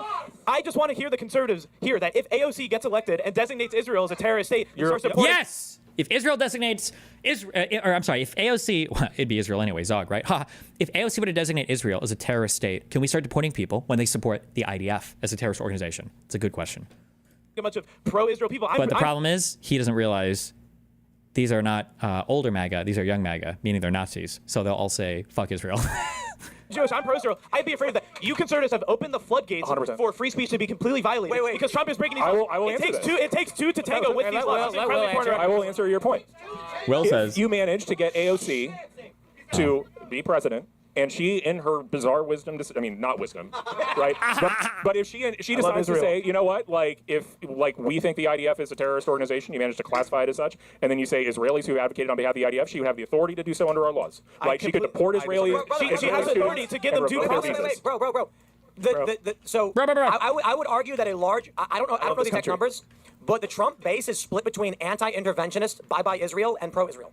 There's a lot of people who are pro-Israel, but when the argument you make about the conservatives, you're going to find a lot of them are more like conservatarian, being like, yeah, I don't give a shit about Israel. That's his point. He's trying to. He's is that a real thing? Is conservatarian a real political ideology? I have no idea. Not But- disagree, they're going to cheer you on. No, that's just we're engaging in a hypothetical. Here's my point. Like, Wait, you're I mean, I guess the fundamental answer is I'm happy with the Khalil deportation. The guy hates our country. He's a guest. He can go home. Like, sorry, you want to go out there and be like, I think people that rioted the Capitol hate this country more than someone criticizing foreign True. Destroy the Capitol should be deported immediately. 100%. That is the same True. feeding this country. Feeding this country. Some of them are not citizens that destroyed the Capitol. I got a question for Will. You said he's a guest in our country. Oh, Will. Yeah. Wait. He's a guest in our country. He hates our country, so we could deport him. Yes. And that is the State Department has the discretion just to say we revoke your visa. Is there a specific criteria by which you think they're required, or do you think it's unilateral? No, you're a guest. Get the fuck out. Under law, I mean, honestly, the Secretary of State, I mean, there's a provision that was used in this case, which is the Secretary of State said, this guy's continued presence in the country is damaging to American foreign policy. That is very vague. Wait. AOC's president. Sure, I understand this slippery slope, but I just think that's the law. President AOC in 2029 says, Stephen Crowder, you are a guest in this country. Get the fuck out. True. He's a citizen, so that doesn't Viva matter. Fry. Stephen Crowder's on green card. Viva Fry? Viva Fry better start enjoying hypothetical. poutine again because he's got to go back. I said he's got to enjoy poutine again because he's got to go back to All right, Canada. so here's a question, right? We love you, Viva. Under that framework, Will, just a quick question. Okay. The First Amendment, relates to speech. It also relates to the religion clauses. Congress shall make no law respecting an establishment of religion or prohibiting the free exercise thereof. So, under that discretion, what can the State Department say? Muslims, as a general rule, are damaging, prejudicial to our foreign policy interests, and then we're going to get rid of them. That's an interesting question Oh because my I'm not God. sure. I'm not sure there's a statutory. I mean, I guess you could make an argument. I haven't really thought about The question that one. is, it doesn't matter what the INA says if it violates a right, like free Right, but I exercise think clause. the Supreme Court's already resolved this. There's just not a First Amendment defense to removal, right? Like, I don't think there is. Of course there is. We defend their right to speak on foreign issues. I do really like this question because it also strikes at how do we define religion legally? And if we're dealing with terrorist organizations, would we allow them to use religion as a shield for their extremist ideologies, or do we separate that legally? And Right, because that also if religion, free practice of religion, then it's like you can't. Maybe supporting a terrorist organization is a core religious belief. But just be clear. So you're opening the door. Is it Caleb? Sorry, Cash. Sorry. As Cash said, if you're going to allow this big room, this big hole in the First Amendment for certain speech in favor of Hamas, now you're opening the door for if you're a Christian and you're not a citizen, we can deport you just because you're a Christian. You invaded the Capitol. You're not a citizen. I want to say to you what you said. Just to answer your question, you said if President AOC. What you described, most people feel happened already with Biden. And they're wrong. What do you mean? Wait, explain they're wrong. No. It's not wrong that someone felt their way. Oh my God. Oh, the facts over feelings party. They felt it because people like you lied to them. What do you mean? Wait, explain they're wrong. No. It's not wrong that someone felt their way. Yeah, but okay, I feel that you're all wrong. Yeah, I feel that you're wrong. And I do agree that you feel we're wrong. My point is, you said... You're saying nothing, I don't understand. You said, how would you feel if AOC became president? It's a way of asking the question. Obviously, you understand. What I'm trying to point out is the hypocrisy here, that of course, if AOC started deporting people that are dangerous... the circumstance you described already happened. No, He's asking you to actually did. There were Israeli advocates of who were opposed to the two-bank solution, and Biden denied their visas simply on the grounds. Whoa, denying a visa is different than someone already in the country. That's a lie. You're lying purposely. I'm not lying. You're talking about it. You're making a false equivalency. Obviously, denying a visa is different. It is basically the same. You're intentionally misrepresenting a case for political points. He could just be wrong, or he could just disagree with them. You're not lying. You're not lying. Let me tell you a story, and I want to hear your reaction to it. Please. There was a man and a woman in their mid-40s. Several hours after the event of January 6th, they were in D.C. They live in Maryland. Every single time, I'm not going to be familiar with exactly what you're bringing up, but every single time, I'm not exaggerating, I'm not being hyperbolic. Actually, we will look this up. I was going to say, every single time he brings a case up and he quotes it and it sounds ridiculous, when you look at the actual facts, it's like never what he says. But we'll see what he says here. Maybe we can find walked up on the backside of the Capitol where there was no violence in D.C. They live in Maryland. They walked up on the backside of the Capitol where there was no violence and nothing was going on. The doors were open. There were no barricades. They walked up to the building. No police in sight. They walked into the building. and looked around taking pictures and walked out after about 3 or 4 minutes, should they go to prison? It depends. On what? I love that answer. It's the ultimate answer. It depends. Sure, I'll say intuitively no, sure. Well, they fucking did. Okay, do you know what's great, though? Is that they now have due process, and they're going to go through. And 100% finds them. Does anybody have a name or any idea of what the fuck he's talking about? The names of the people that he's talking about? If a court I finds understand. them, My point was, what you describe about AOC going after people happened to people who bumbled upon the Capitol not knowing what was Sam, going on. I have a question. Yeah. If AOC took that case and just deported them instead of getting due process, would you be more mad? Deported American citizens. I would be mad, yes. Okay, sorry. If, Okay, do you understand what I'm asking? If there are two people on green cards, like walking out, I'll be mad. Well, he says he wants. You agree? He said he wants to do that, right? And it's wrong to have said Okay, it, cool. and it should never happen. And I will. So always do you be condemn him for saying it? I condemn. Well, let me. Multiple times. Right. Let me say this. You won't because you're beholden to the administration. I want to try to help people understand things. So let me give you an answer. Piers Morgan asked me the other day, if Joe Biden did the things Trump did, would you praise him for it? And I said, no, probably not. You asked me before the show. You realize that's unhinged, something right? similar. And I said, the issue is that Donald Trump largely represents my moral worldview, which means I'm tolerant of his failings. So morals Joe mean you Biden- could violate the Constitution. That's what you're saying. You won't condemn him. Let me finish You're what I'm saying saying. your morals, your subjective morals can Let me violate the finish Constitution. what I'm Sorry, saying. Sorry, Joe Tim. Biden largely represents things that are antithetical to my worldviews. This is not about whether or not someone could violate the Constitution, because I already told you Trump sending Americans to seek out is a bad thing, and But you won't condemn him for saying it. Okay, so you condemn him for violating the Constitution. Just saying please it, for saying say it. yes, and I'll let you finish. You are loading the question. I'm not loading the question. It's literally he violated the Constitution. Do you support it? Yes or we no? are talking about if he were to do something, not did he do something. If he already did something, we're asking you to If condemn Donald Trump sent American citizens to seek out, I would condemn him for But that. he said he wants to do it, so do you condemn that? I You condemn him condemn you those condemn him saying statements. that. Okay, yes, cool. Oh, there you go. 100%. I appreciate that. I also will tell you this: Donald Trump should be criminally investigated for the killing of Abdurrahman al-Awlaki's little sister in Yemen. He gets no free So passes brave. from me, but we don't So know brave. for sure. So brave. What we do know is that So Obama brave. admitted to it. We know there's been accusations about Trump. My response is accusations warrant investigation, admission warrant something more. And yet, when it comes to Trump administration officials and their misconduct, like Signalgate, for example, he'll say That was an inside job. Go ahead. So what he'll do is With all due respect, with respect to your statements on Signalgate, and for time, Oh, yeah, okay. I just don't. I understand Signalgate, but I don't think it rises to. I lay two things forward. Trump has been accused of murdering a 7-year-old American girl. Obama admitted that his administration killed a 16-year-old American citizen. Neither of them were criminals. I don't want to muddy that with Signalgate because there's such a substantive. Wait, Tim, I think you got sidetracked from your point on Piers Morgan, though. Were you going to finish that? Why do you think that it's okay if Joe Biden does terrorist, but Trump doesn't? Can you defend that to me? That was my point. My Just point because is that Trump is more moral. Let me explain. That's called moral inconsistency. Sorry, No, please, it's called. please. Listen. Donald Trump wants to secure our borders. Our Okay. borders should be secure. Based. Donald Trump wants to enforce the law that I think should be Okay. enforced properly. Based. Joe Biden was advocating for child sterilization. Okay. Jesus child sex Christ. change operations. Biden. I think What were you are pure doing? evil. Joe Biden took classified documents with him and explicitly stated it was because he wanted to write a book that he could sell. And then he complied with the FBI when they asked him for it. Guess what Trump didn't do when he had documents? And his ghostwriter True. destroyed the evidence, worried that it was something wrong. My point is this. His ghostwriter, not Joe Biden, to clarify. You and everybody else in this country has a moral worldview. Yes. It is the utmost naivete to say, no, I don't, I'm on principle. Not true at all. Not true at all. But that doesn't respond to. All right, come on, calm down.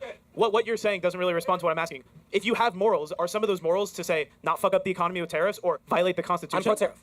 You're pro-tariff? I'm not pro-universal tariffs the way Trump did. Oh I'm my pro his God. selective Just tariffs. to clarify, I watched that Piers Morgan. I'm not pro-universal tariffs the way Trump did. I'm pro his selective tariffs. Just to clarify, His I watched selective that Piers Morgan tariffs? thing. You So said, then you not said his Trump handled tariffs. he asked about like the economy doing bad, and then you were like, yeah, if Joe Biden did the exact same thing, I wouldn't defend it. What you're saying does not answer that question at all. You understand that, right? Let me try and explain it again. Yes. The simplest way I can do it without going into like, I don't know, the Qatar-Turkey pipeline, the Suez Canal, the Crimea, and all of the things we can talk about with Mykola Zlochevsky, Biden's actions overseas. We don't need to get into that. Sure. I'll just keep it surface level and as simple as possible. Thank you. Biden is for child sex changes. Trump So opposes. that means that if he does something. Let me answer your Yes, question. Okay, sorry. I Now, love you, I do promise. you want me to give you a 1-hour essay thesis on everything Joe Biden did that I think was criminal, wrong, and Hey, he should go to Biden, jail we for? get it. I'm trying to avoid doing that by Based. saying very simply, what Donald Trump represents morally, as for America, is much more in line with my worldview. I can get into great detail on the Burisma scandal if you want me to, or Tony Bobulinski, or Devin Archer. We should have I that can, debate, I by can the get way. into all And of we that don't have shit. that much time, 'cause we No, gotta no, kick hold him on. off He wants to hear the Qatar-Turkey pipeline. Okay, so in 2009, Oh my God. you don't wanna go there. 2009. But I absolutely could. For the sake of time, I will just say this: Trump, in my opinion, universal tariffs doesn't make sense.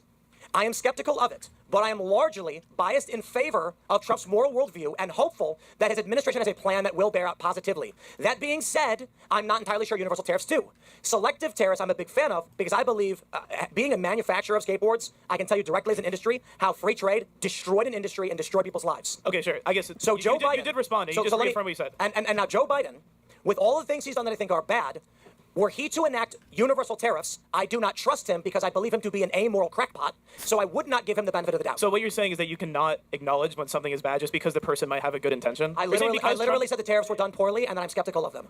Okay. Okay. So you support universal tariffs, but when Biden does it, you don't. I do not support universal tariffs. selective tariffs. Okay, Cash, get off. Okay, sorry. My friend Alex and Max. Thank you for coming up. That was great. Thank you, Cash. Okay, hold on. Guys, I love all of you. You just got to read the Constitution better. Much love. Okay, thank you. All right, now, is it transgender? Do you have balls enough to come up here yet? I know. Well, then come and tell us about it. Come on, we only have a couple people. Come on, you don't get to come here and not say something. Oh my God! You know, it's funny for not having a pussy. You sure act like one. Somebody said he thinks a couple people have linked this. These are the people that Tim Pool was talking about. A couple from South Baltimore's Cherry Hill neighborhood were arrested Tuesday on charges related to the U.S. Capitol riot, January 6, 2021. Federal court records show. Tyrone McFadden Jr. and Carrie Ann Williams were arrested on charges including disorderly conduct in a restricted building and disorderly conduct in a Capitol building, according to arrest warrants. McFadden and Williams told law enforcement that they are engaged and live in Cherry Hill, according to an affidavit from an FBI special agent. The affidavit said the two were tagged in a Facebook photo taken at the Capitol, along with Aaron James Milieu, an Alaska man arrested in March 2021. Other videos and photos provided to the FBI show a man and a woman who appear to be McFadden and Williams inside the Capitol Rotunda on January 6th. The affidavit said Google records and security video footage also placed the couple inside the Rotunda, with footage showing them entering the Capitol at about 2:46 p.m.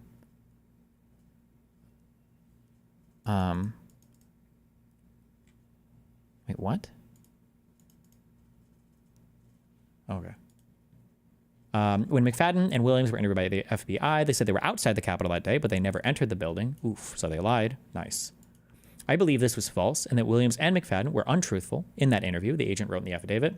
In a Young Patriots Society video on YouTube called Storming the Capitol, and described in the affidavit, McFadden and Williams were interviewed alongside a person who said we were definitely within the first 100 to 150 people to get into that building. Oof, okay. Oh, how did Tim present this? They just wandered up towards the end and they just happened to be on the grounds? If these are the two people he's referring to, it probably is. Yeah, we were too. We definitely were too, Williams said in the video. They were going to lock us in there. You know what I'm saying? They bombed us twice, McFadden said. On January 7th, 2021, Williams and Milieu discussed taking down Facebook videos and photos they had posted, according to the affidavit. Still had a blast, but calling us domestic terrorist, Williams wrote to Muir on Facebook. I'm not taking the pics down, though. Court records show that McFadden and Williams were released on personal recognizance. A status hearing is scheduled for November 17th. Okay. Tim said they were from Maryland? Yes, South Baltimore couple arrested in Connect.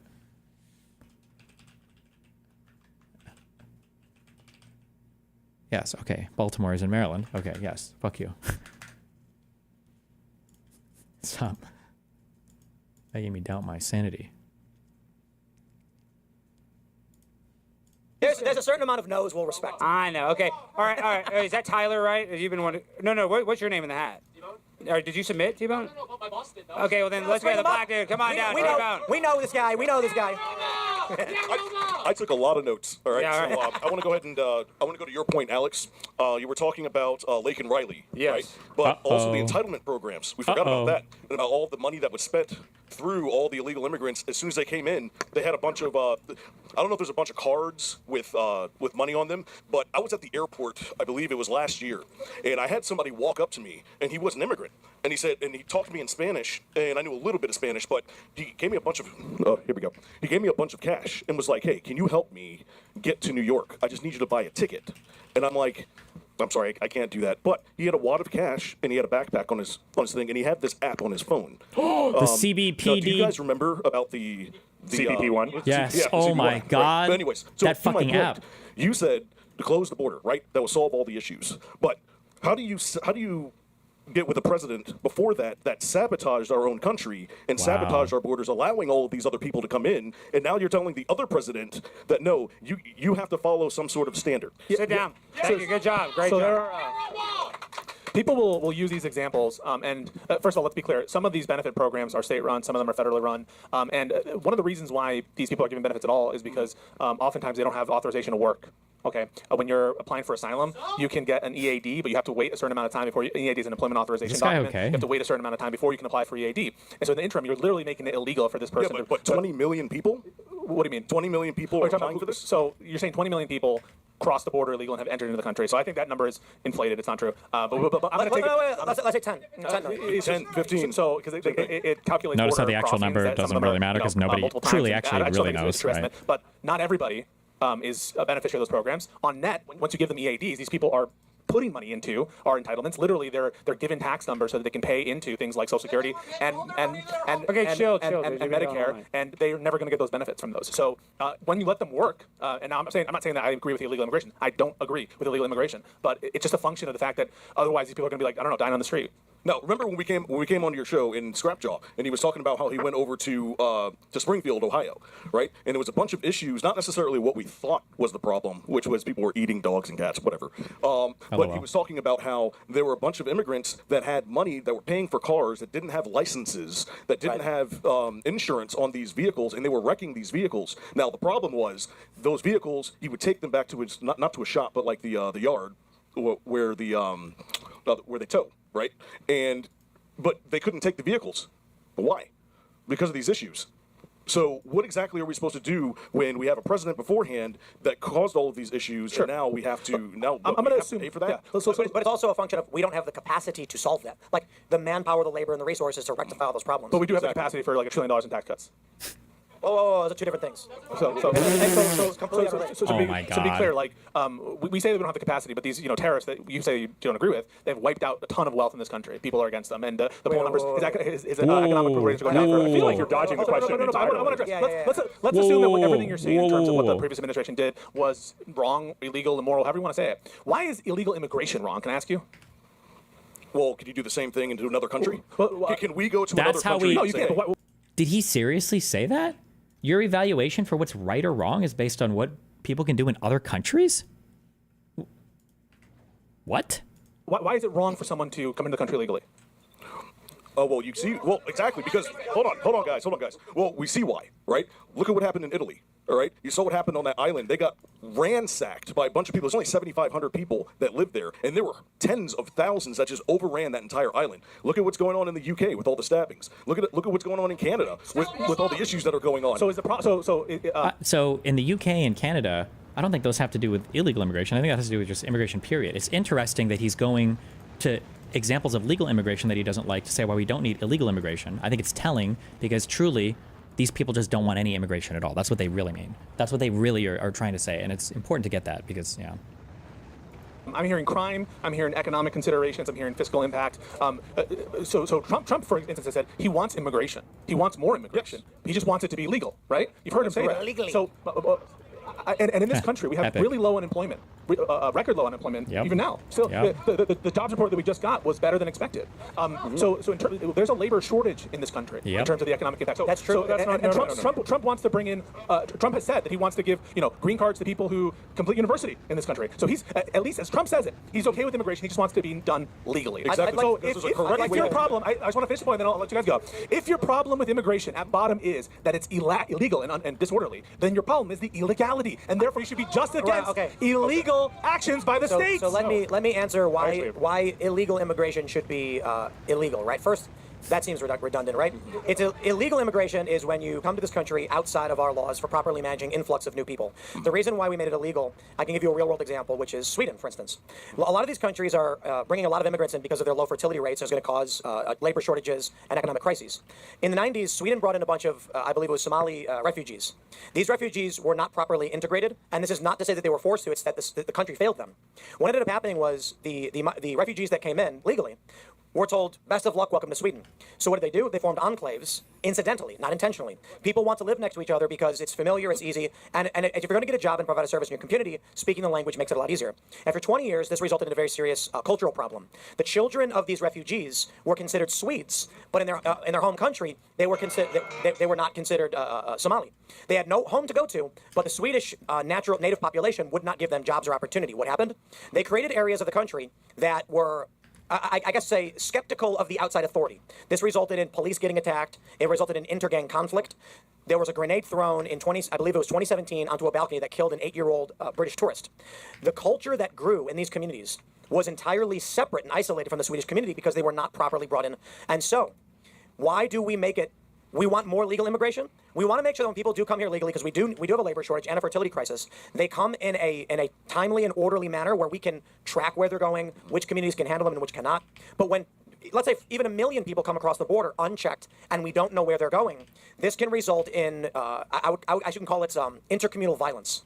So you run into conflicts like whether or not the story of cats being eaten is true. You get the local population in Springfield, Ohio, were livid complaining about this. Or you end up with, when I went to Sweden, one of the most fascinating things that I saw was local Swedish guy, who I think was in his 20s, told me he was terrified to go to these neighborhoods because he would be murdered. And I thought that was nuts. And I freely walked about these neighborhoods with no issue.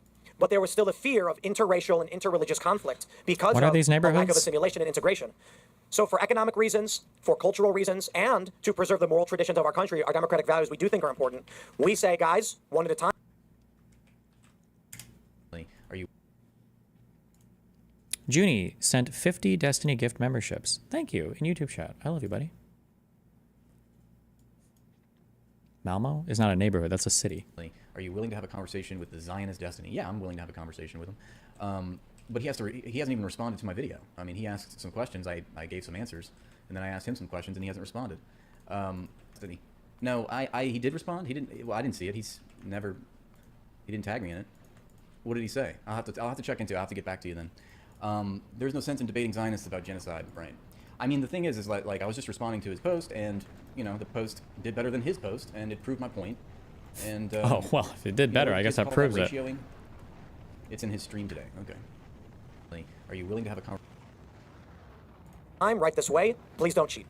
Yeah, but so the problem there is, so there's a reason we have these laws. These laws are in place for some of the policy reasons that you've outlined, and the problem is when you violate that, you're both violating the law, but you're infringing on America's sovereignty, right? America passed these laws through our methods, democratically, and it's an expression of American will that says these amount of people can come here and no further, right? You can apply for, a green card under these conditions, but not the other conditions. You can apply for. He's talking about assimilation, though. But aren't you arguing that we need to increase legal immigration, right? His argument was, here's all the problems with immigration. You're like, well, if you only have a problem with illegal immigration, then we should just make more of it legal. Well, what I'm presenting to him is that Donald Trump has said that there are a lot of benefits to legal immigration, that legal immigration would benefit the economy, right. that we do want these people, right? So I take it as a given that you agree with Trump on that, and that you agree with his policy rationale on that. And so it seems to me like the biggest problem that people have here is they're cutting the line. They're doing something. Well, ended up paying taxes. You have a two-tier justice system. Okay, we only have time for one more guy. So great job, T-Bone. Now the guy in the suit. I know the guy in the suit. I just ignored the whole thing that Pisco explained about the taxes. So you got 1 minute, guys. This is our last one. I'm sorry we didn't get to you. We only have a limited amount of time, unless you guys want to do one more after this. But say your name, and you got your 1 minute start. My name is Andy, and thanks so much for giving me the opportunity. I wanted to address what Tim said regarding the existential crisis of it all and the relations of the Alien Enemies Acts and whether or not that's being applied far enough with Venezuela. I'm going to make some seemingly wild claims because this stuff hasn't been reported yet. But as far as Venezuela's role, the World Social Forums on Migration were 8 global conferences since 2005 that planned the weaponization of migration against the West, sponsored by Venezuela and Cuba. They essentially organized and networked the NGOs and groups that facilitated the migration crisis. By the way, in 2025, NGO is the new big. Like, growing up or earlier in time, anytime somebody was going to say big whatever, you knew that they were about to say some crazy shit. Big pharma, big oil, big tech, big whatever. It's always going to be followed by some retarded shit. NGOs are the new thing. Anytime somebody's like the NGOs, they're always these like weird, shadowy organizations that are like all in cahoots with each other, trying to take down or reestablish some new global order. But apparently they suck at it. So whether or not immigrants are Venezuelan or not, since Venezuelan proxies, by the definition of the OAS and the U.S. Congress, helped facilitate the transfer of these immigrants, aren't all immigrants that came in as a result of a hybrid war effort alien enemies and enemy combatants? No, by definition. Take a seat, sir. The Alien Enemies Act, I don't Act, think that's right. No, the Alien Enemies Act allows you to designate like a foreign country, and then only citizens only. No shit, Sherlock. No, bro, do you think I just said that invasion isn't in the statute? What do you think I just said? Literally, do you think I just said invasion, physical incursion aren't in the statute? You think I haven't read the statute? No, yeah. So what I said was, but what I said isn't contradicted by what you just said. What I'm saying is that you have to designate a country that it's invasion. Oh my God. It does. Alien enemies, that you have to designate a country. So, and that country is, you can deport, detain, and send out people of that country, citizens of that country, whether they're here legally or not. A foreign entity, you have to designate one. So the proclamation that Trump issued only applies to Venezuelan nationals by definition. And so no, it doesn't apply for I understand that. What I'm arguing is that other immigrants, by virtue of whether they're Venezuelan or not, are playing a part as weapons in Venezuela's... I don't know if Pisco understands, or maybe he does. This guy is spinning crazy conspiratorial bullshit at him, that there's like some planned takedown of the United States from multiple foreign countries and NGOs to flood us with immigrants that are going to destroy us in like a coordinated invasion. I don't know if Pisco got that. That's how crazy this guy is or not. Hybrid war. So do you think that so then you'd have to designate every country as being part of the invasion? And so then Yes. so be it. Okay, He'd say yes, yeah. That's how the current proclamation says. So when Trump wants to say that the whole world is invading us and issue a proclamation to that effect, I'll address it.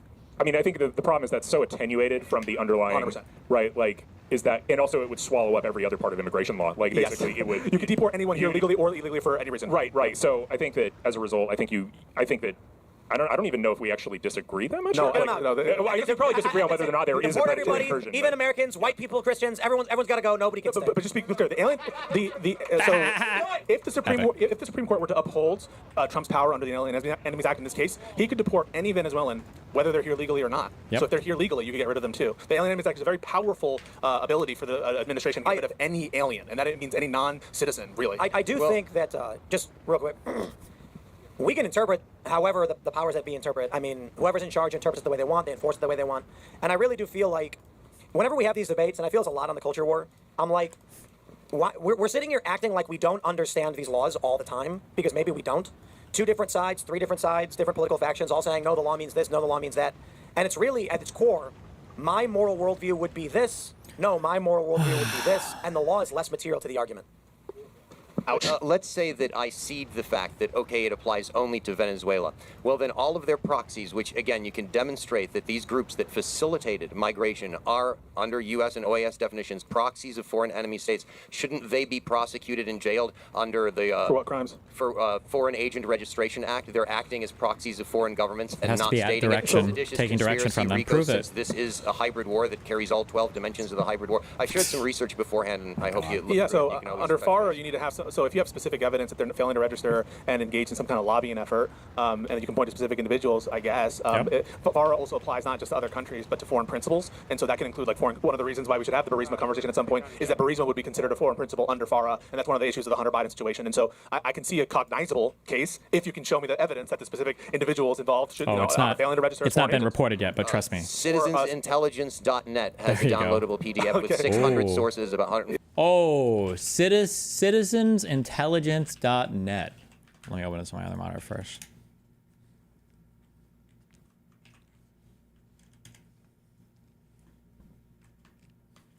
Keeping Americans informed. Ooh, and it's even got the same abbreviation as the CIA. Oh my God.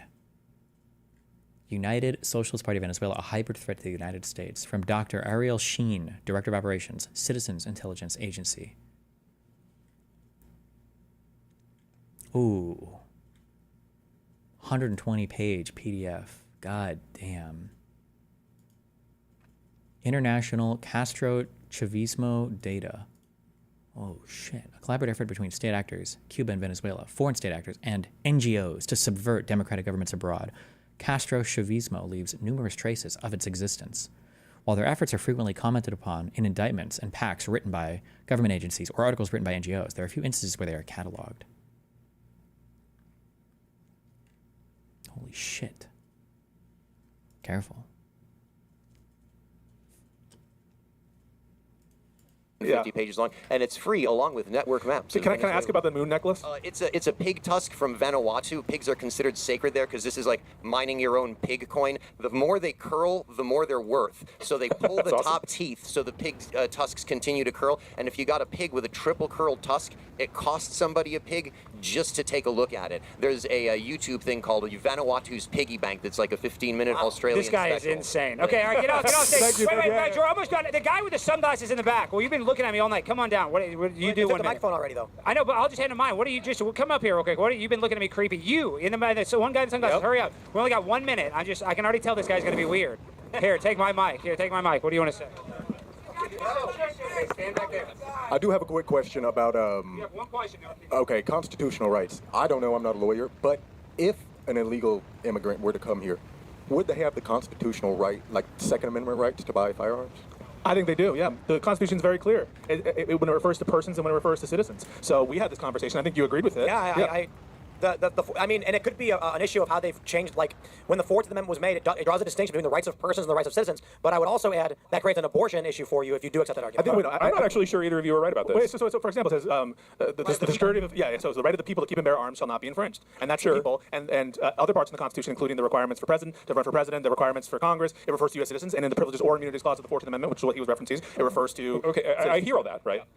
Clearly, under current law, we have a lot of restrictions on aliens and what they can say that would infringe the First Amendment if applied to citizens. I think so, that's up to. Well, I don't know about espousing support for terrorism is sufficient to get you. Your that's being litigated right now with the Mahmoud Khalil case. Right, but I think you're going to lose. We'll see. But my point being that if that's true, then I think you could say that an illegal alien could not be imprisoned for a crime that would not be a crime for an American citizen, but they could be deported. Interesting. Right? You could make it a condition of their residence. One of the big problems with having this carve out and saying that rights don't apply to illegal immigrants, then the rule, that exception swallows the rule. And now all of a sudden you're going to be saying, and I hope you don't say it, is are you allowed to search without a warrant and an unreasonable search, let's say, of an illegal immigrant's house because they don't have Fourth Amendment rights? No, but that's a right of the person against the government doing something to them, right? In the same way that you can't imprison in the same reason that you can't imprison an illegal alien without due process, but you can deport them. Yeah, but the Second Amendment has been interpreted by the Supreme Court to the delight of gun owners to be an individual right, right? That's the big win in Heller, is it's not... Holy shit. Imagine if they did do that. Abrego Garcia does a fucking GoFundMe and they raise $5 million and he just buys a gold card. Interpreted by the Supreme Court to the delight of gun owners to be an individual right, right? That's the big win in Heller, is it's not just a militia-based right. It's an individual right to bear arms. But so is the right to free speech. So and the right to free speech is as well. And so if there's an individual rights component to the Fourth Amendment that protects you against unreasonable searches and seizures, surely, and it applies to people and persons, and there's a distinction between persons and citizens in the Constitution, we should read that into the Second Amendment. But I don't think that the analogy doesn't work, because the distinction that we're always talking about these First Amendment cases and in the Second Amendment cases is this criminal punishment versus removal. Correct. And I don't think that is even in the ballpark of what's going on in the Fourth Amendment, right? So do you think, but hang on a second, so we're not just talking about criminal punishment when it comes to immigration matters. So the First Amendment, for example, applies to if you want to get a liquor license and you're a Trump supporter, imagine that the administration says something, or the Democrat administration says, you don't get a liquor license if you support Trump. Or you guys complain about the IRS, right? So let's say that the IRS institutes a policy that says something like, we're only going to do IRS audits of Trump supporters, right? Let's say they instituted that policy. So they didn't do that policy. But let's assume, de facto, that's guys, just chill. Take the hypo, all right, bro? Don't be less mad, all right? Jesus Christ. All right, let him finish, guys. We're about to end this. Let Pisco finish. That's a situation in which an investigation isn't a criminal punishment. An investigation isn't a criminal punishment. The denial of a license isn't a criminal punishment. But these rights still have, First Amendment, for example, still has purchase, even though it's not a criminal punishment. The Second Amendment, there could be some gun legislation that doesn't apply in the criminal context. It would still have purchase. I want to just add, I do think I would like to hear a clear answer from the courts on this. Does the people mean the body of citizens, or does it mean all persons? Because when they did draft the 14th Amendment, it draws a distinction between what makes someone a citizen and what rights a person has. They're distinct. I'm pretty sure non-citizens are protected under the 100%. under Supreme Court precedent. If it wasn't that way, you could, as a punishment, torture non-citizens. And I think that's right. I mean. Oh, gosh. Anyway. All right, we're going to end on that, guys. Thank you guys so much. Give it up for yourselves. This was the first pilot episode of the Culture War Live. Give it up for Pisco. I don't know if Raymond would say so. Give it up for Will Chamberlain, our debaters, and, of course, Tim. I'm here to say goodbye to everyone. It was a beautiful show. Shout out, Tim. Fucking rock and rolling. Yeah. Culture War IRL. Pisco, the gentleman from the left. We came on the show. We appreciate you, sir. Yeah, and he has a couple guys in the crowd, and one of the gentlemen came up there, Mr. Cashel. That's fucking rock and rolling. We love that. Next time, we want more lefties. If you're watching, feel free to come in. It's a good time. Absolutely. The better debates, the better, right? Yes, everybody, thank you all so much for being here. Share the show with everyone. Smash the like button, subscribe. You can follow me on X and Instagram at TimCast. You guys want a quick shout-outs for who you are, where they can find you? Primetime 99 Alex Stein, Pip on a Blam, on Twitter, X, YouTube. Follow Primetime with Alex Stein. Will Chamberlain at Will Chamberlain on Twitter, and the Article 3 Project, article3project.org. Pisco Liddy on Twitter and Pisco's Hour on YouTube. This was fucking awesome. This was fun. Dude, it was good time. Thank you, guys. Thanks for coming. Jesus. Okay, I got my show at the end in like 45 minutes. We'll watch this content cop thing tomorrow. Oh, Asmund slap. JD Vance says India versus Pakistan is none of our business. This is the way I think a lot of people feel about it. Let me see if I can find it. India has its gripes with Pakistan. Pakistan has responded to India. What we can do is try to encourage these folks to de-escalate a little bit, but we're not going to get involved in the middle of a war that's fundamentally none of our business. We're going to cover.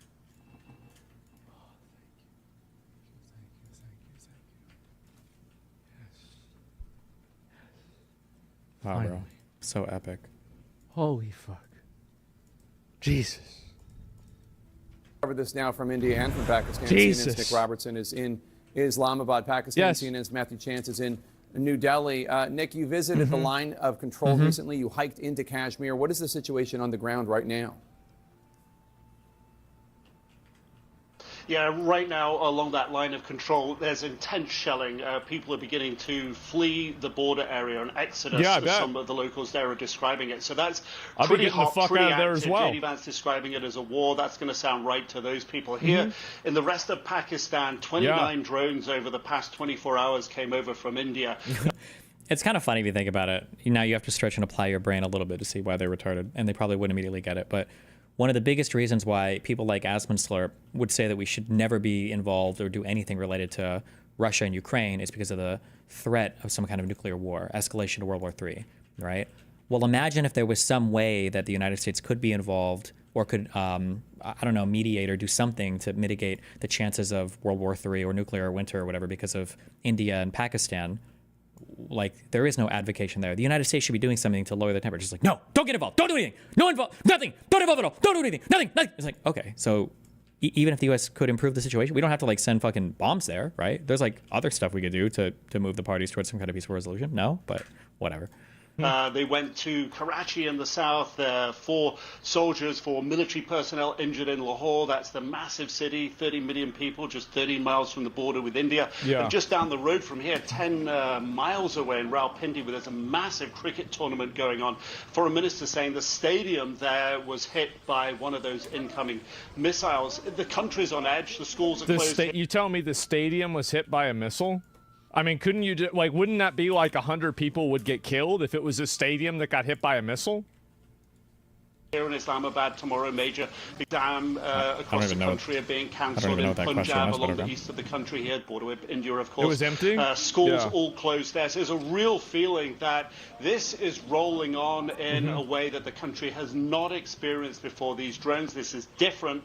And as far as the sort of cross-border that Pakistani officials here are telling us about what the Indian government is saying on their side, they're saying India is mounting a phantom defense. So not just drones, not just rockets, not just artillery, not just gunfire, the war of words ratcheting up too. And Matthew, Indian officials. This isn't even what the Indian news is saying. Why is CNN even saying this? CNN was just saying, they said, hey, we bombed terrorist installations and that's it. We're not going to bomb anybody else. Schools. Indian news is saying, why is CNN even saying this? CNN was just saying, they said, hey, we bombed terrorist installations and that's it. We're not going to bomb anybody else. Schools. I watched this for hours. I don't even. Just south of Kashmir. I'm too retarded. Will be closed. Indian news is fake news propaganda. The next 3 days. It sounds as And though India and CNN Pakistan isn't? are prepared for the possibility of even more escalation. Yeah, I don't know. Holy fucking got him, bro. Yeah, it does sound like that. You're right. Schools in Punjab are going to be closed for the next few days, as are schools in Indian-administered Kashmir and universities Why would CNN as well. lie? Because CNN is owned by the people that own a lot of the companies that would stand to gain if the United States got involved in one of these conflicts. Yeah, that's and who's driving I think this. that media plays an active role in trying to escalate conflicts and keep the American people on their toes and worried about this stuff all the time. And so, yeah, the real question is, if Biden let the whole October 7th happen, and if Biden let Russia-Ukraine happen, what did Trump do to make India and Pakistan start fighting each other? Biden should just be coming out every day and be like, they weren't fighting when I was president. Just saying. Didn't happen when old Biden was in office, but you know. So, like, for example, I think that really any time that there's any conflict, you think about it. So there's an ulterior motive and then there's a direct motive, where the direct motive is that if they can create a state of panic, more people will watch the media because they're more afraid to know what's going to happen, right? Wow. So like they're going to be paying attention more because they want to know what's going to happen next. Wow. So that's the immediate gain, and then the secondary sophisticated gain understanding is of that our I media think that environment. almost all mainstream media, if not all mainstream media, is captured. operates as a vehicle to Military-industrial escalate complex. tensions and dial up the American people's rhetoric for different types of overseas wars in order to indirectly fund the military-industrial complex. Because the people that own these companies are the same people that have ownership and have friends that have ownership in these military companies. So that's what I think is happening. Straight up. Like, I do. Also, the Indian government has cancelled all leave for civil servants. You already watched 2 hours of Indian propaganda and based your whole view on that? Uh-oh. Bro. Take him out, Asman. Don't let him get away with that. The Pakistani defense minister used as a frame of reference to look on social media for the images of the planes that were shot down, and the images that were being posted were pictures from Ukraine. That's pretty embarrassing. Donald Trump, in an interview, believed in MS Paint numbering over a guy's hands, that they were MS-13 tattoos. So, I mean, how does that, like, we literally watched the interview with them. If you came out of that interview thinking that they're not lying, you're delusional. You're totally fucking delusional if you think they weren't lying in that interview. Yeah, Pakistan just shared audio from downed planes. You can look it up. So they shared audio, and we're supposed to assume that all of that means that these planes were crashed and everything. Really? Somebody can correct me if I'm wrong, I guess. I don't have too much of a frame of reference for other countries conducting warfare, but I don't think countries would generally be in the business of lying about shooting down enemy stuff. Because if you lie about it and you get caught doing it, I think it's going to look really bad. You're going to look like incompetent and retarded as fuck. But maybe the media works a little bit differently over in India, Pakistan land. Like, or if you're going to lie, I think you would lie in more clever ways. Like, you wouldn't just say, like you wouldn't just say, like somebody brought up that Russia does it all the time. Like, you wouldn't just say that, oh no, that never happened. You'd be like, oh, what was that one huge ship they had in the Black Sea that fucking Ukraine managed to shoot down, or not shoot down, but sink from shore? And Russia was like, well, you know, we were doing maintenance or whatever. We decided to scuttle that ship, LOL. But maybe for Pakistan and India, maybe they do. I don't follow them as closely. Maybe it's different over there. So there's no video, right? So every single thing that happens is recorded from 7 different ways, except for this. It's bullshit. It's bullshit. Like, I'm sorry. Like, I'm not going to believe this.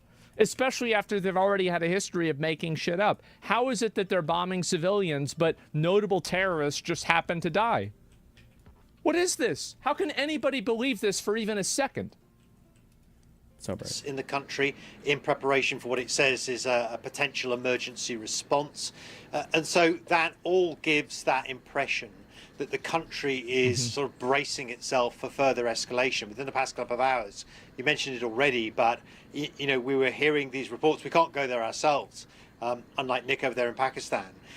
But we're hearing reports that the city of Jammu, which is one of the main cities in Indian-administered Kashmir, has been plunged into darkness. There have been explosions in the skies over the city. It's not quite clear what exactly has been going on, but there have been repeated drone strikes and aerial strikes against locations inside India, at least reported by the Indian authorities. India has since then accused Pakistan of striking 2 military bases in Indian-administered Kashmir and one in that neighbouring state of Punjab as well. And so, yeah, you're right. Look, tensions incredibly high on both sides of the border, Jake. Back with more in our world lead and the conflict between India and Pakistan. And joining us now, Pakistan's ambassador to the U.S. What's this here? Indian mainstream media, CNN 2000X amplified. Don't believe shit they say. First Post is probably the only legit source of news from the media. Well, I mean, I don't believe, like, the thing is that, well, number one, that was the thing I was listening to. And number two, like, I'm going to listen to what these people are saying and then base, things off of that. I think that's the smart thing to do. That's what a normal person would do. So, yeah, India has evidence when they publish and Pakistan makes shit up. Yeah, it sure seems like they're making shit up. Mr. Carter, can you tell me my opinion? Nope, I haven't researched this at all yet. Well, tomorrow we will, after we watch the Content Cop on iDubbbz. Ambassador, thank you so much for being here. We appreciate it. So U.S. Secretary of State Marco Rubio spoke separately with top officials from India and top officials from Pakistan today. The State Department says Rubio told your Prime Minister, Mohammad Shehbaz Sharif, to, quote, take concrete steps to end any support for terrorist groups. This comes as India, thank God, is accusing Pakistan of harboring terrorist groups. What is your response? Well, in this heavily securitized history of this region, where the two countries have actually fought 3 wars, and the history has expressed itself in a security idiom, presumptuous pretexts like the Pahalgam attack having taken place from Pakistan without a shred of evidence, I think is preposterous. And nobody in this situation, in this region, which has a nuclear capability, wants to set a template of going for attacks, aggression, provocative aggression that has been taking place over past 48 hours, actually more, started by India, escalated by India. It's the 3rd night. Pakistan has exercised its right to self-defense, but basically this is not the kind of simplified version of the security situation in the region. Sure. I mean, how does nobody ask the question, if they were only attacking civilians, why did they just happen to kill a bunch of noteworthy terrorists? Because I feel like that's a really good question. Like, how does this work? Region that I think the world wants to see. That kid who said he was going to bomb Pakistan when he grows up finally grew up. Shut the fuck up. So whatever has to be said has to be supported by evidence. And Pakistan at the leadership level has certainly offered to conduct impartial inquiry, independent inquiry, neutral inquiry, and we would be participating in it. So Pakistan has called for this investigation, as you note. There's this little-known militant group or terrorist group called the Resistance Front. It's linked to Islamist extremists, Lashkar-e-Taiba, and this group claimed responsibility for the attack on social media, though local reports also say they walked it back. Do you know which group was responsible for the terrorist attack that killed 26 tourists on April 22nd? Who knows? In the Indian-controlled part of Kashmir. Yeah, that's an. Do either of these sites work with terrorist groups as part of their actual official military conduct, or I truly have no idea.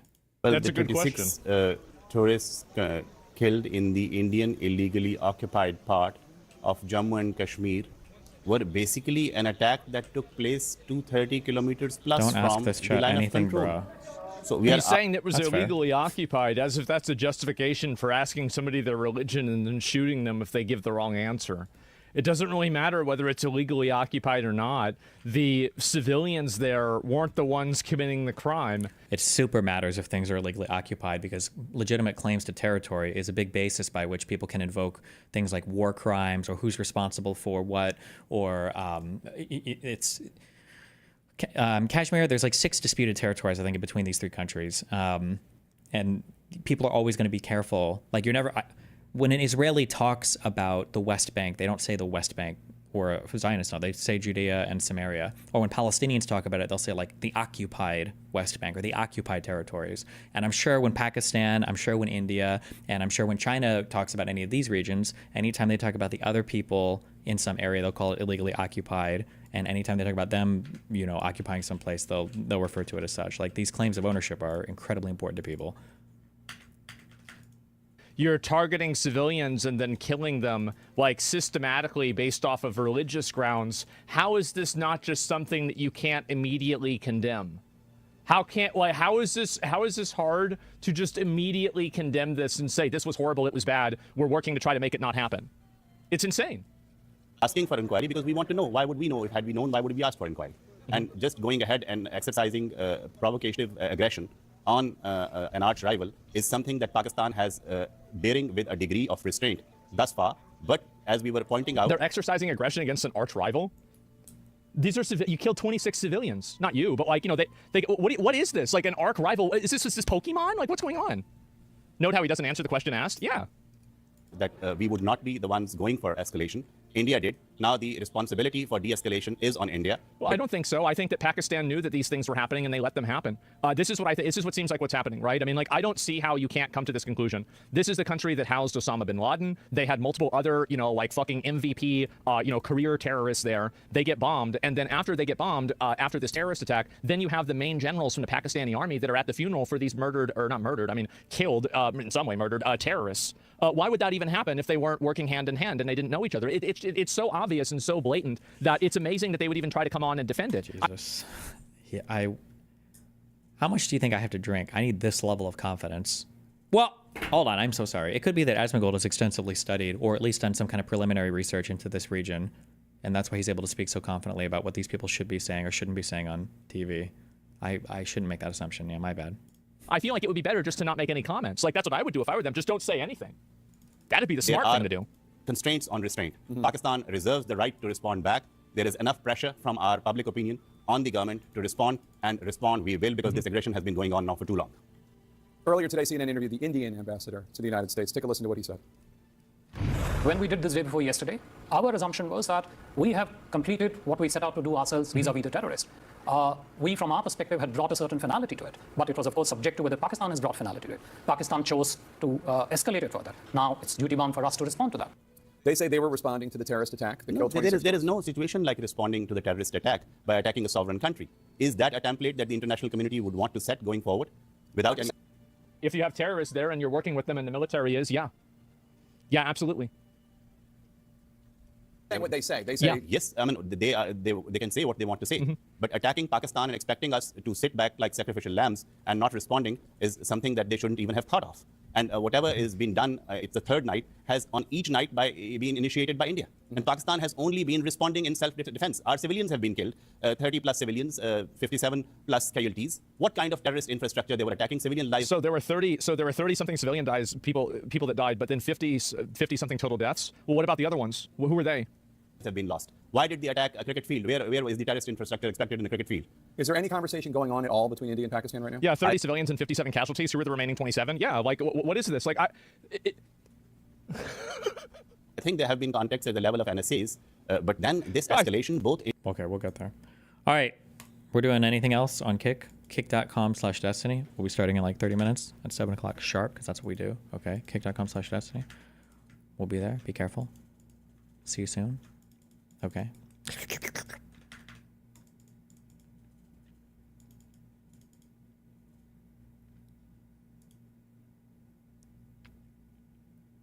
In about an hour and a half? No. In like 30 minutes. Fuck you.